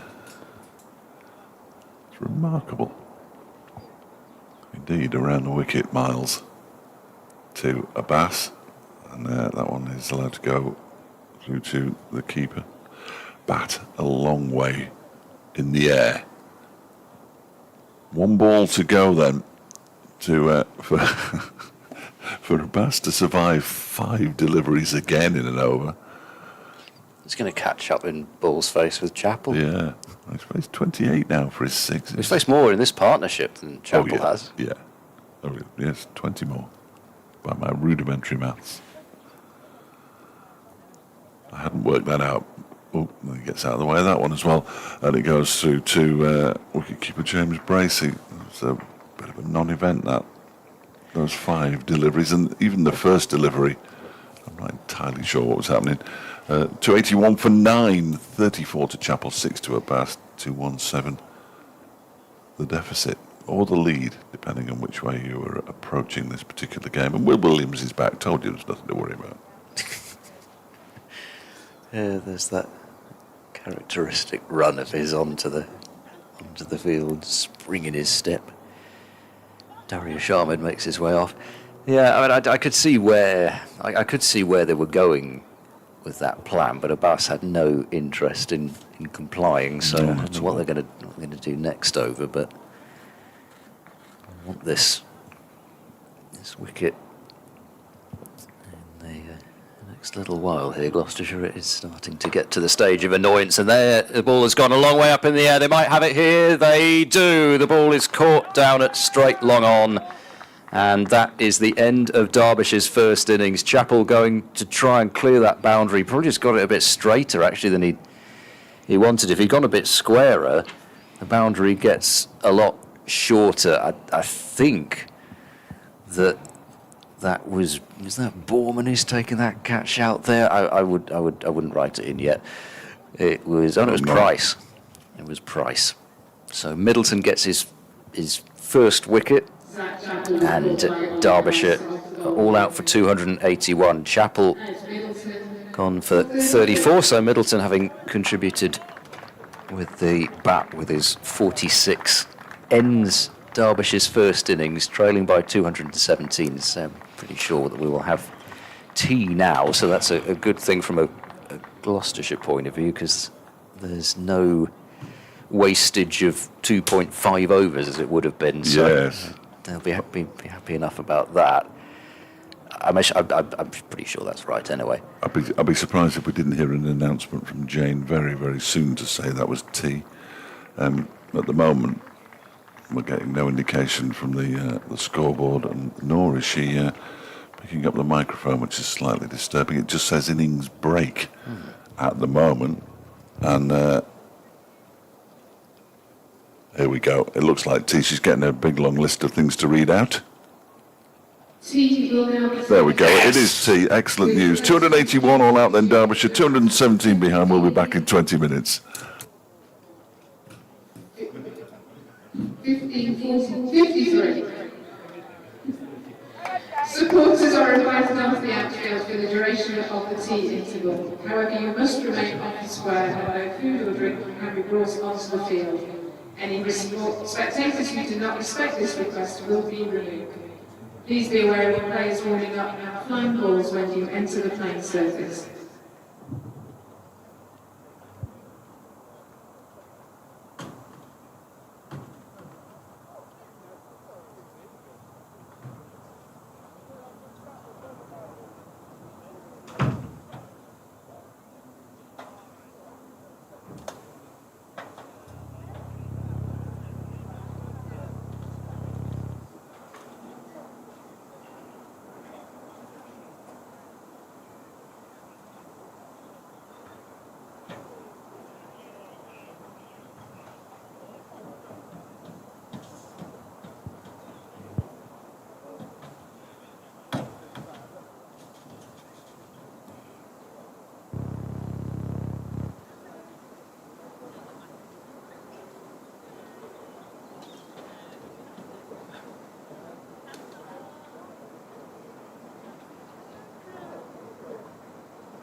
Gloucestershire have enforced the following.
That makes a horrible rowdy noise.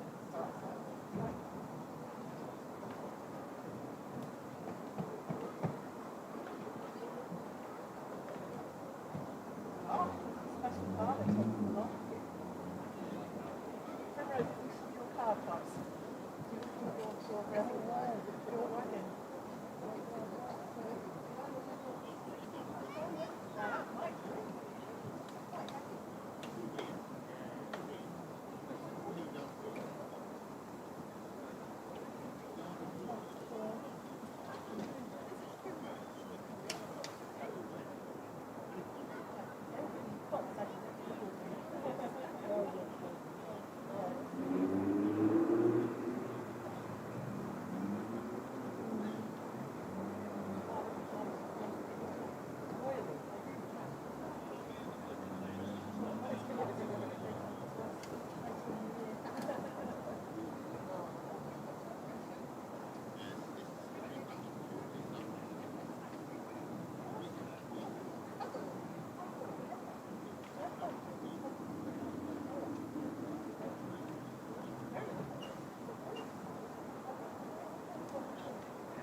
Please welcome the umpires for the final session of the day, and Gloucestershire led by Captain Cameron Bancroft. Opening the batting for Derbyshire, Philip Jewell and Harry Kane.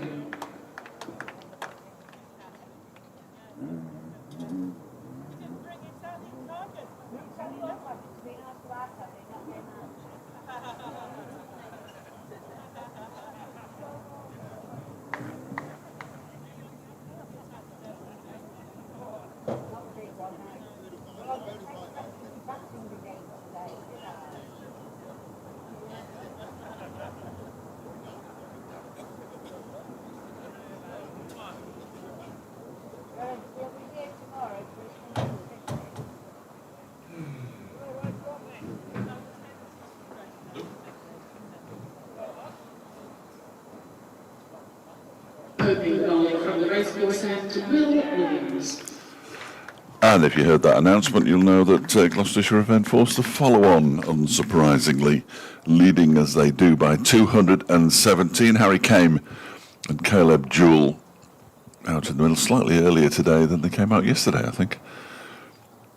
if I'm not mistaken. I wasn't here yesterday, so I think that's the case. Possibly.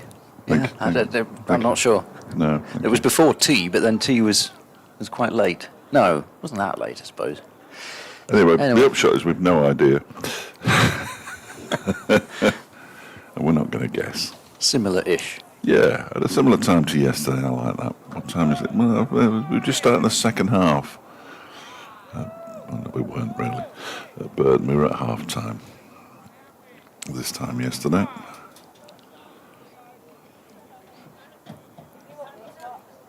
Will Williams. He is going to bowl the first of 35 overs that we have left in the day's play, and he's going to bowl to Harry Kame, who's off the mark straight away with the boundary out to square leg. Good start, Harry Kame. 4 without loss. Derbyshire, here we go. Now Derbyshire get up to lead of about 250 and declare tomorrow. Well, I mean, even, well, shall I say, at a chase of 130 something. Could be interesting. We could even get on Sports Extra 3. But yeah, 10 to 6 tomorrow. Yeah, Sports Extra 3 with you. In comes Williams and bowls, and Kame defends this next delivery. Well, There was a very large difference of opinion in the kitchen where we've all been for our various drinks during the interval. Anything between no wickets and 7 wickets down at the close of play. I won't tell you who said what. yeah. Well, it's. I suppose it's about 34 overs. It's not long enough to feel long of itself. No, Williams bowls to Kame, leaves that one alone outside the off stump. It's the kind of session where I think if Gloucestershire got 3 down, they'd be happy. Oh yeah. Yeah. I think so. Yeah. So I mean, Derbyshire. top order wickets, because you'd hope that you could have another session a bit like the last one, where 5 might go if it's Yeah. lower order wickets, but you just want to make sure that nobody's set for a really big innings in this top order. David Griffin didn't appear at tea time, so I can't tell you the last time Derbyshire followed on, because I can't remember. It's Williams bowls, that's left alone again by Kame outside the off stump. Again taken by Bracey. It's almost certainly to be far more recent than I can recall, which is why I'm not guessing. And I'm sure there's a way of finding out, but I don't have the books from previous seasons on me. I think Gloucestershire haven't enforced since the 706 for 6 game at Grace Road a couple of seasons ago. Next delivery is turned into the leg side by Harry Kame. He played that very, very, very late indeed, just before it was about to thud into his pads. Fortunately, I have a subscription to Cricket Archive, so I can have a look and try and check. I think especially given, admittedly it was Bell rather than Williams, but perhaps the 4, maybe Gloucestershire were a bit less justified in yelling as it went off to the boundary, but I could see why they were interested in that one, especially as Kame was LBW to Bell in the first over of the first innings to quite a similar dismissal, trying to play it leg side and sort of falling over a bit. It's Caleb Jewell's first ball, final ball of the Williams over, and Jewell taps it into the leg side in that way that Caleb Jewell does. And there's no run 5 without loss after 1, trailing by 212, Derbyshire. How do I find this out? I was curious as to what exactly we're going to trawl through every single Yeah, it's not an easy thing game to on find, is it really? list I of don't think it happened first-class last. matches. I don't think it happened last season because there were so many big scores. But that isn't to say that it didn't happen. Yeah, so what? How many overs were they in the field for? 101. So 102 consecutive, but it is different when you're pushing for victory. Yes, and I mean, Middlesex were in the field in that opening game for probably about 200 overs. Try and get the exact number up. Yeah, it was 199 and a half. Here's Bell from the City end, and Kame allowing that one to zip on through to the gloves of James Bracey. That was 87 in the first innings and 112 and a half in the second. And you would expect spin to play a significant part here. It's mostly Bell and Williams really that might feel the workload, especially Williams. He's been out there for about 3/4 of the match. Bell came, no stroke again. Well, he shouldn't have batted for so long, should he? Well, exactly. It's his own fault. I don't have any sympathy for him. Was he doing trying to get to 3 figures? I'm not having any sympathy for him. Yeah. Well, I did ask him actually last night where that day ranked in terms of his career. He said, "Ask me on Monday," which I thought was quite a good answer. Yeah. Short as well. Well, no, he did go on. Bell in the bowls. Well, that's a good leave from Kame, and Bracey was moving to his left quite quickly to take that one. So we have seen that Bell's got the ability to get the ball to cut back against the right-handers. And another new ball in hand. But yeah, I suppose once he's been on the field, Williams has not left it. Last man out in the Gloucestershire innings. Bell bowls, Kame taps into the leg side, does almost a pirouette after defending the ball away. Charlesworth in to pick up from mid-wicket. So he came out there in the 99th over of Gloucestershire's innings. Oh, I've got a nasty feeling it was last season. I've just thought up a game. Oh. Yeah. So that's 50 overs he was batting for and 100 overs in the field. He's a young man, he'll be fine. Bell is in and that's let go. Again, wide of the off stump and moving away, if anything. And you've watched every single moment of it. Of Williams, is it on the field? Yeah. Yeah. Yes. I've watched every single moment of the first 4 games. Barely missed a ball. You should get time off for that. Well, that's next round. Bell in bowls and left again, as that one's the one that angles in, but it doesn't really seem to jag in the way that the one earlier on in the over did. But a good start from Bell, as you'd expect. Maiden over. Derbyshire 5 without loss. They trail by 212 runs. 33 overs this evening. In theory, 96 overs tomorrow. What's the forecast saying now? 50% at 5 o'clock. It'll be done. 60% at 6 They'll be o'clock. shaking hands by 5 o'clock. You look absolutely fine until the mid-afternoon. Yeah. At least. Don't worry. I have the last time Derbyshire followed on. Marvellous. I think. Is it me? Mm-hmm. Williams bowls to Caleb Jewell down the leg side. Nicely taken by Bracey. The last time Derbyshire followed on was in August 2024, so it's not that long ago, when Sussex made 607 for 8 declared down at beautiful Hove. Derbyshire were then bowled out for 290 and for 258 and lost by an innings and 59. They were doing that to a few teams that season. In comes Williams again. That's turned into the leg side by Jewell. He's going to get off the mark here with 1. And he's going to come back for the second as well. He's hustling back to the danger end, and he really did have to hustle. It was a good throw from Middleton. It was a good throw. Flat and accurate. Didn't quite hit the stumps, but it wasn't far away. Yes, and Gloucestershire lost to Sussex by an innings at Bristol, but there was a fairly significant event that had happened at Edgbaston just a few days before, so I think there may have been a few sore heads involved. However, Sussex a very good team that year. Carlson took 5 for 90. As in comes Williams again, bowls, and that one, he angles his bat as if to try and play it to the slip cordon. Misses it, and it goes through to the wicket keeper. I'm not sure what he was hoping to achieve by that.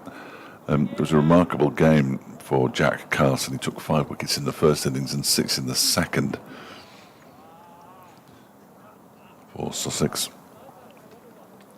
And Finn Hudson-Prentice must have been injured. He only bowled 5 overs in the second innings. No substitutes allowed in those days, of course. Praise the Lord. In comes Williams in and bowls, and Jewell pushes this one out into the offside, and there is no run. Notable performances from Derbyshire. Well, following on, Harry Kane made 79, Wayne Madsen 77, and Aaron Donald played in the game just as a fielder, not as a wicket keeper, because Brooke Guest kept wicket. 138 in the first innings from Wayne Madsen. I thought you meant specialist fielder to start with. No. Williams bowls, clipped into the leg side, straight to the man at mid-wicket, Craig Miles, who fields and tumbles over and then chucks the ball away to Graham Van Buren to do some polishing. So I think that was the last time, unless, of course, anybody out there knows better. I would hold my hands up, of course. Derbyshire's women chasing 77, 43 for 1 after 5.5 overs against Cheshire. As Williams bowls. Oh, that's a leading edge. He was trying to play into the leg side. It's skewed away past the second slip. They're going to get a couple of runs here. I think they'll settle for 2 as Tommy Borman reaches the ball now and hurls it in. So the first false shot induced by Will Williams at the end of the third over. 9 without loss then, Derbyshire. Still trailing by 208 following on. 4 to Jewell, 5 to Kame. Lined up earlier what looked like the most likely bit of giant killing in this knockout county cup. Sussex bowled out for 83 and Norfolk 1 without loss in the second over, as Sports Extra join us with Gloucestershire having enforced the follow-on against Derbyshire, who are 9 without loss. Gabe Bell, the Tasmanian, running in and bowling to Harry Kame, and that's turned into the onside. And there's no run. It wasn't always fast-moving, Gloucestershire's progress, but they have made pretty steady progress today. They got exactly what they wanted with the prize wicket of the captain, Wayne Madsen, chipping to mid-wicket for 65, just adding 3 runs to his overnight total. And, pretty much everybody got starts in that Derbyshire innings as Bell bowls to Kame. He's forward and pushing to mid-on, and there's no run. A lot of 20s, 30s and late teens. But Gloucestershire found ways to pick up wickets. 3 for Bell, who's bowling now, a couple for Will Williams, who is relentlessly accurate as ever, 2 for 44 from 23 overs. And Graham Van Buren, possibly the pick of the bowlers with his left arm spin, 3 for 31 from 19. Bell into Kame, squeezing that one off the inner portion of the bat on to pad. The ball dribbles up to mid-on. He was way outside the line of off stump anyway, but Well worth a shout there from everybody out there, I'd have thought. James Bracey still got his gloves behind his cap. But yes, and we've also had the thrill of another injury replacement. Hopefully Henry Brooks is okay, but in many ways it sort of makes sense given the rules in their current form for Gloucestershire to have made that replacement, as Bell is into Kame, who's defending with a straight back, almost squaring himself up. But did I say straight back? I think he probably did have a straight back as well as a straight bat, but anyway, it's gone back to Gabe Bell.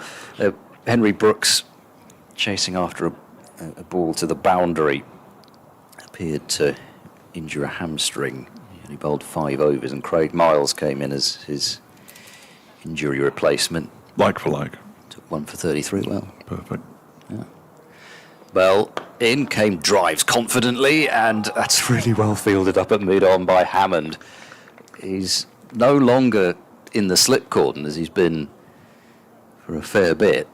Middleton is the man in the gully where Hammond might have been, but it was a piece of fielding you would have expected to be routine in many other circumstances, but the way that the ball was bobbling on him, he had to read that and watch it carefully, and was able to prevent runs. Bell still hasn't gone for a run in this innings yet. As he's in and bowls, could carry through to Bracey, but it's no strike from Kame. So a maiden over, Derbyshire 9 without loss, trailing by 208. Just spare a thought for our earlier correspondent Nick Buxton, who was watching his beloved Derbyshire struggle and was hoping to then watch his beloved Leeds United this afternoon. Leeds are losing. In the Battle of the Minnows in the FA Cup, Chelsea 1, Leeds 0. Leeds looking to be into the FA Cup final for the first time in 50 years, he told me. I wouldn't have had the first idea when they were last there, if I'm entirely honest with you. So that must be, what's 50 years ago from now?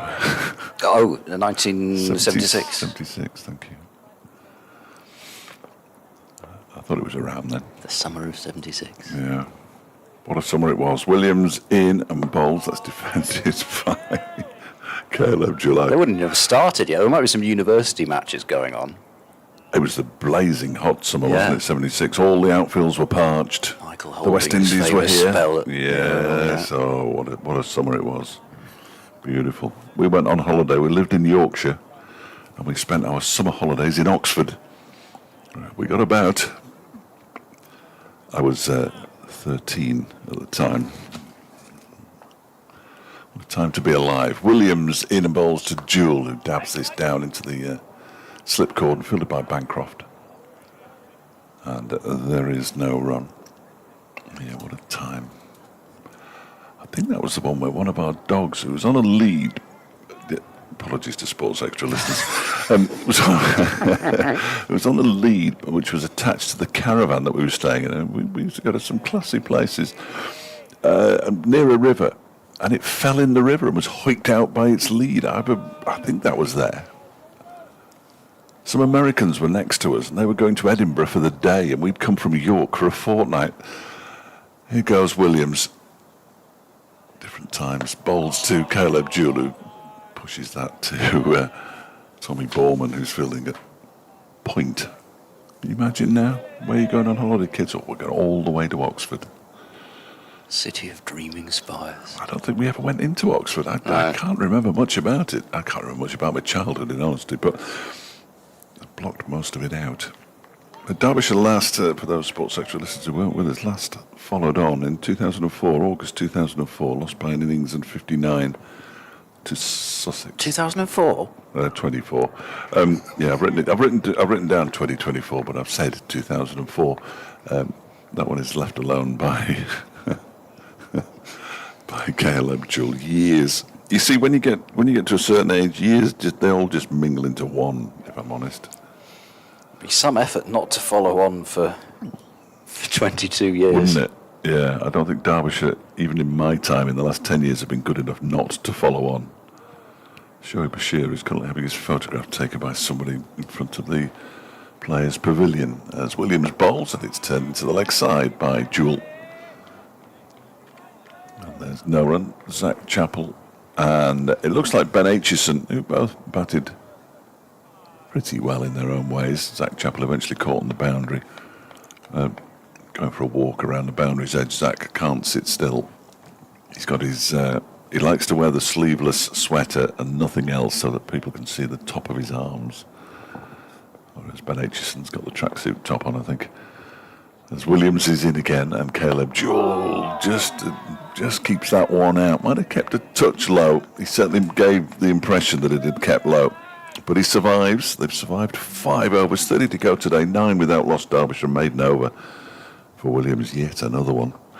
And Derbyshire remain 208 runs behind. Derbyshire's women in pursuit of 77 to beat Cheshire in the T20 County Cup, the knockout competition, are 53 for 1.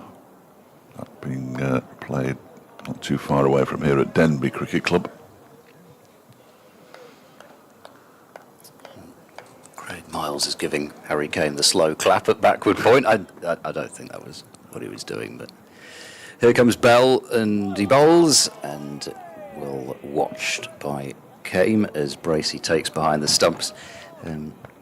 For the benefit of Sports Extra listeners, I suppose we should go back a little bit further with the extraordinary start to the second day, where, in fact, if we go back even further than that, Gloucestershire going on to make 498. Go back to that last week. We could go back to last week, actually, because that could be That's where where it the started. turnaround began, Yeah, even that's though where it started. they lost their third consecutive match to start the season as Bell bowls to Kame We might lose a or few defenders listeners. into the leg side. There's no run. Anyway, they were 167 for 6 at one stage, Gloucestershire, and then added a further 331 runs for the final 4 wickets, which I think David Griffin decided was the 4th most runs added by a team against Derbyshire for the final 4 wickets. Gloucestershire with Williams and Brooks just 2 shy of their county record 9th wicket standards. Appeal for OBW has been given out here. Gloucestershire have got their first wicket in this second innings. I wondered whether there was some bat involved there. Kane was flicking his bat up a little bit after he's walked off. But Bell, again, I think maybe with that nip backer that has been almost his calling card in his Gloucestershire stint so far, gets Kane for 5. He's got him LBW in both innings. And Derbyshire are 9 for 1, trailing by 208. There was a sound. There was a sound. I'll say no more, and we don't get replays head on from the far end because the technology isn't quite working as it should be at the moment, which is a little bit frustrating, but so be it. Harry Kane, a couple of failures in this match now then. Kevin House says it was 1973, but I can't remember what we were talking about. No, I can't remember what started you off on your reminiscences. Whatever it was, But must Kevin have been said it's 1973. 1973. Well, Kevin wasn't with us on holiday in Oxford. I'm fairly sure. I'd love to have had that. Leeds FA Cup, he's saying. Well, how can it be 50? Yeah, well, I knew that, Kev. Lost to Sunderland, of course, famously in the. Was it the? No, the centenary was 72, wasn't it? It was a fame. Was it the 100th FA Cup final? Anyway, it was something. Kevin's old enough. It's going really well. Kevin's old enough to remember stuff like that, and interested enough to remember stuff like that. Whereas I'm not. I didn't think they were there in '76, but I'll have to go back and check the message that we were sent by Nick Buxton. Perhaps he said more than 50 years, and I've just misread it. Matthew Montgomery's the new batter. Let's concentrate on that, shall we? Before I implode. Right. Bell still hasn't conceded a run through his third over. 2 slips in a gully. Montgomery faces up to Bell, and Bell is drawing a defensive shot into the leg side. First up from Montgomery.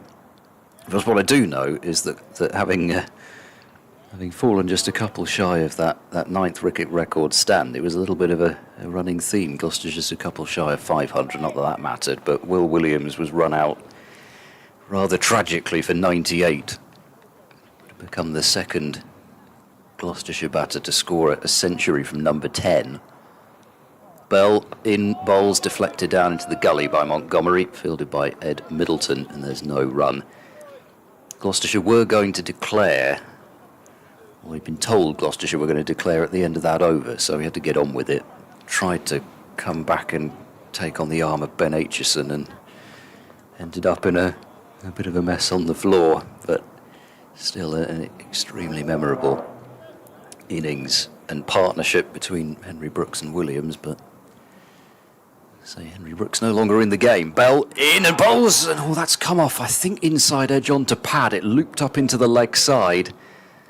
Well short of Ben Charlesworth at mid-wicket, but a fine over from Bell, he's already got through, was it 30 overs in the first? Not quite, 26 overs in the first innings. You wouldn't know it from the way he started this one. 3 overs, 3 maidens, 1 for naught. It's 9 for 1 after 6 overs.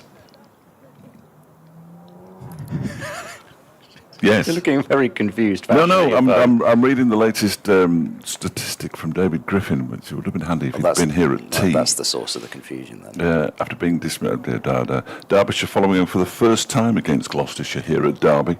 They played 41 times here beginning in 1886. They have followed on against Gloucestershire elsewhere on 11 occasions Thank you, Griff.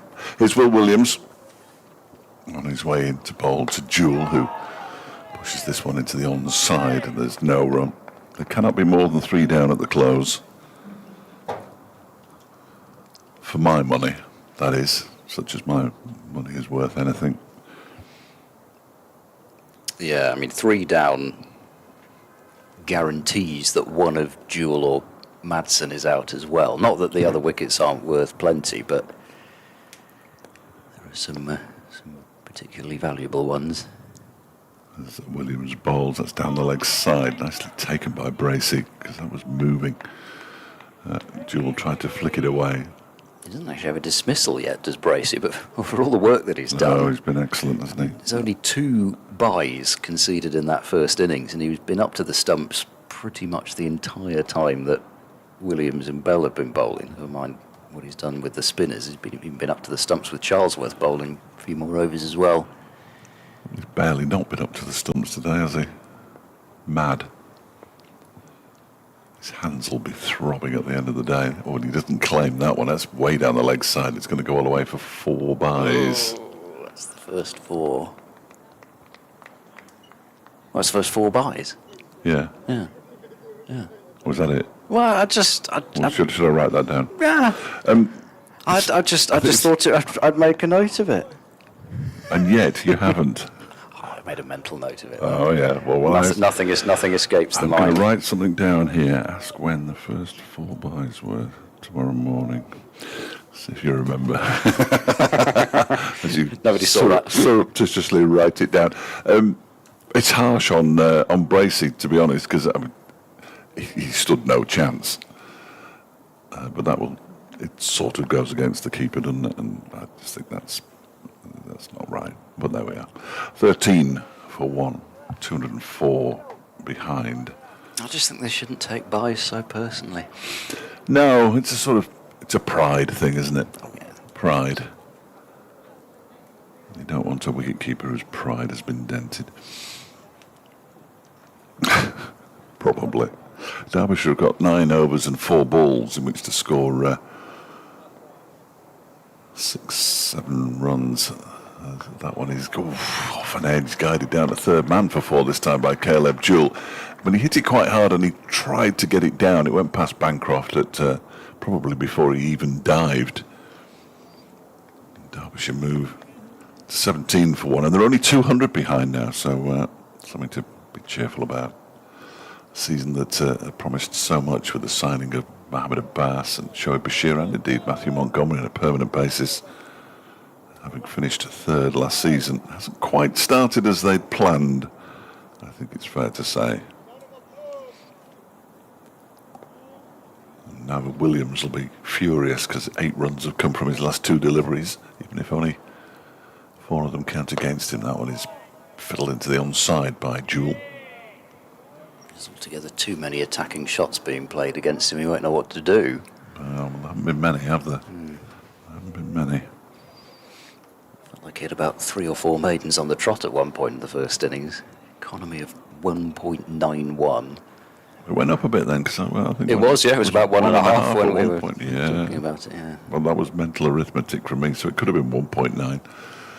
As Williams goes in, oh, that's a good leave from Jewell. Ball goes through to Bracey behind the stumps, and the over comes to an end. 7 gone, then 28 remain in the day. Plenty of cricket to enjoy here in the. I was going to say sunshine, but it's gone a bit hazy now here in Derby.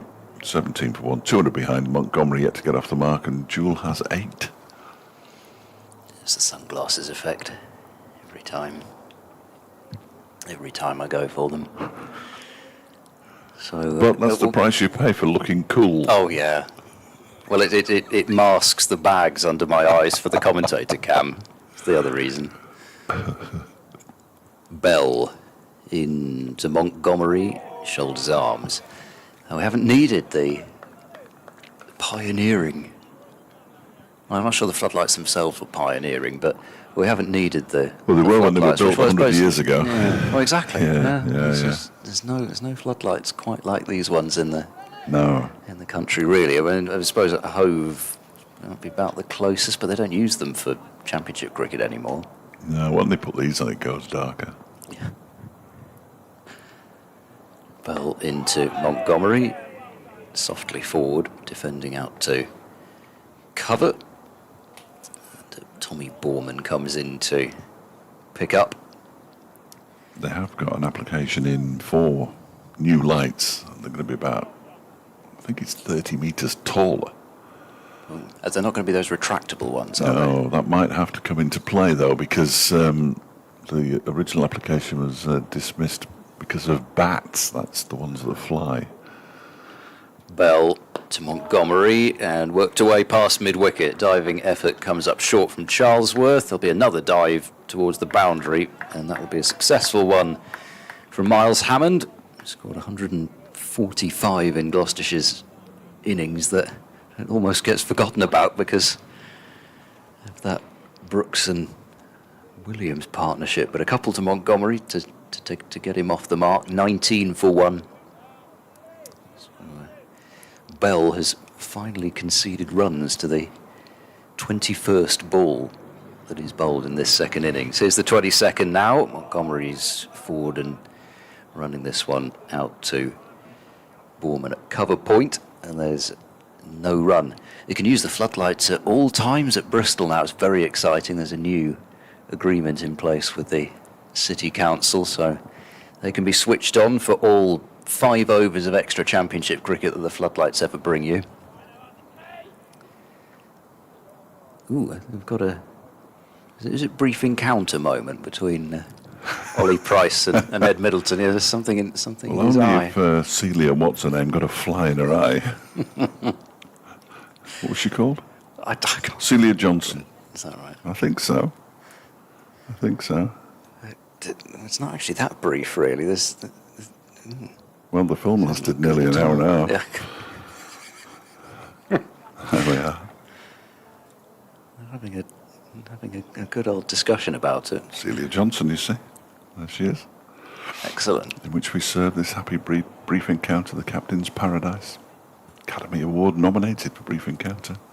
Bell to Montgomery, flicked into the onside, down towards the long-legged boundary and over it for 4. Made that look rather straightforward, did Montgomery. Just expecting the ball to be trickling down to fine leg, and instead it was already crossing the boundary rope. 23 for 1. Montgomery has 6. And, well, this is really loose stuff from Gabe Bell. 2 deliveries scored off in the same over. It's all falling apart. He's got to sort it out, really. The brief encounter was in 1945, and yet she was still acting in 1969 when she was nominated for a BAFTA from the prime of Miss Jean Brodie, supporting actress for that one. Bell to Montgomery, who manages to whack it into his own shin. And that's the end of the over. Gloucestershire had opened up cover for that last delivery. Perhaps influenced the shot, but anyway, no harm done other than to... Well, maybe not even his leg, because that's what the pad's there for. 23 for 1. 8 to Jules, 6 to Montgomery. 2 goal from the racecourse end, Craig Miles. Indeed. Wow. That's a remarkably quick announcement. Yes. As I say, I mean, he obviously is going to bowl, but this is where you just toy with the PA announcer out there and go, no, just put my cap back on. Yes, that would be good. That would be good. You know, Celia Johnson, I didn't know this, but she was married to Ian Fleming's brother. Okay. And her children looked after the James Bond estate for a number of years. That would be worth a couple of quid, wouldn't it? I would have thought. Gosh. Anyway, enough of Celia Johnson. As much as I'd much rather talk about her than Derbyshire's current form. Derbyshire's women have just lost a 3rd wicket. They've got 2 batters out there now who've yet to get off the mark, and they still need another 7 runs, although they do have 8 overs to get them. They ought to win the game. Griff's inside now. Look, he's sitting next door. So he is. He shouldn't be sitting next door. He should be outside with a camera, surely.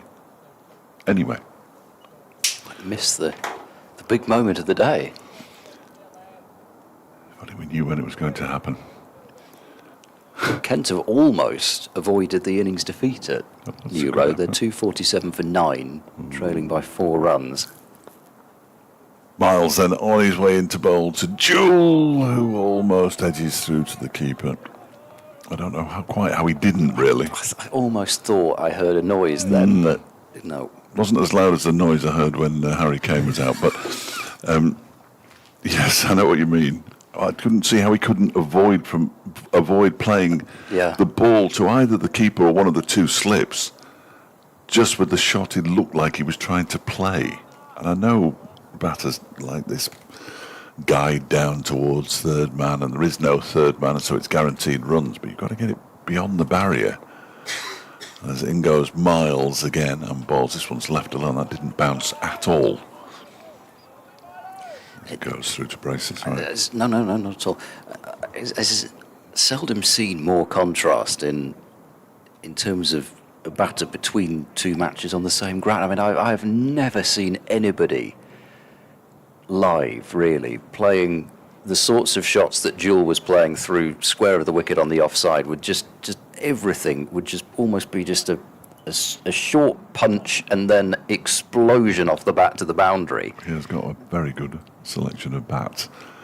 Miles bowls. This one's clipped into the leg side, but can't beat the fielder there, Will Williams.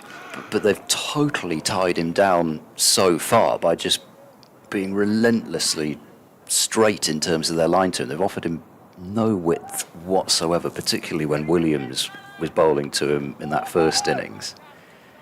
Well, there's a lot more footage of him now than there was even when he came at the start of last season, but even though he was a Big Bash winner with Hobart, but he did make 5 50s in his first 3 matches. That one is left alone by Jewel to go through to the keeper, and of course Gabe Bell will know just about everything there is to know about him. You would have thought, having watched him close up in Tasmania. What's he doing over there? I'm not sure. Tommy Borman. He's still going, whatever it is. He was doing that thing as though somebody was pushing him back. That must be just to do something to your back, the base of your back, possibly. So I should ask the Gloucestershire physio at the end of the day. Yeah. Might need it. Well, mine's gone completely as Miles bowls turned down towards fine leg by Jewel for a single, because there is a fine leg in place. Jewel moves on to 9, 24 for 1. Harry came out for 5, of course.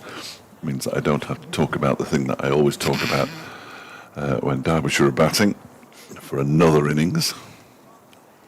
He certainly can't be loosening up, I don't think, Tommy Borman. I just have to look up and see what he bowls. I've never seen him bowl. So I don't think it's that. He's listed as right arm off break, but I can't say I've even seen it for the. I think everybody who doesn't bowl is listed as right. I think Billy Godleman was probably listed as right arm off break. I never saw him bowl. I should probably get a message from somebody saying, "Oh, you once took 7 for 6 for Dumbleton against." Man, edged behind and dropped by Bracey. Well, Miles is just standing there stroking his chin. I think it was a drop, judging by the way everybody reacted. There's almost complete silence out there, wasn't there? It was a funny one, because Miles then looked back to the umpire, almost as if to say, he did nick that, didn't he? But I didn't see what... Yeah, and I think he... Let's have a look. There we go. It's funny, because it swerved very late on Bracey. I'm not sure if there was anything on it, in all honesty. They don't tend to do that when they've been nicked. That's something that tends to happen. Well, it changes the revolutions on the ball, doesn't it? Exactly. We'll not put it. I'll not make a note of that. 24 for 1 at the end of the over. Montgomery on 6, and Jewel on 993 runs behind still. Miles is still looking up to the heavens in anguish, but then I don't know if that's just because he's just slapped his thighs as well.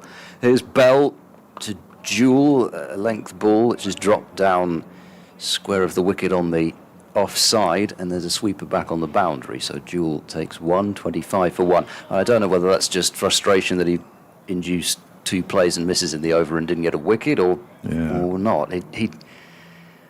I'm almost back in the camp now where he must have nicked it, but Well, I was, but I left it. I left that camp. we won't know. Derbyshire's women have won by 7 wickets. Bell to Montgomery, and that's left alone wide of the off stump. His 5th over. Bell, and well, if they want another seamer with this change that they've made, which has certainly worked in terms of helping Gloucestershire to build that score up, never mind to the length that it got to, but with this reconfiguration, the extra seamer has to be Ben Charlesworth if they want to go there, or they'd have to go to spin quite early. Bell into Montgomery, and that's watched closely by him, and ball trickles out to cover, and there's no run. Matthew Montgomery arrived in Derbyshire last year for the One-Day Cup on loan and scored 2 centuries in the competition. That's quite got going this season so far. 28 in the first innings, 46 and 12 against Lancashire and 11 against Worcestershire. Bell into Montgomery, drives square of the wicket on the offside. A handsome looking shot that will bring him 4 runs. Miles has to go off in pursuit of it. Out towards the light roller and the super sopper over there. 29 for 1. Montgomery has 10. I'm sure Derbyshire won't thank me for reminding everybody of this, but I shan't forget the time I came here and the super sopper broke down with a great big puff of smoke out the back, and then on came the tractor. It was in the same season as Glamorgan's hover cover had broken down halfway across the pitch in driving rain. There were dark days. Bell to Montgomery. Oh, inside edge, really, down to fine leg. He looked like he almost didn't want to touch the ball, but he did. And ends up getting a single for it. 30 for 1. Montgomery has 11. And looking at Lancashire, they've obviously arrested the slide up at Chesterley Street, 194 for 6. They were about 50 odd for 5 at one stage. It might be even worse than that. If the page will ever load, I might be able to say who's got the runs. Last ball of this over, Bell to Jewel, and turned into the onside, keeps it down, and Borman fields at mid-wicket. Miles is already peeling off his sweater and his cap almost before the ball's rested in Tommy Borman's hands. He's about his business. 30 for 1, Derbyshire. And what have we got? 25 overs left this evening. Well, unsurprisingly, I don't know if your page is loaded yet, but it's Michael Jones and Paul Coghlan, who are both former Durham players, aren't they? Oh, yes. Yeah. Coghlan only signed for Lancashire at the start of this season, bowled particularly well at Old Trafford against Derbyshire. 2 stints at Durham, isn't he, Coghlan? Started there. Yes, he came down to Notts. And then, he was blighted. He's been throughout his career really by injury. That's the only thing anybody's ever blighted by, is injury, of course. Another one of those sporting cliches. It goes Miles and bowls. That's driven, but stopped by a tumbling Ed Middleton at cover. His floppy sun hat. 30 for 5, 187 the deficit. So Michael Jones definitely played for Durham, didn't he? Yeah.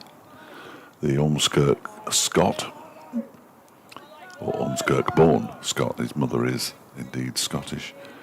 And Ben Rainey also left Durham to go to Leicestershire, and now he's back. He's picked up a couple of wickets in that one. As this next delivery strikes the pad. There's a huge appeal from behind the stumps. Nothing, absolutely nothing from the bowler. First slip, that's Ollie Price, I assume. Is it? Yes. On his knees. Had his hand in the air. He was convinced it was leg before wicket. Unfortunately, the bowler less so. Well, there's a slightly curious situation as Kent have been bowled out for 249 in their second innings, and the the information I've got reads that Kent need 3 runs to win with 0 wickets remaining. Oh, could be an exciting finish. In comes this next delivery that's down the leg side again. Doesn't really bounce. I think what's happened is Worcestershire have won by an innings and 3 2 runs. innings and Or 2. maybe, yeah. Yeah, that would make more sense, wouldn't it? That would make more sense. Who knows? Either way, Strange game, Worcestershire cricket. are going to win. Strange game, If cricket. they haven't already. Yeah, just as they trail by 2 in this. And they have run out of wickets, so they're going to remain trailing by 2 for eternity, perpetuity. Yeah. Is this? Whoa, there's a wide, surely. Yes, that's the 3rd one he's bowled in this match, I think. Craig Miles. One of them went all the way to the boundary for 5 wides. His radar has stuttered, if that's the right word, on occasion. That was almost off the strip, It wasn't far away from being off the strip now. which would have made all of 1 run's difference. Yeah. Could be crucial at the end of the game. 31 for 1. Bowls. That was, he almost chops on there. Matthew Montgomery went for the cut shot. I didn't immediately see where it came off the bat, but it was straight into the ground and bounced up. I don't think it bounced over the stumps, but he wasn't far away from chopping on. Gosh, that would have been a way to go. I mean, it is clearly getting really quite slow out there already, and you see a shot like that and a near miss like that, and you just sort of think, well, They can't inflict any wickets on themselves, can they, Derbyshire here? And that would have been self-inflicted, I fancy. yeah, that's true. Would have gone down in that category. As this one's way down the leg side, it's 5 more wides because it's gone all the way to the boundary. So this one is down the leg side. The previous one was a long way outside the off stump, and poor old Craig Miles is having one of those days, I'm afraid. It's extraordinary. I mean, his figure's still overall about 1 for 40, 1 for 33. In fact, exactly 1 for 40. But he's bowled 2 sets of 5 wides as part of the 40, and another couple of wides as well. 1 for 40 in 3 overs, of course. Not quite. In he goes again and bowls, and this one is turning to the leg side, down towards long leg by Montgomery.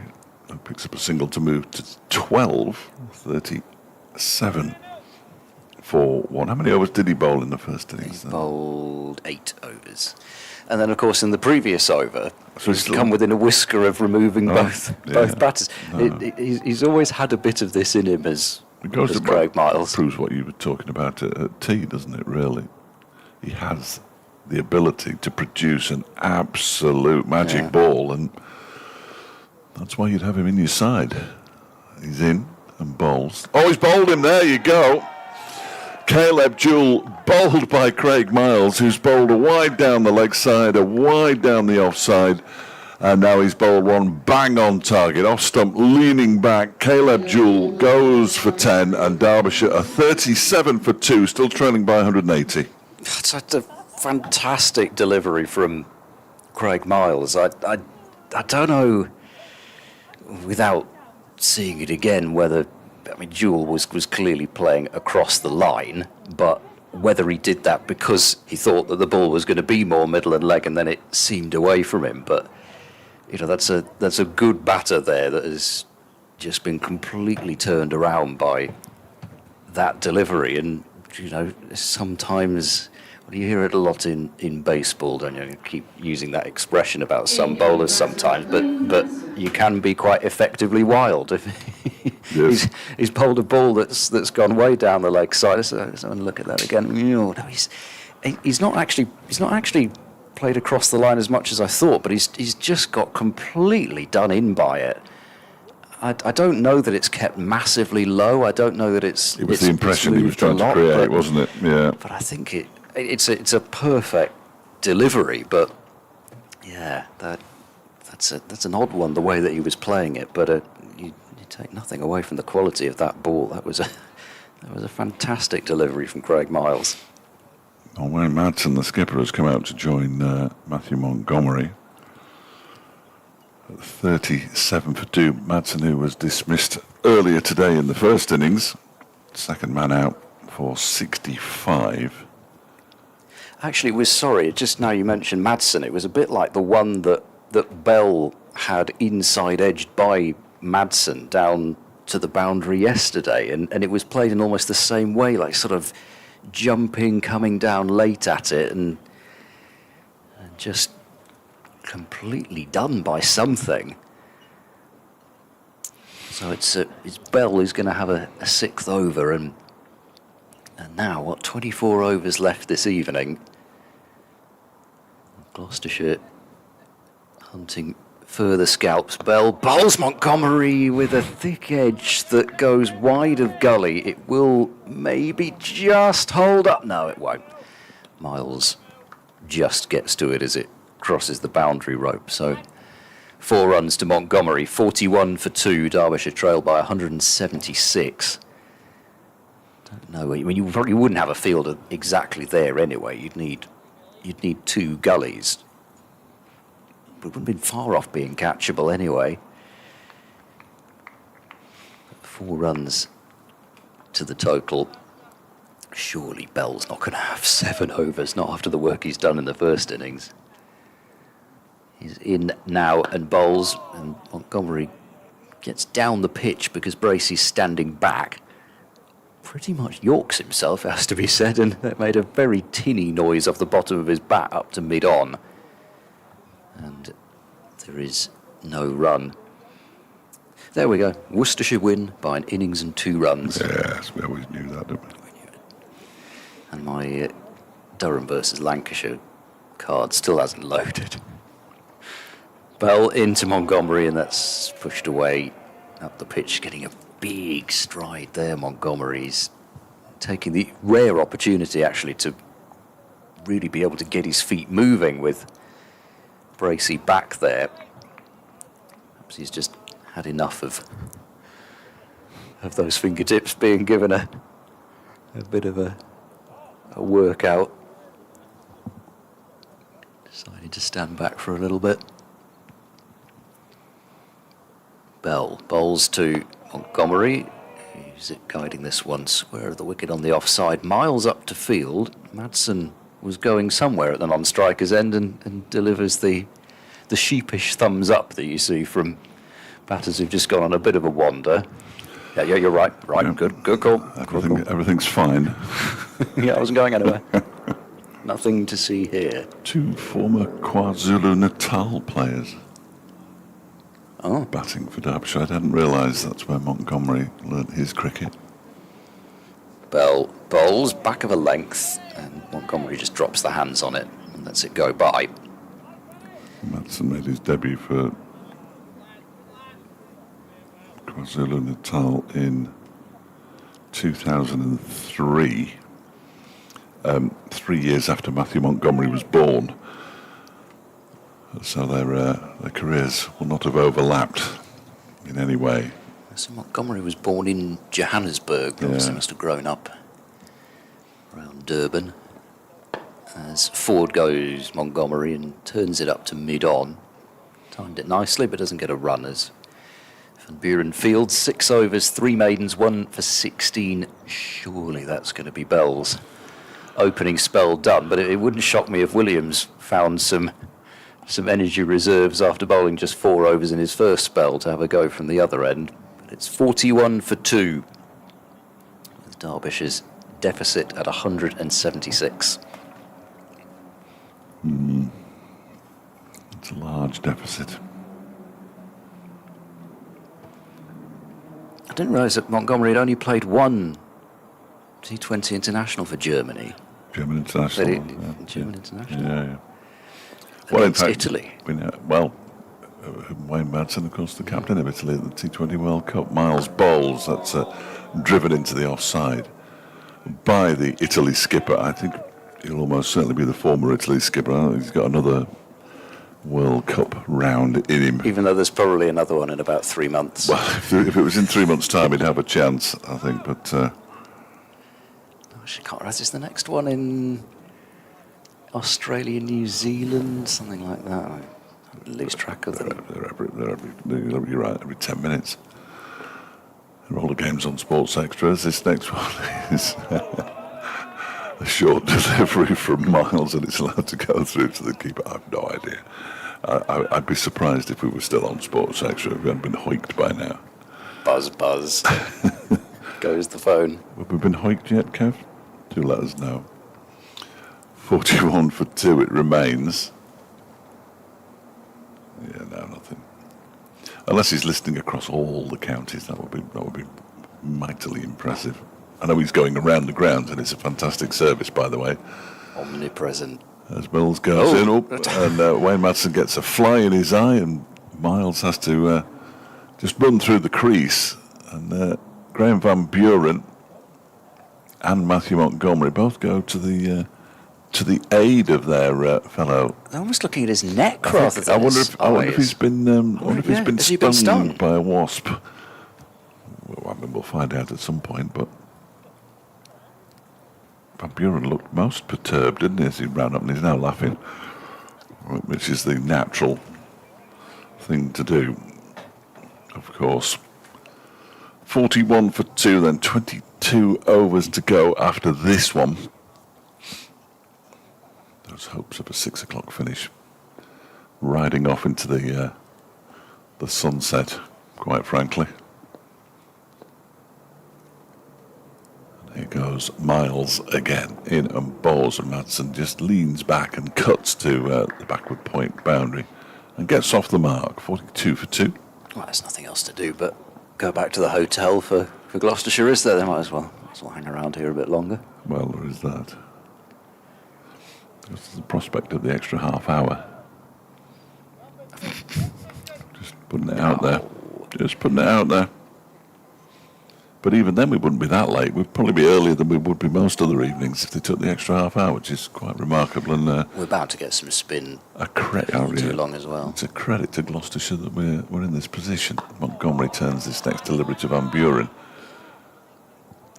who hurls the ball in as Montgomery's walking into the leg side. I don't think Montgomery had any clue that the ball was heading in his direction there.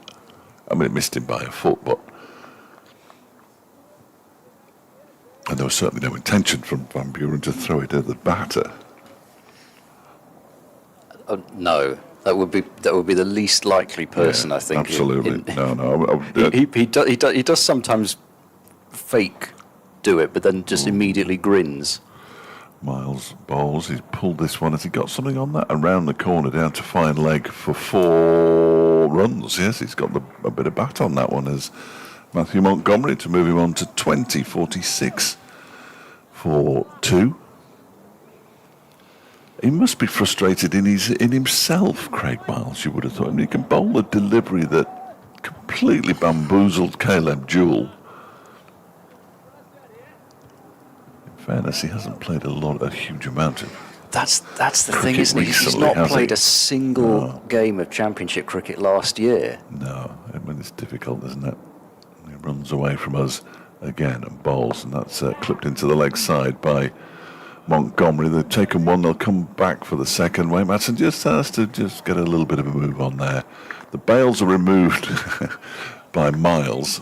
The ball is fielded by the fielder backing up, who was Ed Middleton. I don't think at any stage was the ball anywhere near Craig Miles's hand, and Montgomery moves to 22, 48 for 2. So Derbyshire already doing better than they did yesterday. No, they're not. They were 58 for 2. I thought it was less than that. I didn't see it in my defence. So it didn't happen. No. That kind of attitude, really. Yes. Yeah. Here we go. Some spin. Well, so yeah, sooner than I thought. I wondered whether they might just go for one more short spell of seam, but you can hardly blame them for wanting to get Van Buren back into the game after his efforts in the first innings. Will Williams doing some lunges. Oh gosh, has he got the energy for that? I have no idea. He's another one who can't really keep still for too long, can he? I think so. He's just full of the joys of life and cricket. Oh, Madsen's gone back here. Van Buren's appealing desperately for an LBW. He cannot contain himself either, Graham Van Buren. He almost fell over with his own enthusiasm. I'm sure he'd especially have loved the wicket of Wayne Madsen. I know, I'm pretty sure that those two know each other extremely Yes. well. And not to be. I have no idea whether that was particularly close. All I can say is that Madsen was trying to play at leg side, but he was a long way back, so no idea.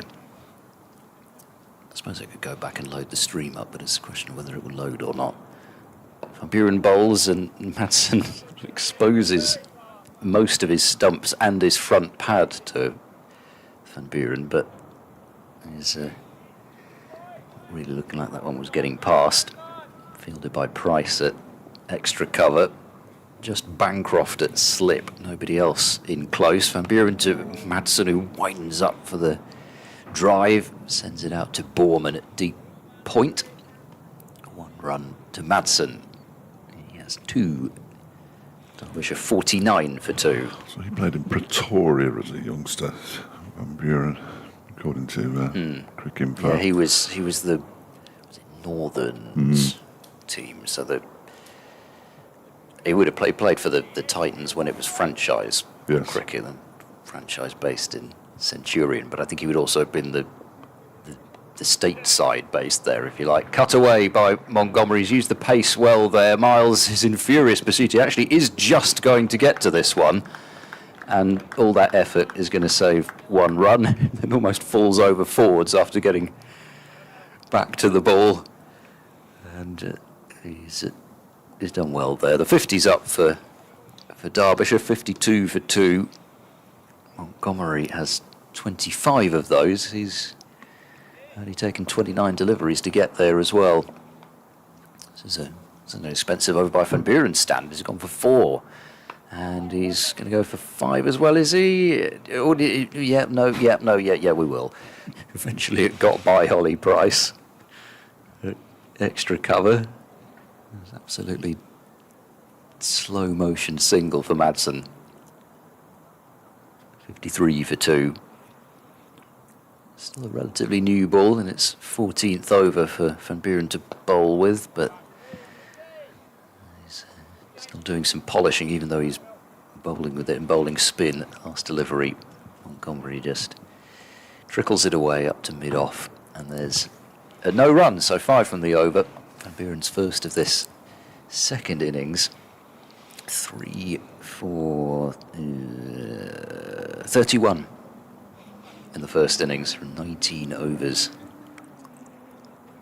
That pitch at Hove looks a little tricky. Sussex women 83 all out in their T20 match. Norfolk 62 for 4 after 14. Could be a bit of a nipper, but Norfolk could do it. The upset is brewing. Yeah. Here goes Craig Miles and bowls to Madsen. No, not Madsen. Yes, Madsen. Who goes for a wild. Not the shot that he's practicing there, certainly. Shot outside the off stump.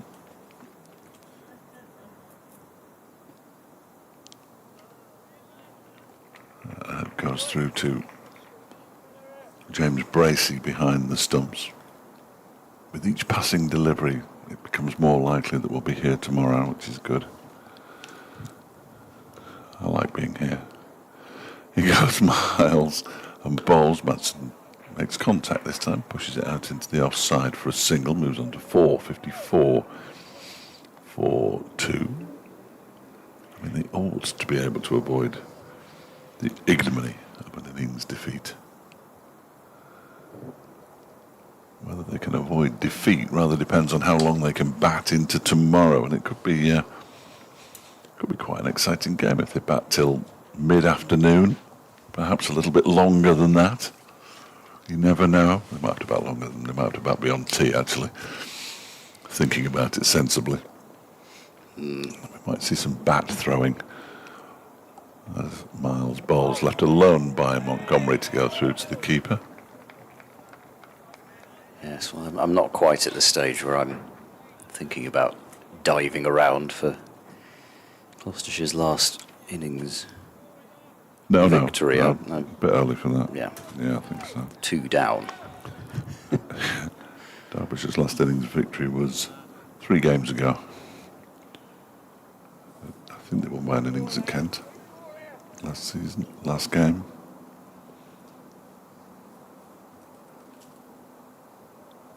Next delivery from Miles is driven but straight to Ahmed, who's on the field as a sub-fielder at mid-off. Once again, there's no run. Bell, I think, is off the field. Hardly a Understandably, surprise. understandably. Yeah, Ben Charlesworth loosening up out on the point boundary, windmilling his arms and kicking his legs. He hasn't got up down onto the floor yet, which a lot of bowlers do. As Montgomery waits, and that one's a short delivery, he ducks underneath, almost falls over. Leans on his bat to make sure he doesn't end up in a big heap on the floor. Durham have broken that Have they? Who's partnership. gone? Jones. Now that your computer's working properly. Jones is out to Callum Parkinson. The former Lancashire Exactly. player, former Derbyshire player, former Leicestershire player. Callum wasn't offered a contract here, bizarrely. Jones gone for 72. Coughlin's got 70. Lancashire lead by 284. 7 down. I'd have offered him one. His next delivery is pushed into the onside. I think he's a better all-round cricketer than his brother. He was a very fine leg spinner until England got hold of him. He's not. I don't think he's. Has he played for Kent this I don't season? know. I haven't seen. He was down there last year, certainly, but I'm not sure. Did he play? I think he might have played, actually, against Derbyshire in the last game of the season.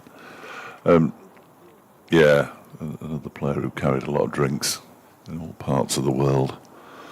As Shoaib Bashir just sits down in the dugouts on the far side of the ground. They sort of eat up spinners and spit them out, don't they? Van Buren to Madsen. This battle continues. Madsen respectfully defends that one. Yeah, well, I mean, in recent times, I mean, even James Bracey, as Madsen drives back to him. Bracey was in the bubble, so he didn't get any cricket when other people were getting cricket in 2020. Well, he would have played one match, but that was. Did he not called off did he after play a the session. games down at Bristol? Did he play his games at Bristol? It was just the one game that he played in. This is a tickle down to fine leg from Madsen, and the ball will be stopped. Yes, I can just about see the screen. It is. And they've hustled through for 3. It was the lolloping run of Will Williams who was after it there. He's got a long stride, hasn't he? He does. It's a very long stride. And there's a lot of limbs flying about in not necessarily straight lines, but it gets the job done. 57 for 2 as Montgomery's forward to defend into the leg side. What on earth was I talking about before that? James Bracey's England. Oh, career. that's right, yes. Yeah, because he played in, I think his only appearance in the Bob Willis Trophy was in the game that wasn't. As Montgomery pushes forward to One extra cover. abandoned due to an outbreak of. Yes, it was a contact of a contact, I think. So That's they were right, yeah. incredibly cautious because also both those sides were due to play in the T20 quarter-final, the same venue in something like a couple of weeks. Montgomery defends once more. And so I think everybody sort of felt, right, okay, if everybody just isolates here, we just guarantee that both sides can play the quarter-final. And I think that's pretty much what they did. 57 for 2 at the end of that over. So I think he might have batted, but that was it. And then, yeah. Strange David, times. There were strange times. Only 6 years ago. Was it 6 years ago? That's a long time ago. You see, when you get to my age, 6 years is no time at all. I'm thinking of another current Gloucestershire player in David Payne, the number of tours that he was selected for and went out there for, and he eventually got to make his England debut, and then continuously overlooked. Oh, England need a left-arm seamer, but we only need a left-arm seamer named Reece Topley or Luke Wood. Okay, but it needs one called anyway. 57 for 2, and it's going to be Ben. I'll get into all sorts of trouble. Ben Charlesworth. What he's done there is he's just pitched, it's just moved away slightly off the surface. It's kissing the top. 57 for 2. I don't do accents, but you know who I mean. Here goes Charlesworth, running away from us now. And, squares up Madsen immediately. In fact, it hit the toe of his bat as he's trying to turn it into the leg side. It's a good job it did, really. Squirted out into the offside. I'll give you no further clues other than to say we play far too much county cricket and half the team should be ditched immediately. Because I've already made my living out of the game. Here is Charlesworth in to Madsen, who this time gets the full face of the bat on the ball, pushes it out into the offside. Before anybody says anything, you know I'd say it to his face. And indeed have.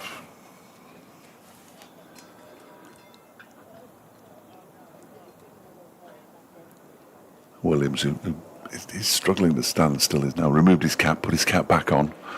Just itching to get back into the attack. I think he I've not probably bowled is. for 20 minutes. Eh?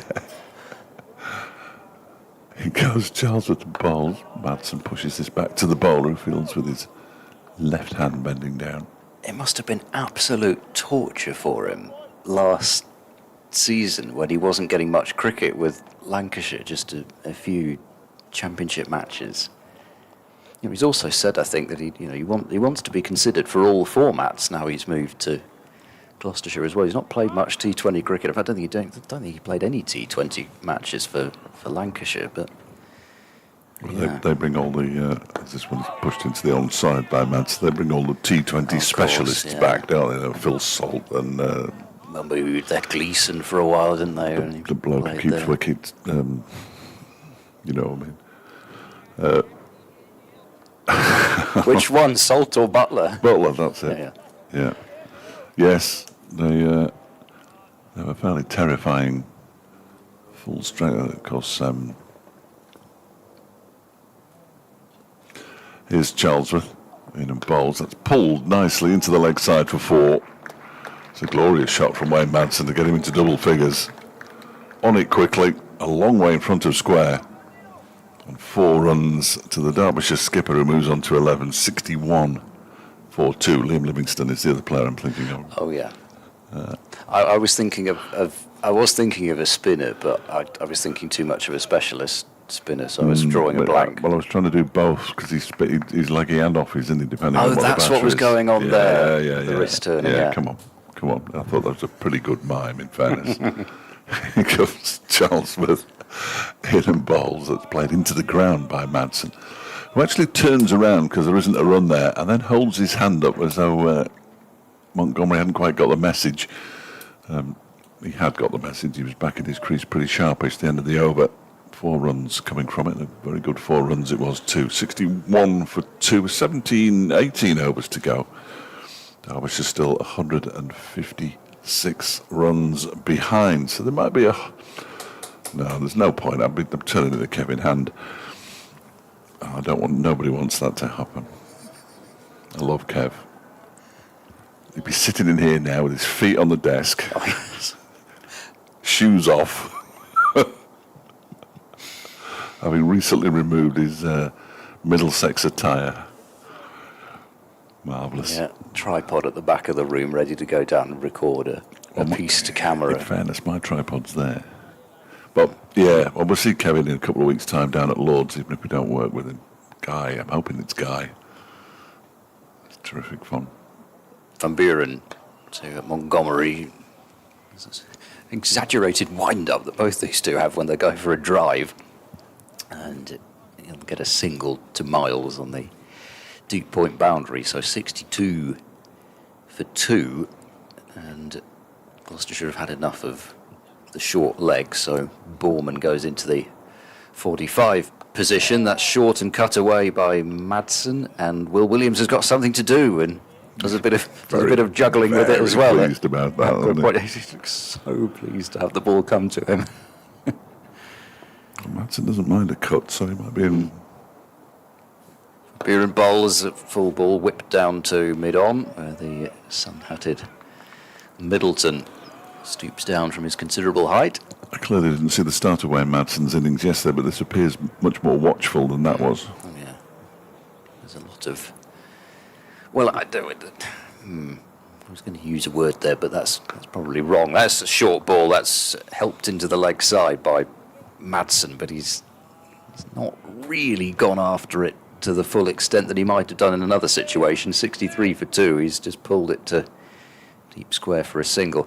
Yeah, he was playing a lot of quite flashy cuts and drives. Not that he'd always looked like getting out to them, as Van Buren bowls, Montgomery defends, but you sort of felt, even though he was on, 30 or 40 or whatever, that you sort of felt he was bringing you into the game a little bit, and so it proved when he offered up the chance on 38 as Montgomery defends back, and that's the end of another whistle-stop tour of the City end for Graham Van Buren. 3 overs for 10, 63 for 2 at Derbyshire with 17 overs left in this evening session, so we've just gone past the halfway mark in terms of the overs that Derbyshire have to negotiate for the rest of day 3. But yeah, he's as you say, it's been a different look to the start of this innings from Madsen, and he's just worry, is he looking more impenetrable this time? Charlesworth from the racecourse end almost wasn't impenetrable. It's a misfield at mid-wicket from Tommy Borman. They just wanted to allow Williams the But chance yes, to ball do ricochets to something. Will Williams, so he is very pleased that he can complete the fielding.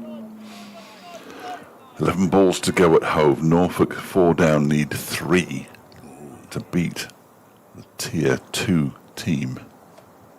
In goes Charlesworth again. That's left alone outside the off stump by Madsen to go through to Bracey. It's had a brief exchange with one of the Burton Albion presenters who wasn't at the game yesterday, suggesting it had been nervy. And at no stage was massively nervous. I mean, I have no reason to be. They're not my team, but I wasn't nervous for them, even when they went 1 down.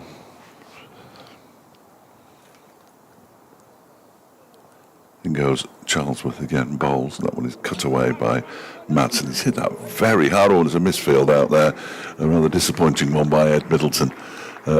He's been done by the outfield, I will say that right here. It's disappointing in the fact that he put the slide in and was ready to gather the ball, and it just took a bobble, I think. Hit him on the shoulder. He apologises, but these Gloucestershire players have been out in this field long enough now to know what it's like. It will be replaced when you come back next year, assuming that you don't get promoted.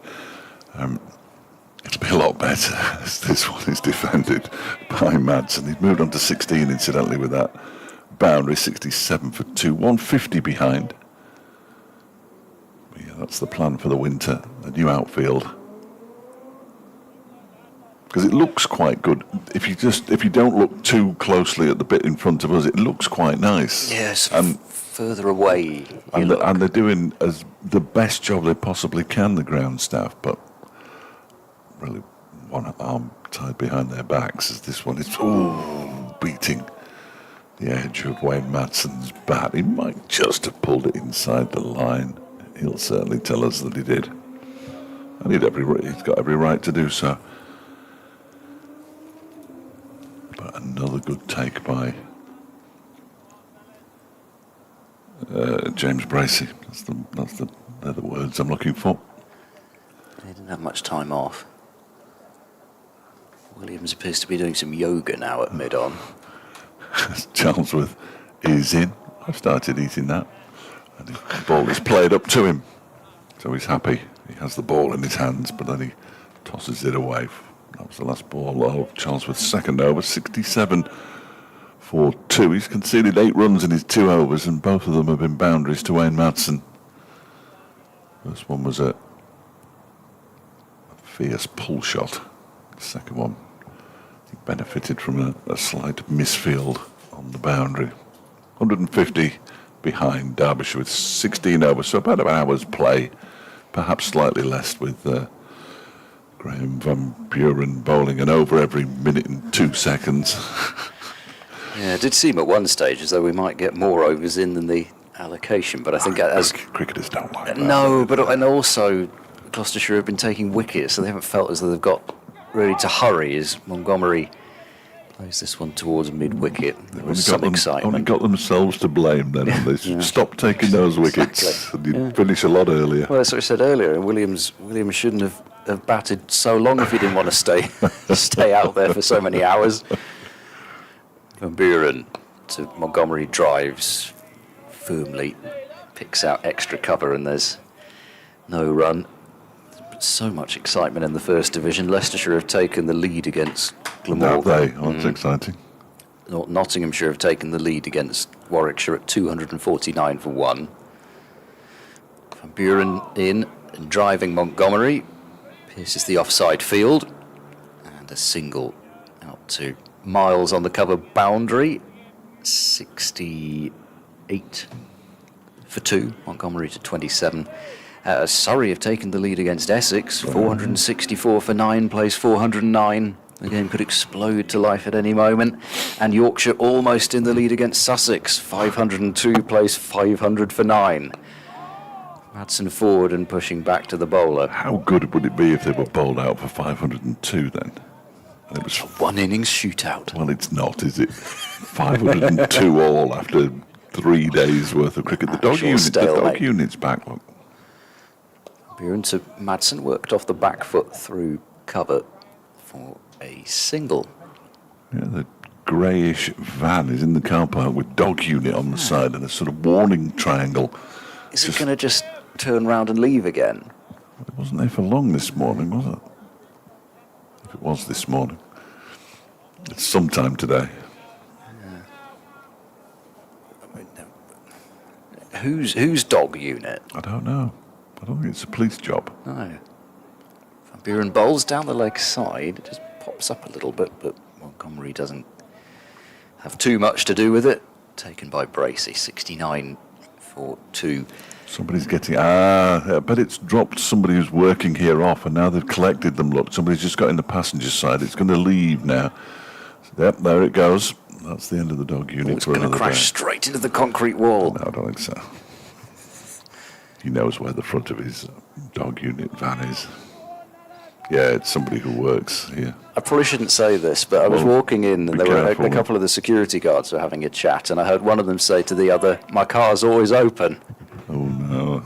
You tell me who it was. Oh, no, I can't, because I don't know who it was. Ben Charlesworth, on his way into bowl to Wayne Madsen, flicks that one away down, fine to fine leg for 4. There is a fielder down there. I think that's, is it Derbyshire Ahmed? It does look, yes it is, yeah. Yeah. He couldn't get there, because it was a fairly good contact that Wayne Madsen made with that. He moves on to 21 now. 73 for 2.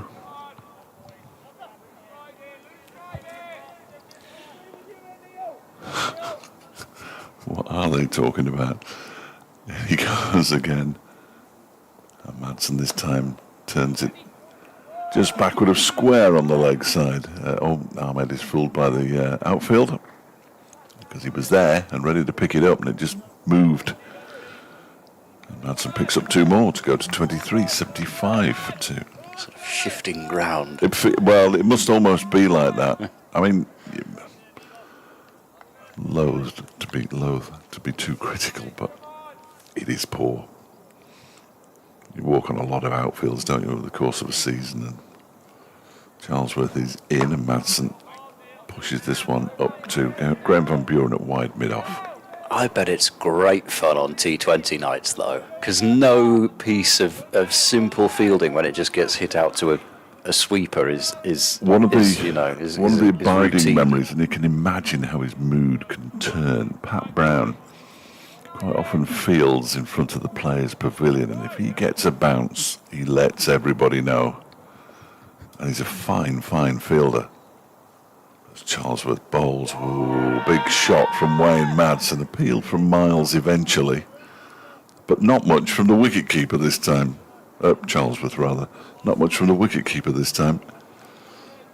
No. Wasn't wasn't well enough coordinated, that No, appeal. it wasn't. It was something slightly unconvincing, even about the way that Charlesworth was asking. Really, it was sort of an excuse to have a bit of a shout, but It just loosened the shoulders a touch, didn't it?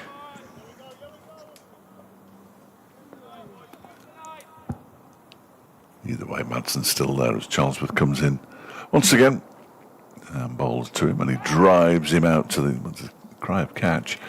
Drives it all the way along the floor out to the backward point boundary where it's fielded by Middleton. And they go through for a single. 24 to Madsen now. This partnership up to 39, 76 for 2. 2 men out. Harry Kane for 5. Gabe Bell with the wicket there, and Craig Miles picking up Caleb Jewell with a beauty. 5 and 10, the two openers making respectively. Charlesworth to finish his third over. That was a strange look. Oh, it's gone through the legs this time of Ollie Price.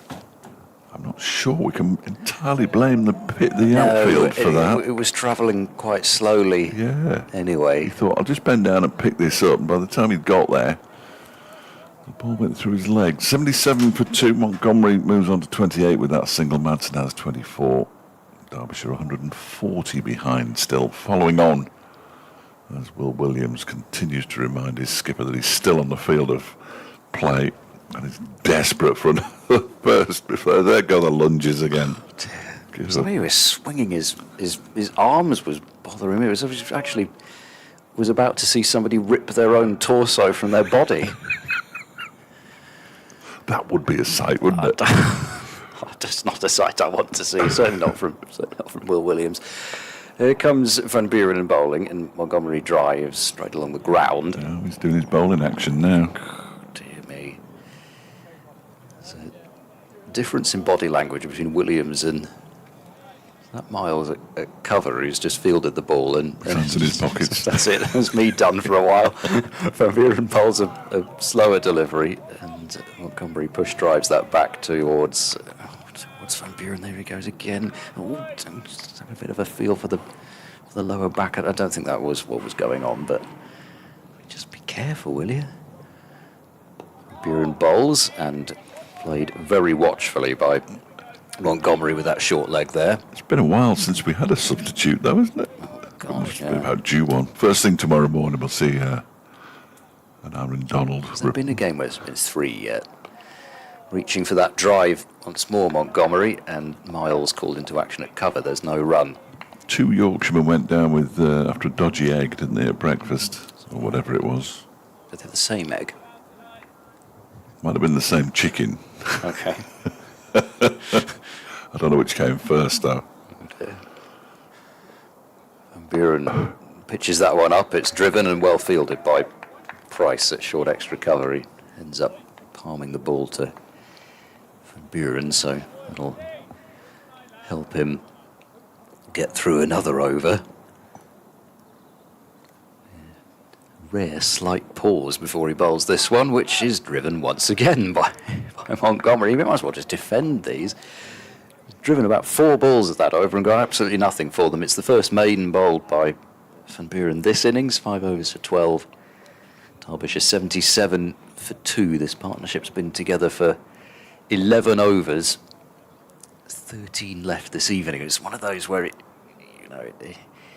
can feel like not much is happening out there for Gloucestershire, but they only really need one thing to happen for the rest of the day, and even if they don't, they can come back tomorrow with a decent chance, more than decent chance. Oh, yes. Well, they're very much on top.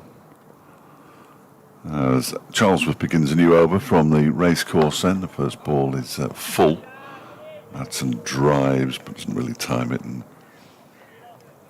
just goes up to a very straight mid-on. That game at Hove's finished, which means I can't find it anymore. Let me see if I can. Norfolk win by 5 wickets, with 4 balls to spare. Oof, a real nipper. Well Excellent. done them. Yeah. Tier 3 side beating a Tier 2 side. Charlesworth bowls, Madsen drives to Van Buren at mid-off. only upset. It looks as though there was a thriller between Bedfordshire and Huntingdonshire. That's one thing. Yes. And Lincolnshire. How can all three of them be on the pitch at the same time? That's what I want to know. I think it's very unfair on Lincolnshire, actually. As a man born in Lincoln, I think there needs to be an inquiry here, how they had to play two counties at once. Charlesworth in. That one is driven. Backward a square on the offside. Madsen picks up a single to move to 25, 78 for 2. And do you have a passing interest in the Imps then? That sounds like a no. No, not really. Excellent. Okay, no, I could use the excuse now, but no. No, that would be bandwagon jumping. That isn't really your style, is it? Not really. Not really your style, I don't think. I don't know you massively well, but No, I like to jump on a Early. team that's not doing too badly, but where it doesn't feel like I'm jumping on the bandwagon. Charlesworth balls to Montgomery, who clips it into the leg side, hence supporting the Giants. And they take another single. Montgomery moves to 29, 79 for 2. Yeah, they were rather good when I first started supporting them, I have to say. I've always supported a poor side, and I'm very proud to do so. Although I'd rather not support a side in the National League, if you don't mind. Here comes Charlesworth in and bowls.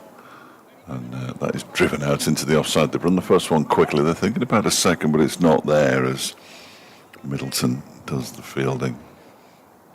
That's to 26, 80 for 2. Do you think my Kent co-commentator will enjoy me talking about football between 3 o'clock and 5 o'clock next Saturday afternoon? Because I won't be able to concentrate on anything else. Mind. I might see if I think Molly's with us. I might see if I can palm them off on each other. Charlesworth's next delivery is left alone outside the off stump, and there is no run to end the over. Charlesworth 4 overs for 19, 80 for 2. Derbyshire 29 to Montgomery, 26 to Madsen. They trail by 137. I felt really bad actually because I asked Matt Coles. I thought I was going to do a Leighton Orient next Saturday, so I put the feelers out. Matt Coles managed to get me somebody to got someone. I had to send them an email this morning saying, "Stand down, everybody." I hope the BBC doesn't get a big bill for that. I don't think they will. I never guess what Will Williams was doing. He was going through his bowling action. I saw him out of the corner of my eye. Van Buren to Madsen, who cracks the ball away on the bounce to Ollie Price at short extra cover. Fields it, and I suspect even on a warm day like this, that's the sort of shot that gets the hands ringing somewhat. Sort of push them against your knees to try and make them feel something else. Short and cut away by Madsen, and yes, this time Miles is watching the ball into both hands, and they take a single. Williams then does an exercise almost as though he's trying to swap flies over both shoulders. He's like a butterfly swimmer on the blocks. Buren into Montgomery, who's forward and running this one out to Price at short extra. Yeah, they are more, the butterfly strokers They are can more... sort of put their arms behind Yeah. one over the top one and hold hands, which I can't They do. are more skittish than other strokes swimmers. Yeah. I heard something about the butterfly on the radio the other day. Buren in a paddle sweep attempted by Montgomery. He'll beat Middleton at short fine leg. Won't get a boundary for it. Will take 2. Middleton's gathering his throw in a slightly labouring fashion, but he's able to prevent the third run as he fires the throw in. 83 for 2. 134 behind. Making some inroads into this deficit here, these two. The partnership up to 46. Van Buren bowls, it's edged, but short and wide of Bancroft, who may have got a fingertip on it to slow it down, so that they only take a single. Really in too much danger there, I think, Montgomery. 84 for 2. So what was... Well, yes. It started off as a variation of the breaststroke before it became a stroke in itself because of the way that arms in front, that kind of thing. Buren fires that one into the pads of Madsen. And that's just turned away wide of mid-wicket for 1, so Madsen will keep the strike on 28. It's 85 for 2. And if I remember correctly, and it's not guaranteed that this is correct, so don't use it at the party, I think it was called the Australian breaststroke. Okay. Because it must have been first thought of he's coming back, Will Williams, this is good. Good for him, certainly. I don't know how he's got the energy to do it, as you've been saying all afternoon. But yeah, the Australian breaststroke turned into a separate event called the butterfly. I should have looked it up really before I start just making things up. And they have to. Well, I suppose it's the same with all of them, actually, isn't it? When they dive in and then they do that almost sort of dolphin paddling, and they have to come up before a certain point. But it seems to be particularly important in the butterfly that bit. The kick in your which is very good radio. Kicking your flipper. Yeah. A 2-beat dolphin kick, apparently. Oh, is that what it's called? I think it has something to do with dolphins. Yeah, but no, it's good. exactly. That's good from you.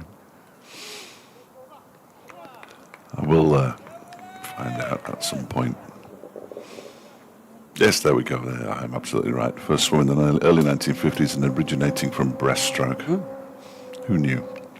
I didn't. No, neither did I. Here's Williams in and bowls to Madsen, who just turns this down to long leg for a single. Oh, that bounces awkwardly as well on Gabe Bell down there, actually, as he went down into the long barrier. Just thinking, well, this is a nice, easy pick-up and throw in the about a foot in front of him. It just hit something and ended up smashing him in the chest. Does he have a gum guard in? Well, he could do with one. Of course, with those masks on, those little hockey masks, gum guards. The drier it remains, the worse or the more accentuated it'll become. I mean, even some of the better outfields can get like that when it gets dry. Well, there's a ball that doesn't really get up. It's turned into the leg side by Montgomery. 86 for 2, incidentally. Madsen moved up to 29 with the single down towards Bell. 131 the deficit. So many of those places you get those. I mean, Bristol certainly is one where you get those lines that come in from the drainage, and anything can happen when it hits those, and they're all over the outfield. Well, as we know, there is no drainage here, so they don't have that trouble. I've spent 4 days watching it not rain. As in goes Williams, that's guided by Montgomery, down, backward a square on the offside, straight to a fielder. Again, I would imagine that is all part of whatever will happen in the winter. 3 of Derbyshire's last 4 games, I believe, are away from home in order to facilitate the change.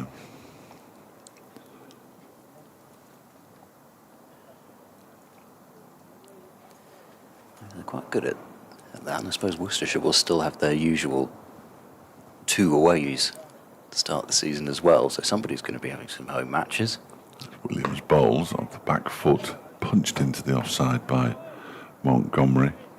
In September, Derbyshire obviously at Bristol, the first week of September, already looking forward to that. They're at home to Kent and they're at Northampton and New Road. Last 2 games of the season.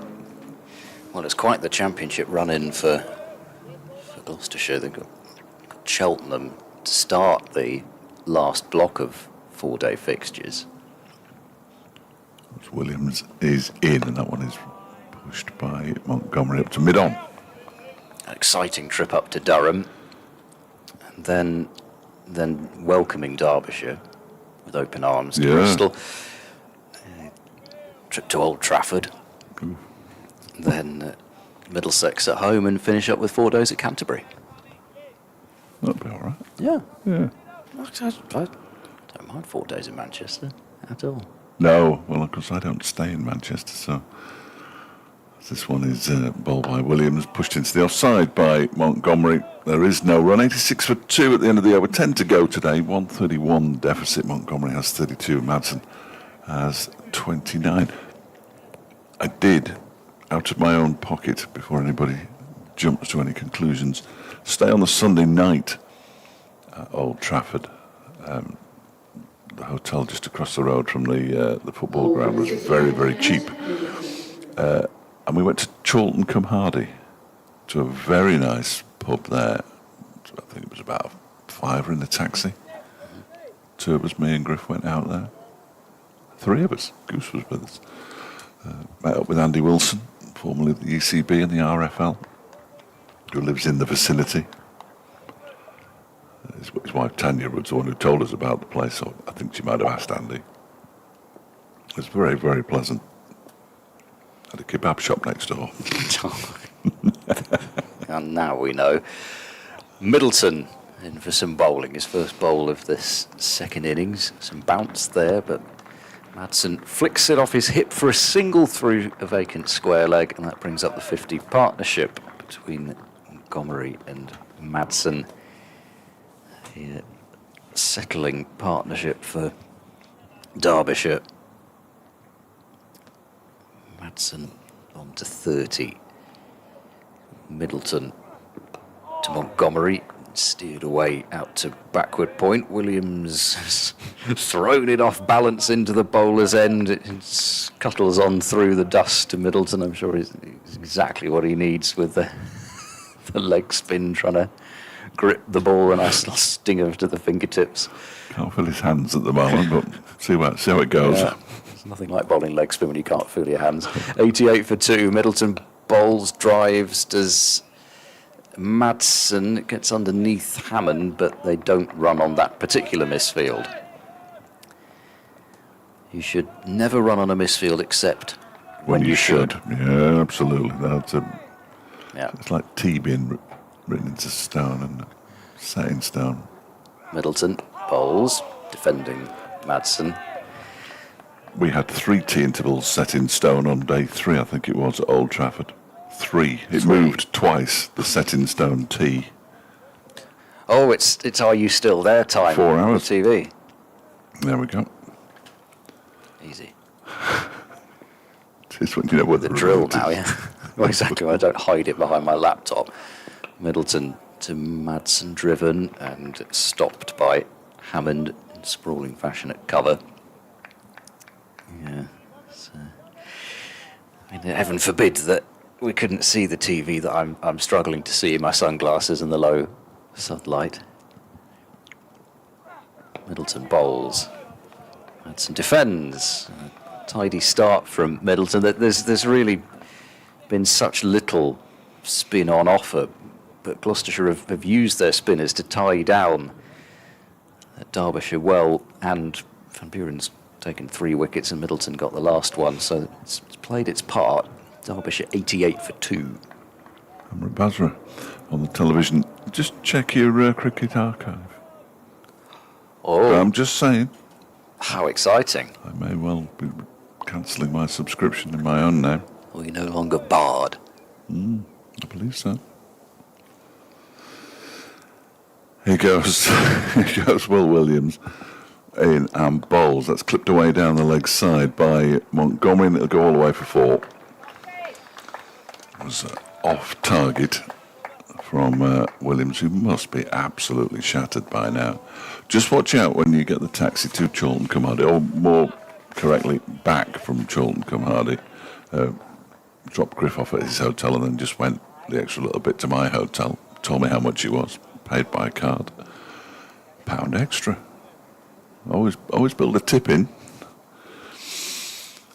In goes Williams and bowls. That's pushed into the onside by Montgomery, where it's fielded by Cameron Bancroft. And there's no run. Not that it was a huge amount, you know what I mean, but £1 extra. 20, 30, 40 trips a week. Not bad, that. I thought it was because he had to stop or something. There was an automatic I don't charge for that or something. That's not a bad shout. Nobody actually told me how much it was, but then it appeared to be £1 more on the bank statement, as that one is pushed into the onside again by Montgomery, and again Bancroft does the fielding. I didn't go on about it though, so rest assured. What happened in the match? What match? Exactly. my point is proven. Yeah. Thank you for playing along. Derbyshire might have lost when they should have won. There we go. These things happen. Williams bowls. That one is pushed out into the offside by Montgomery by way of change. Has Derbyshire got a tennis ball down there? Down where? Oh, in his hand. Yeah. He's got a. It could be. It looks sort of got a green tinge to it, hasn't it? It's one of those tape balls or something. I ought to find out the name of the chap he's with because I don't know it. I assume he's one of the fitness chaps. As Williams goes in and bowls, that's defended back to him by Montgomery. Yeah, it looks like a tennis ball, doesn't it? The closer he gets, the greener the tinge is. Good spot from you. Well, I don't know. It's just cricketers and tennis balls. It always had a slightly odd, in terms of throwing them. If you're going to throw them, Yeah, a bit you used light. to throw the cricket ball. Yeah, you could do some damage there, and then trying to catch them. I don't think he's going to throw it. Some cricketers really struggle to catch tennis balls that don't drop a thing. Next delivery is defended into the onside by Montgomery from Williams. Was it Brian Close they used to say that about? Couldn't catch a tennis ball, but it would catch absolutely everything in close. And get in the way. It is definitely. I'm not sure it is a tennis ball actually. I think it's almost like a hockey ball. I think it's a tennis ball. Do you really? I think it's got the writing on it. Yeah. Looks a little bit fluffy, doesn't it? I'm not sure. Oh, well. I wonder if I can get a message to Stephen quickly enough to ask him who that is.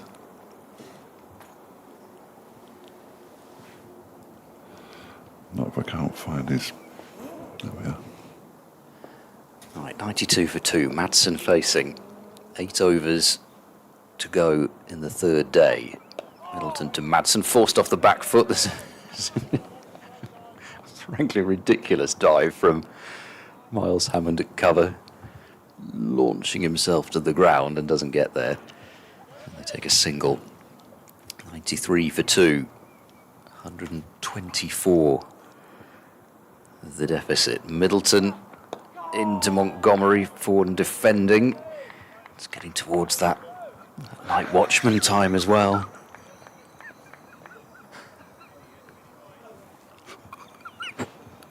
Stephen has just mimed S&C to me. And of all the people, with the greatest respect, Middleton in, and they're going to go for a quick single here. There'll be a throw at the non-striker's end, and Montgomery does get through for a...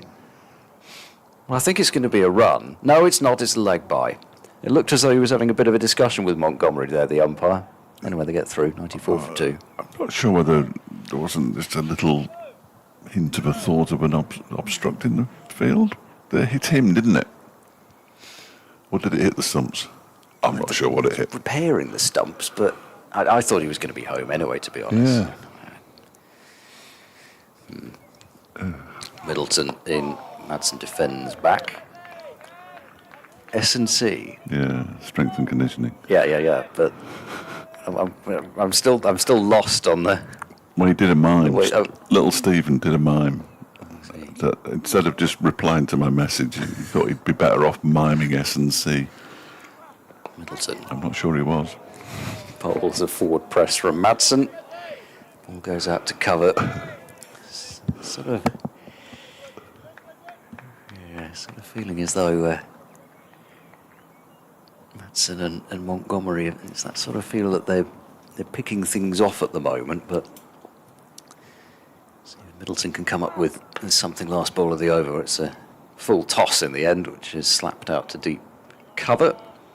Miles will send the throw in on the bounce to Bracey, and it's 95 for 2. It's 4 runs from Middleton's first couple of overs. But already you sort of feel as though in the first portion of the game, the new ball was quite dangerous for maybe 20 or 30 overs.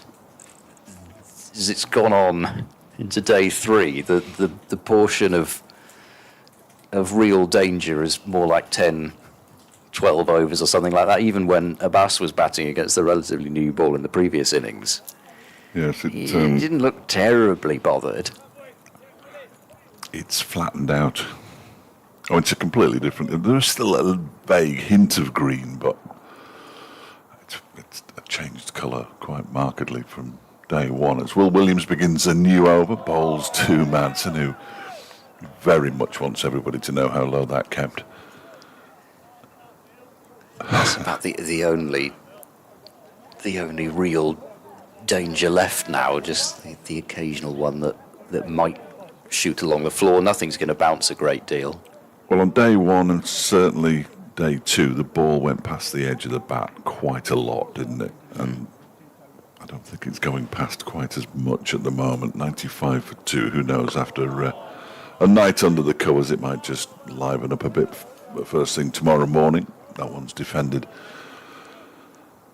back towards the bowler by Wayne Madsen. 95 for 2, 122 behind. Yeah, that's probably what Gloucestershire are going to have to hope, aren't they? If you take a couple there. with the take a couple early, then the second new ball comes a bit later, so that gets you 4 of the remaining 8, and then you've got to try and buy a few here or there without conceding too many runs as well, as this one is inside half of the bat by Madsen out towards square leg.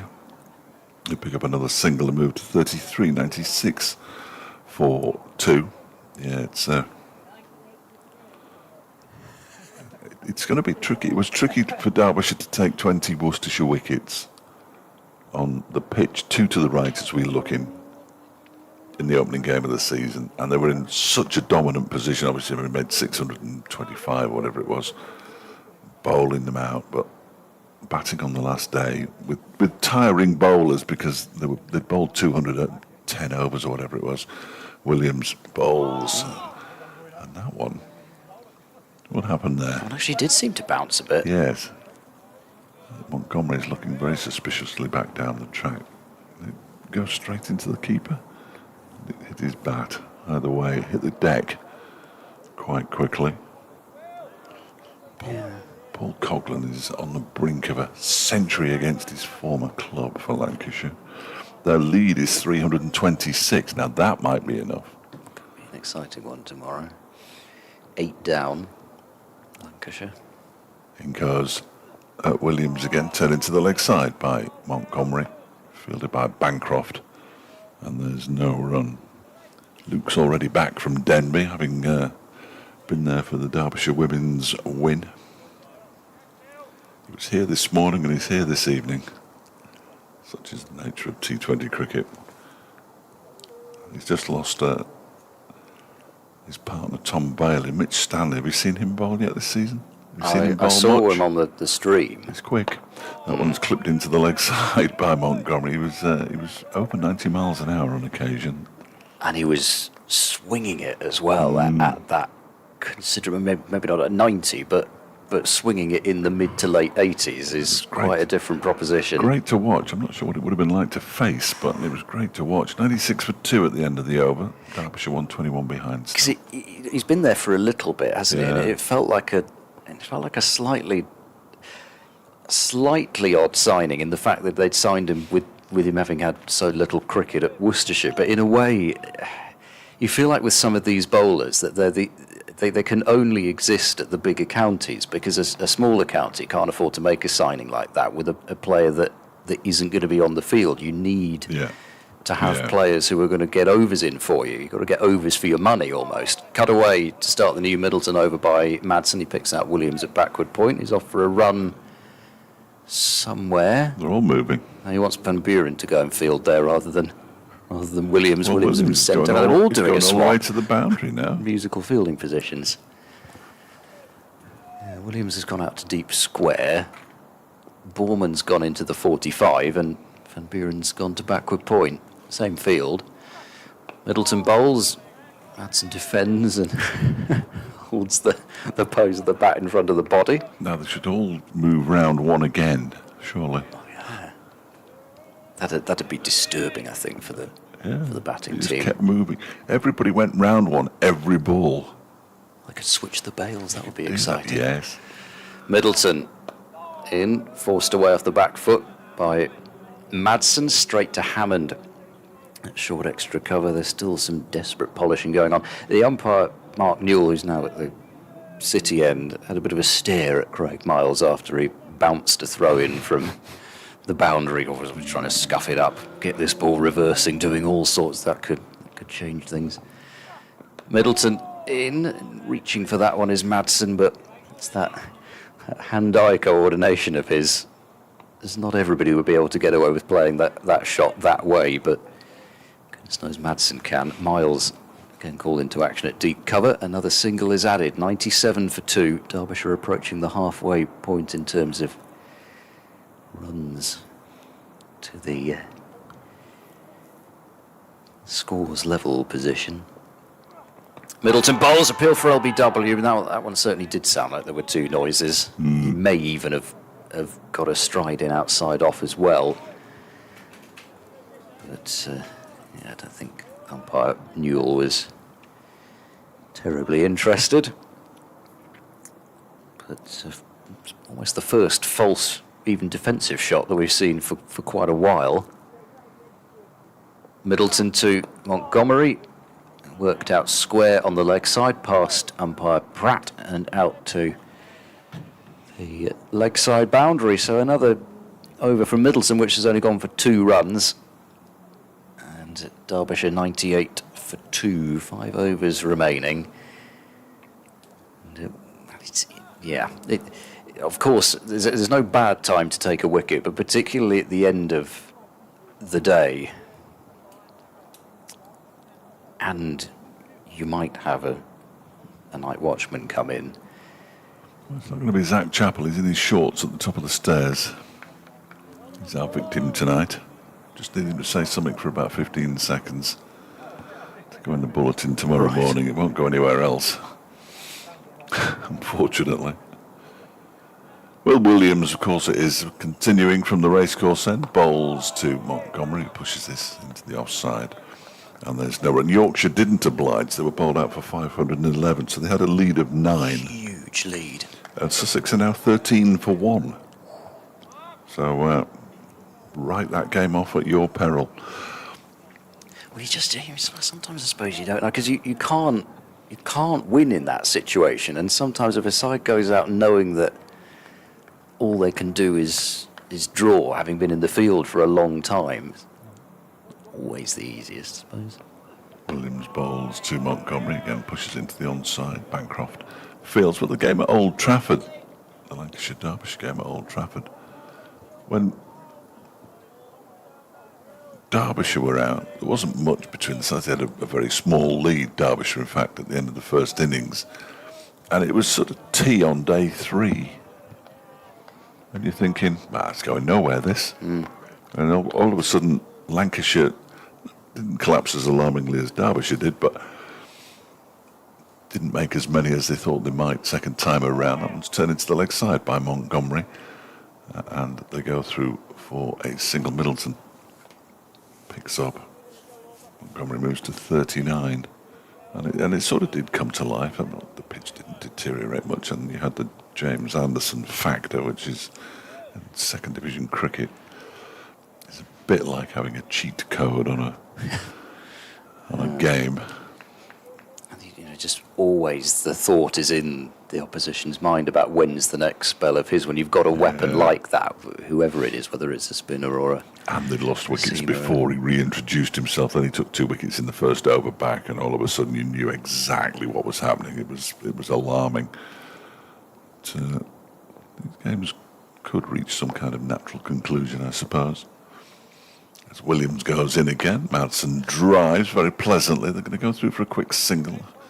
Miles Hammond does the fielding, and they scamper through comfortably enough. I did so well there. 100 up for Derbyshire, did you? Why? 100 for 2. Well, because the shot was played.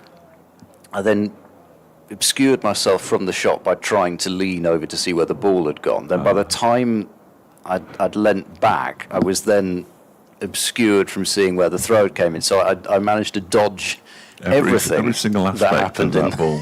In that delivery. Well done. Go and sit at the back of the box. You might as well. Here comes Williams again, bowling to Montgomery, who turns this to one of 3 men in catching positions on the leg side now. 2 mid-wickets and a square leg, effectively. sort of reached that time, hasn't it, Yeah. where Gloucestershire don't really believe that they're going to get a nick to carry, so Well, they're just Wayne hoping Madsen for did oblige the first Yeah. innings by just chipping one straight to mid-wicket. It has reached a little bit the sort of buying a wicket feel. Well, they've got plenty of runs to play with, 117 at the moment, as that one is driven by Montgomery up to Van Buren at mid-on as the over comes to its natural conclusion. 4 overs left in the day's play then.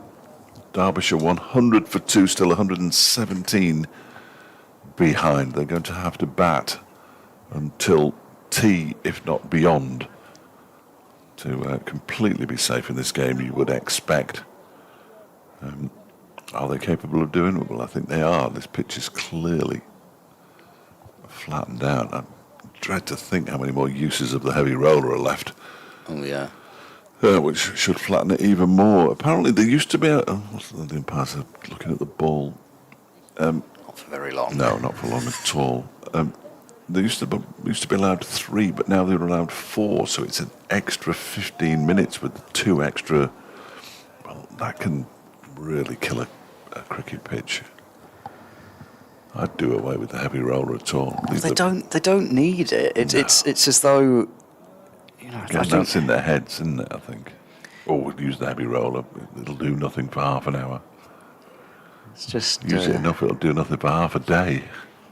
you know, the pitches are hard enough now, and you know, you can almost, even if you just leave a good covering of green grass on it, it doesn't mean it's going to do all sorts. The pitches don't do all sorts. No, just keep some of these games alive.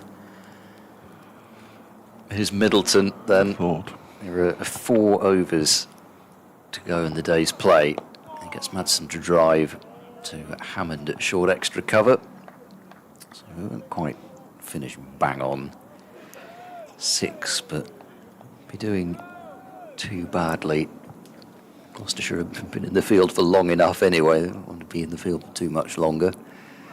Middleton bowls. Oh, it's a beauty. His appeal for court behind here. And he's bowled him, in fact.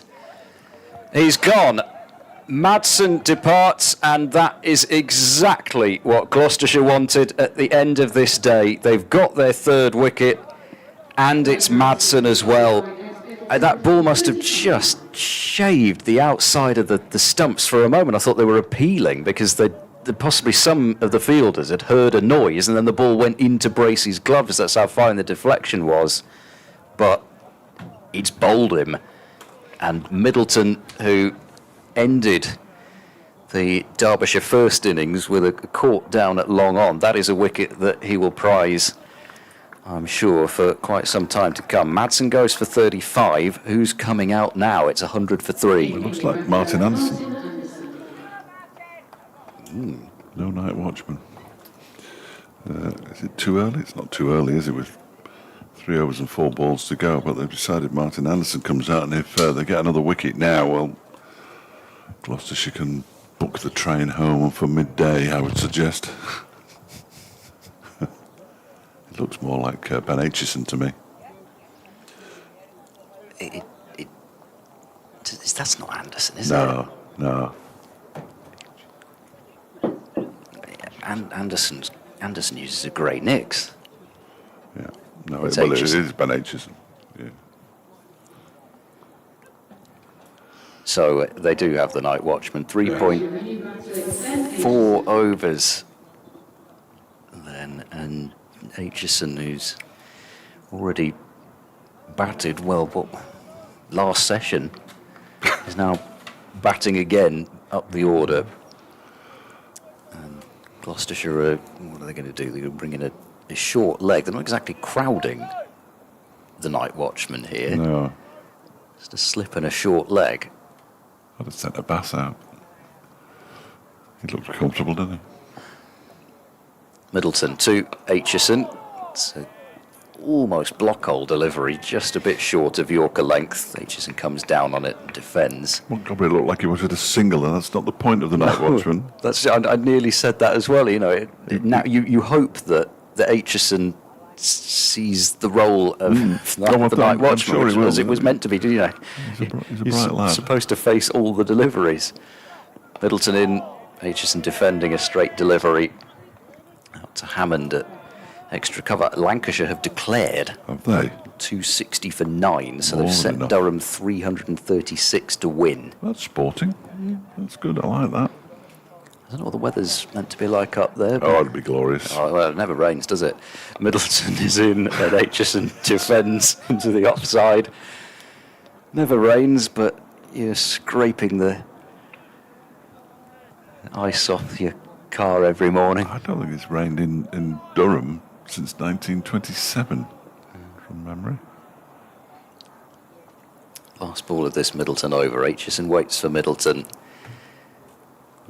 Has that almost slightly waddling approach, does Middleton? He appeals for LBW somehow as the ball is defended out into the offside. Maybe he must have thought that had hit his boot. With a definitive plink. Trapped it, yeah. It certainly hit the bat, that's for sure. And Aitchison's done exactly what he's meant to have done there. good He's work. taken the strike at the end of that Middleton over. Almost a wicket maiden, but actually it's been spoiled by Aitchison finding space on the offside off the last delivery. But Derbyshire 101 for 3, 116 back. Ollie Price. Spin. The weather tomorrow, 20 degrees. Bring some sun cream. Bring your brolly if it goes to 5 o'clock. There is a chance that it might rain late on, but it's more of a chance than anything else. We're going to see a natural conclusion to this game, I'm fairly sure.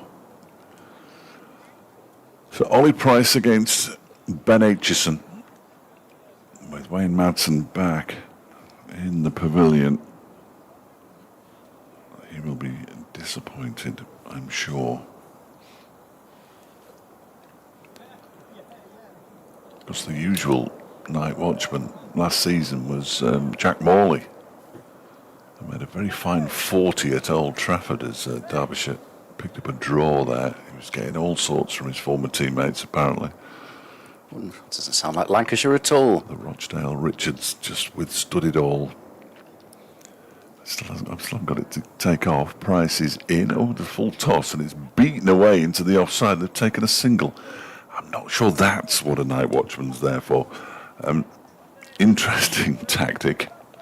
Single off the first ball. Oh, I think that's probably what Price did actually deliberately there. Just throw him a full toss and we want a bowl at the established batter, please. He's got his wish. Montgomery on 39. Bowls to him, bowls a full toss, and he gets another single. At least, in fact, he might get 4. He does get 4. Was that a deliberate full toss then as well? What do you think? I'm not sure I've quite got a narrative for that one. Trying to get him to smash it straight to a field inexplicably. What would he least expect? Yes, no, fair point. 106 for 3, Derbyshire. Still 111 behind. Montgomery moves to 43. Short leg and a slip. Price bowls. Pitches one. That one's pushed out backward of square on the offside. I mean, flippancy aside, sometimes it is true that in a situation where you're just looking to block, Yeah. serving up a filthy full toss that you think, oh, I've got to hit that one. Yeah, that should be dispatched to the boundary. Bowls again, and this one is played back to him by Montgomery. 14 balls left in the day. I'd like to see Aitchison face 11 of them, quite frankly. I think that's really what the plan is.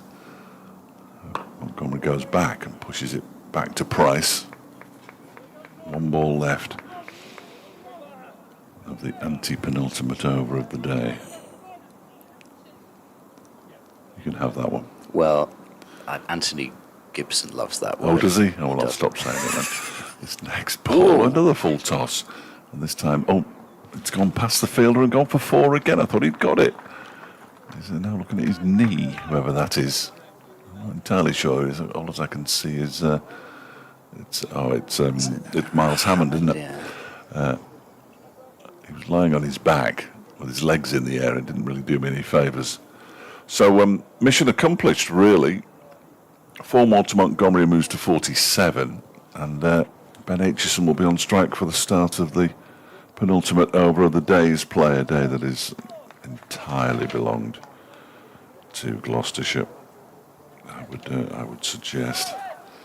We did have a 63-run partnership for the third wicket, but that's about the only highlight for Derbyshire.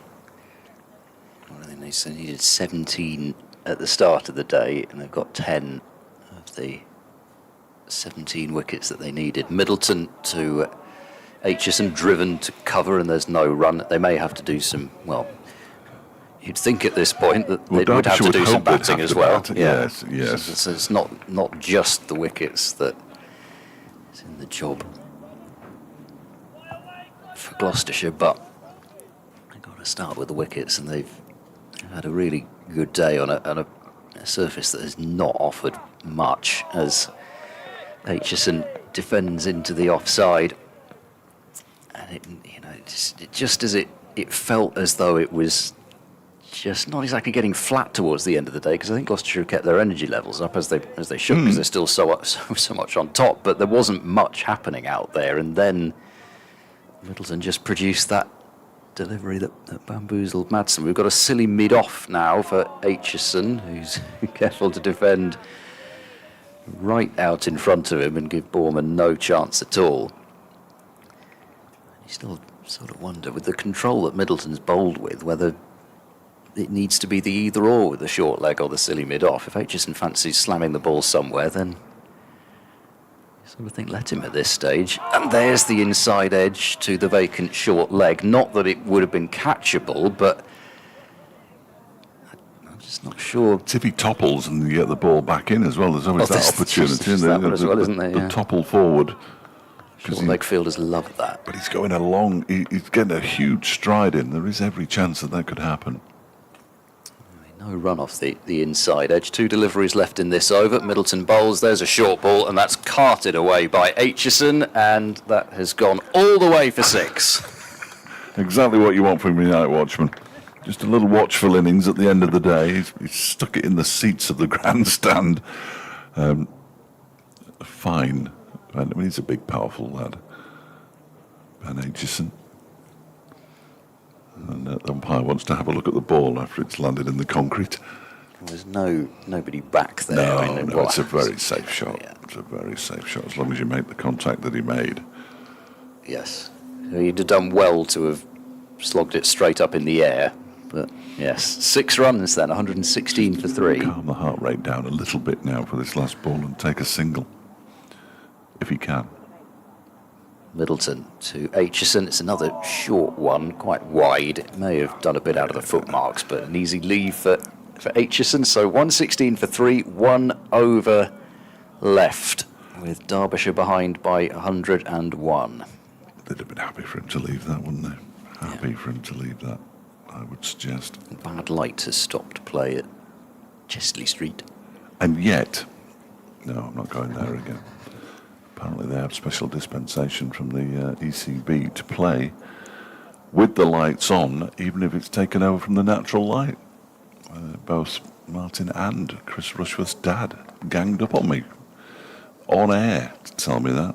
I stood my ground, as you can imagine. And there was no middle ground in the end, I can tell you that. Ollie Price to bowl the last over of the day, because I knew it was patent nonsense.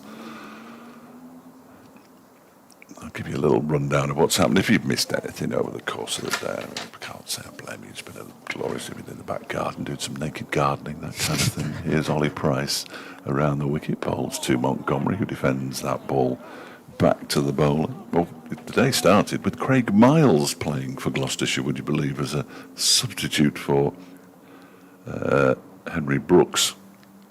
So that was the first surprise. Price is in, defended again by Montgomery. Martin Anderson and Wayne Madsen both went before lunch with wickets for Bell and Williams. And then it wasn't quite a procession, but it wasn't far off. Guest, Rees, Aitchison, Bashir for a 2-ball duck, with wickets for Van Buren and Bell and Miles. This one is defended by Montgomery. Zach Chappell was the last man out after an entertaining knock of 34. along with Mohammed Abbas. They were 217 behind and told they would be following on at tea. So we didn't lose any overs, which is good. 3 to go. Montgomery drives and he'll get off strike, which again is good, due to the fact that the new sensible regulation comes in September, and we would carry on after a wicket fell, but we won't here. Following on, Harry Kane went early for 5, Caleb Jewell for 10. They were 37 for 2.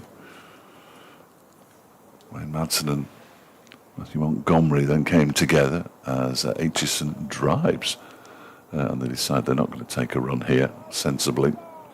But when they got to 100, Madsen was bowled by Ed Middleton. The other wickets go falling to Bell and Miles. Miles were an absolute beauty to get rid of Caleb Jewell. Bell trapping Harry Kane leg before wicket. Ben Aitchison on strike now is the night watchman.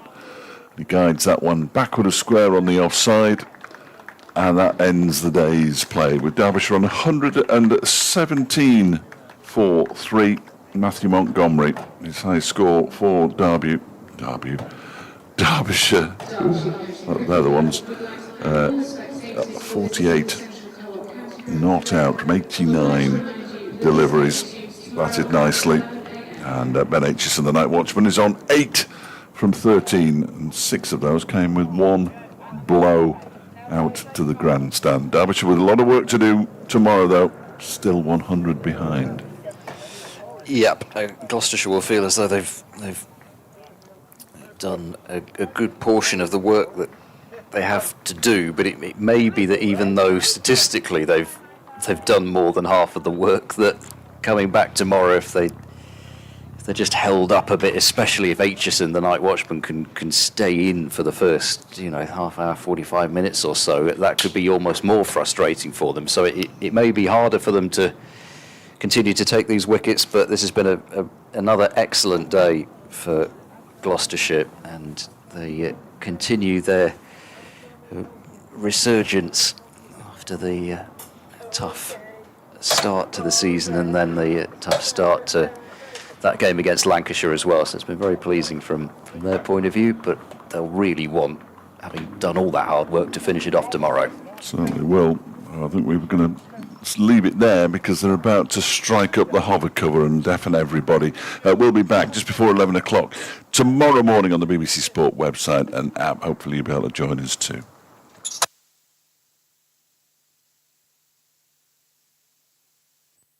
Cleared.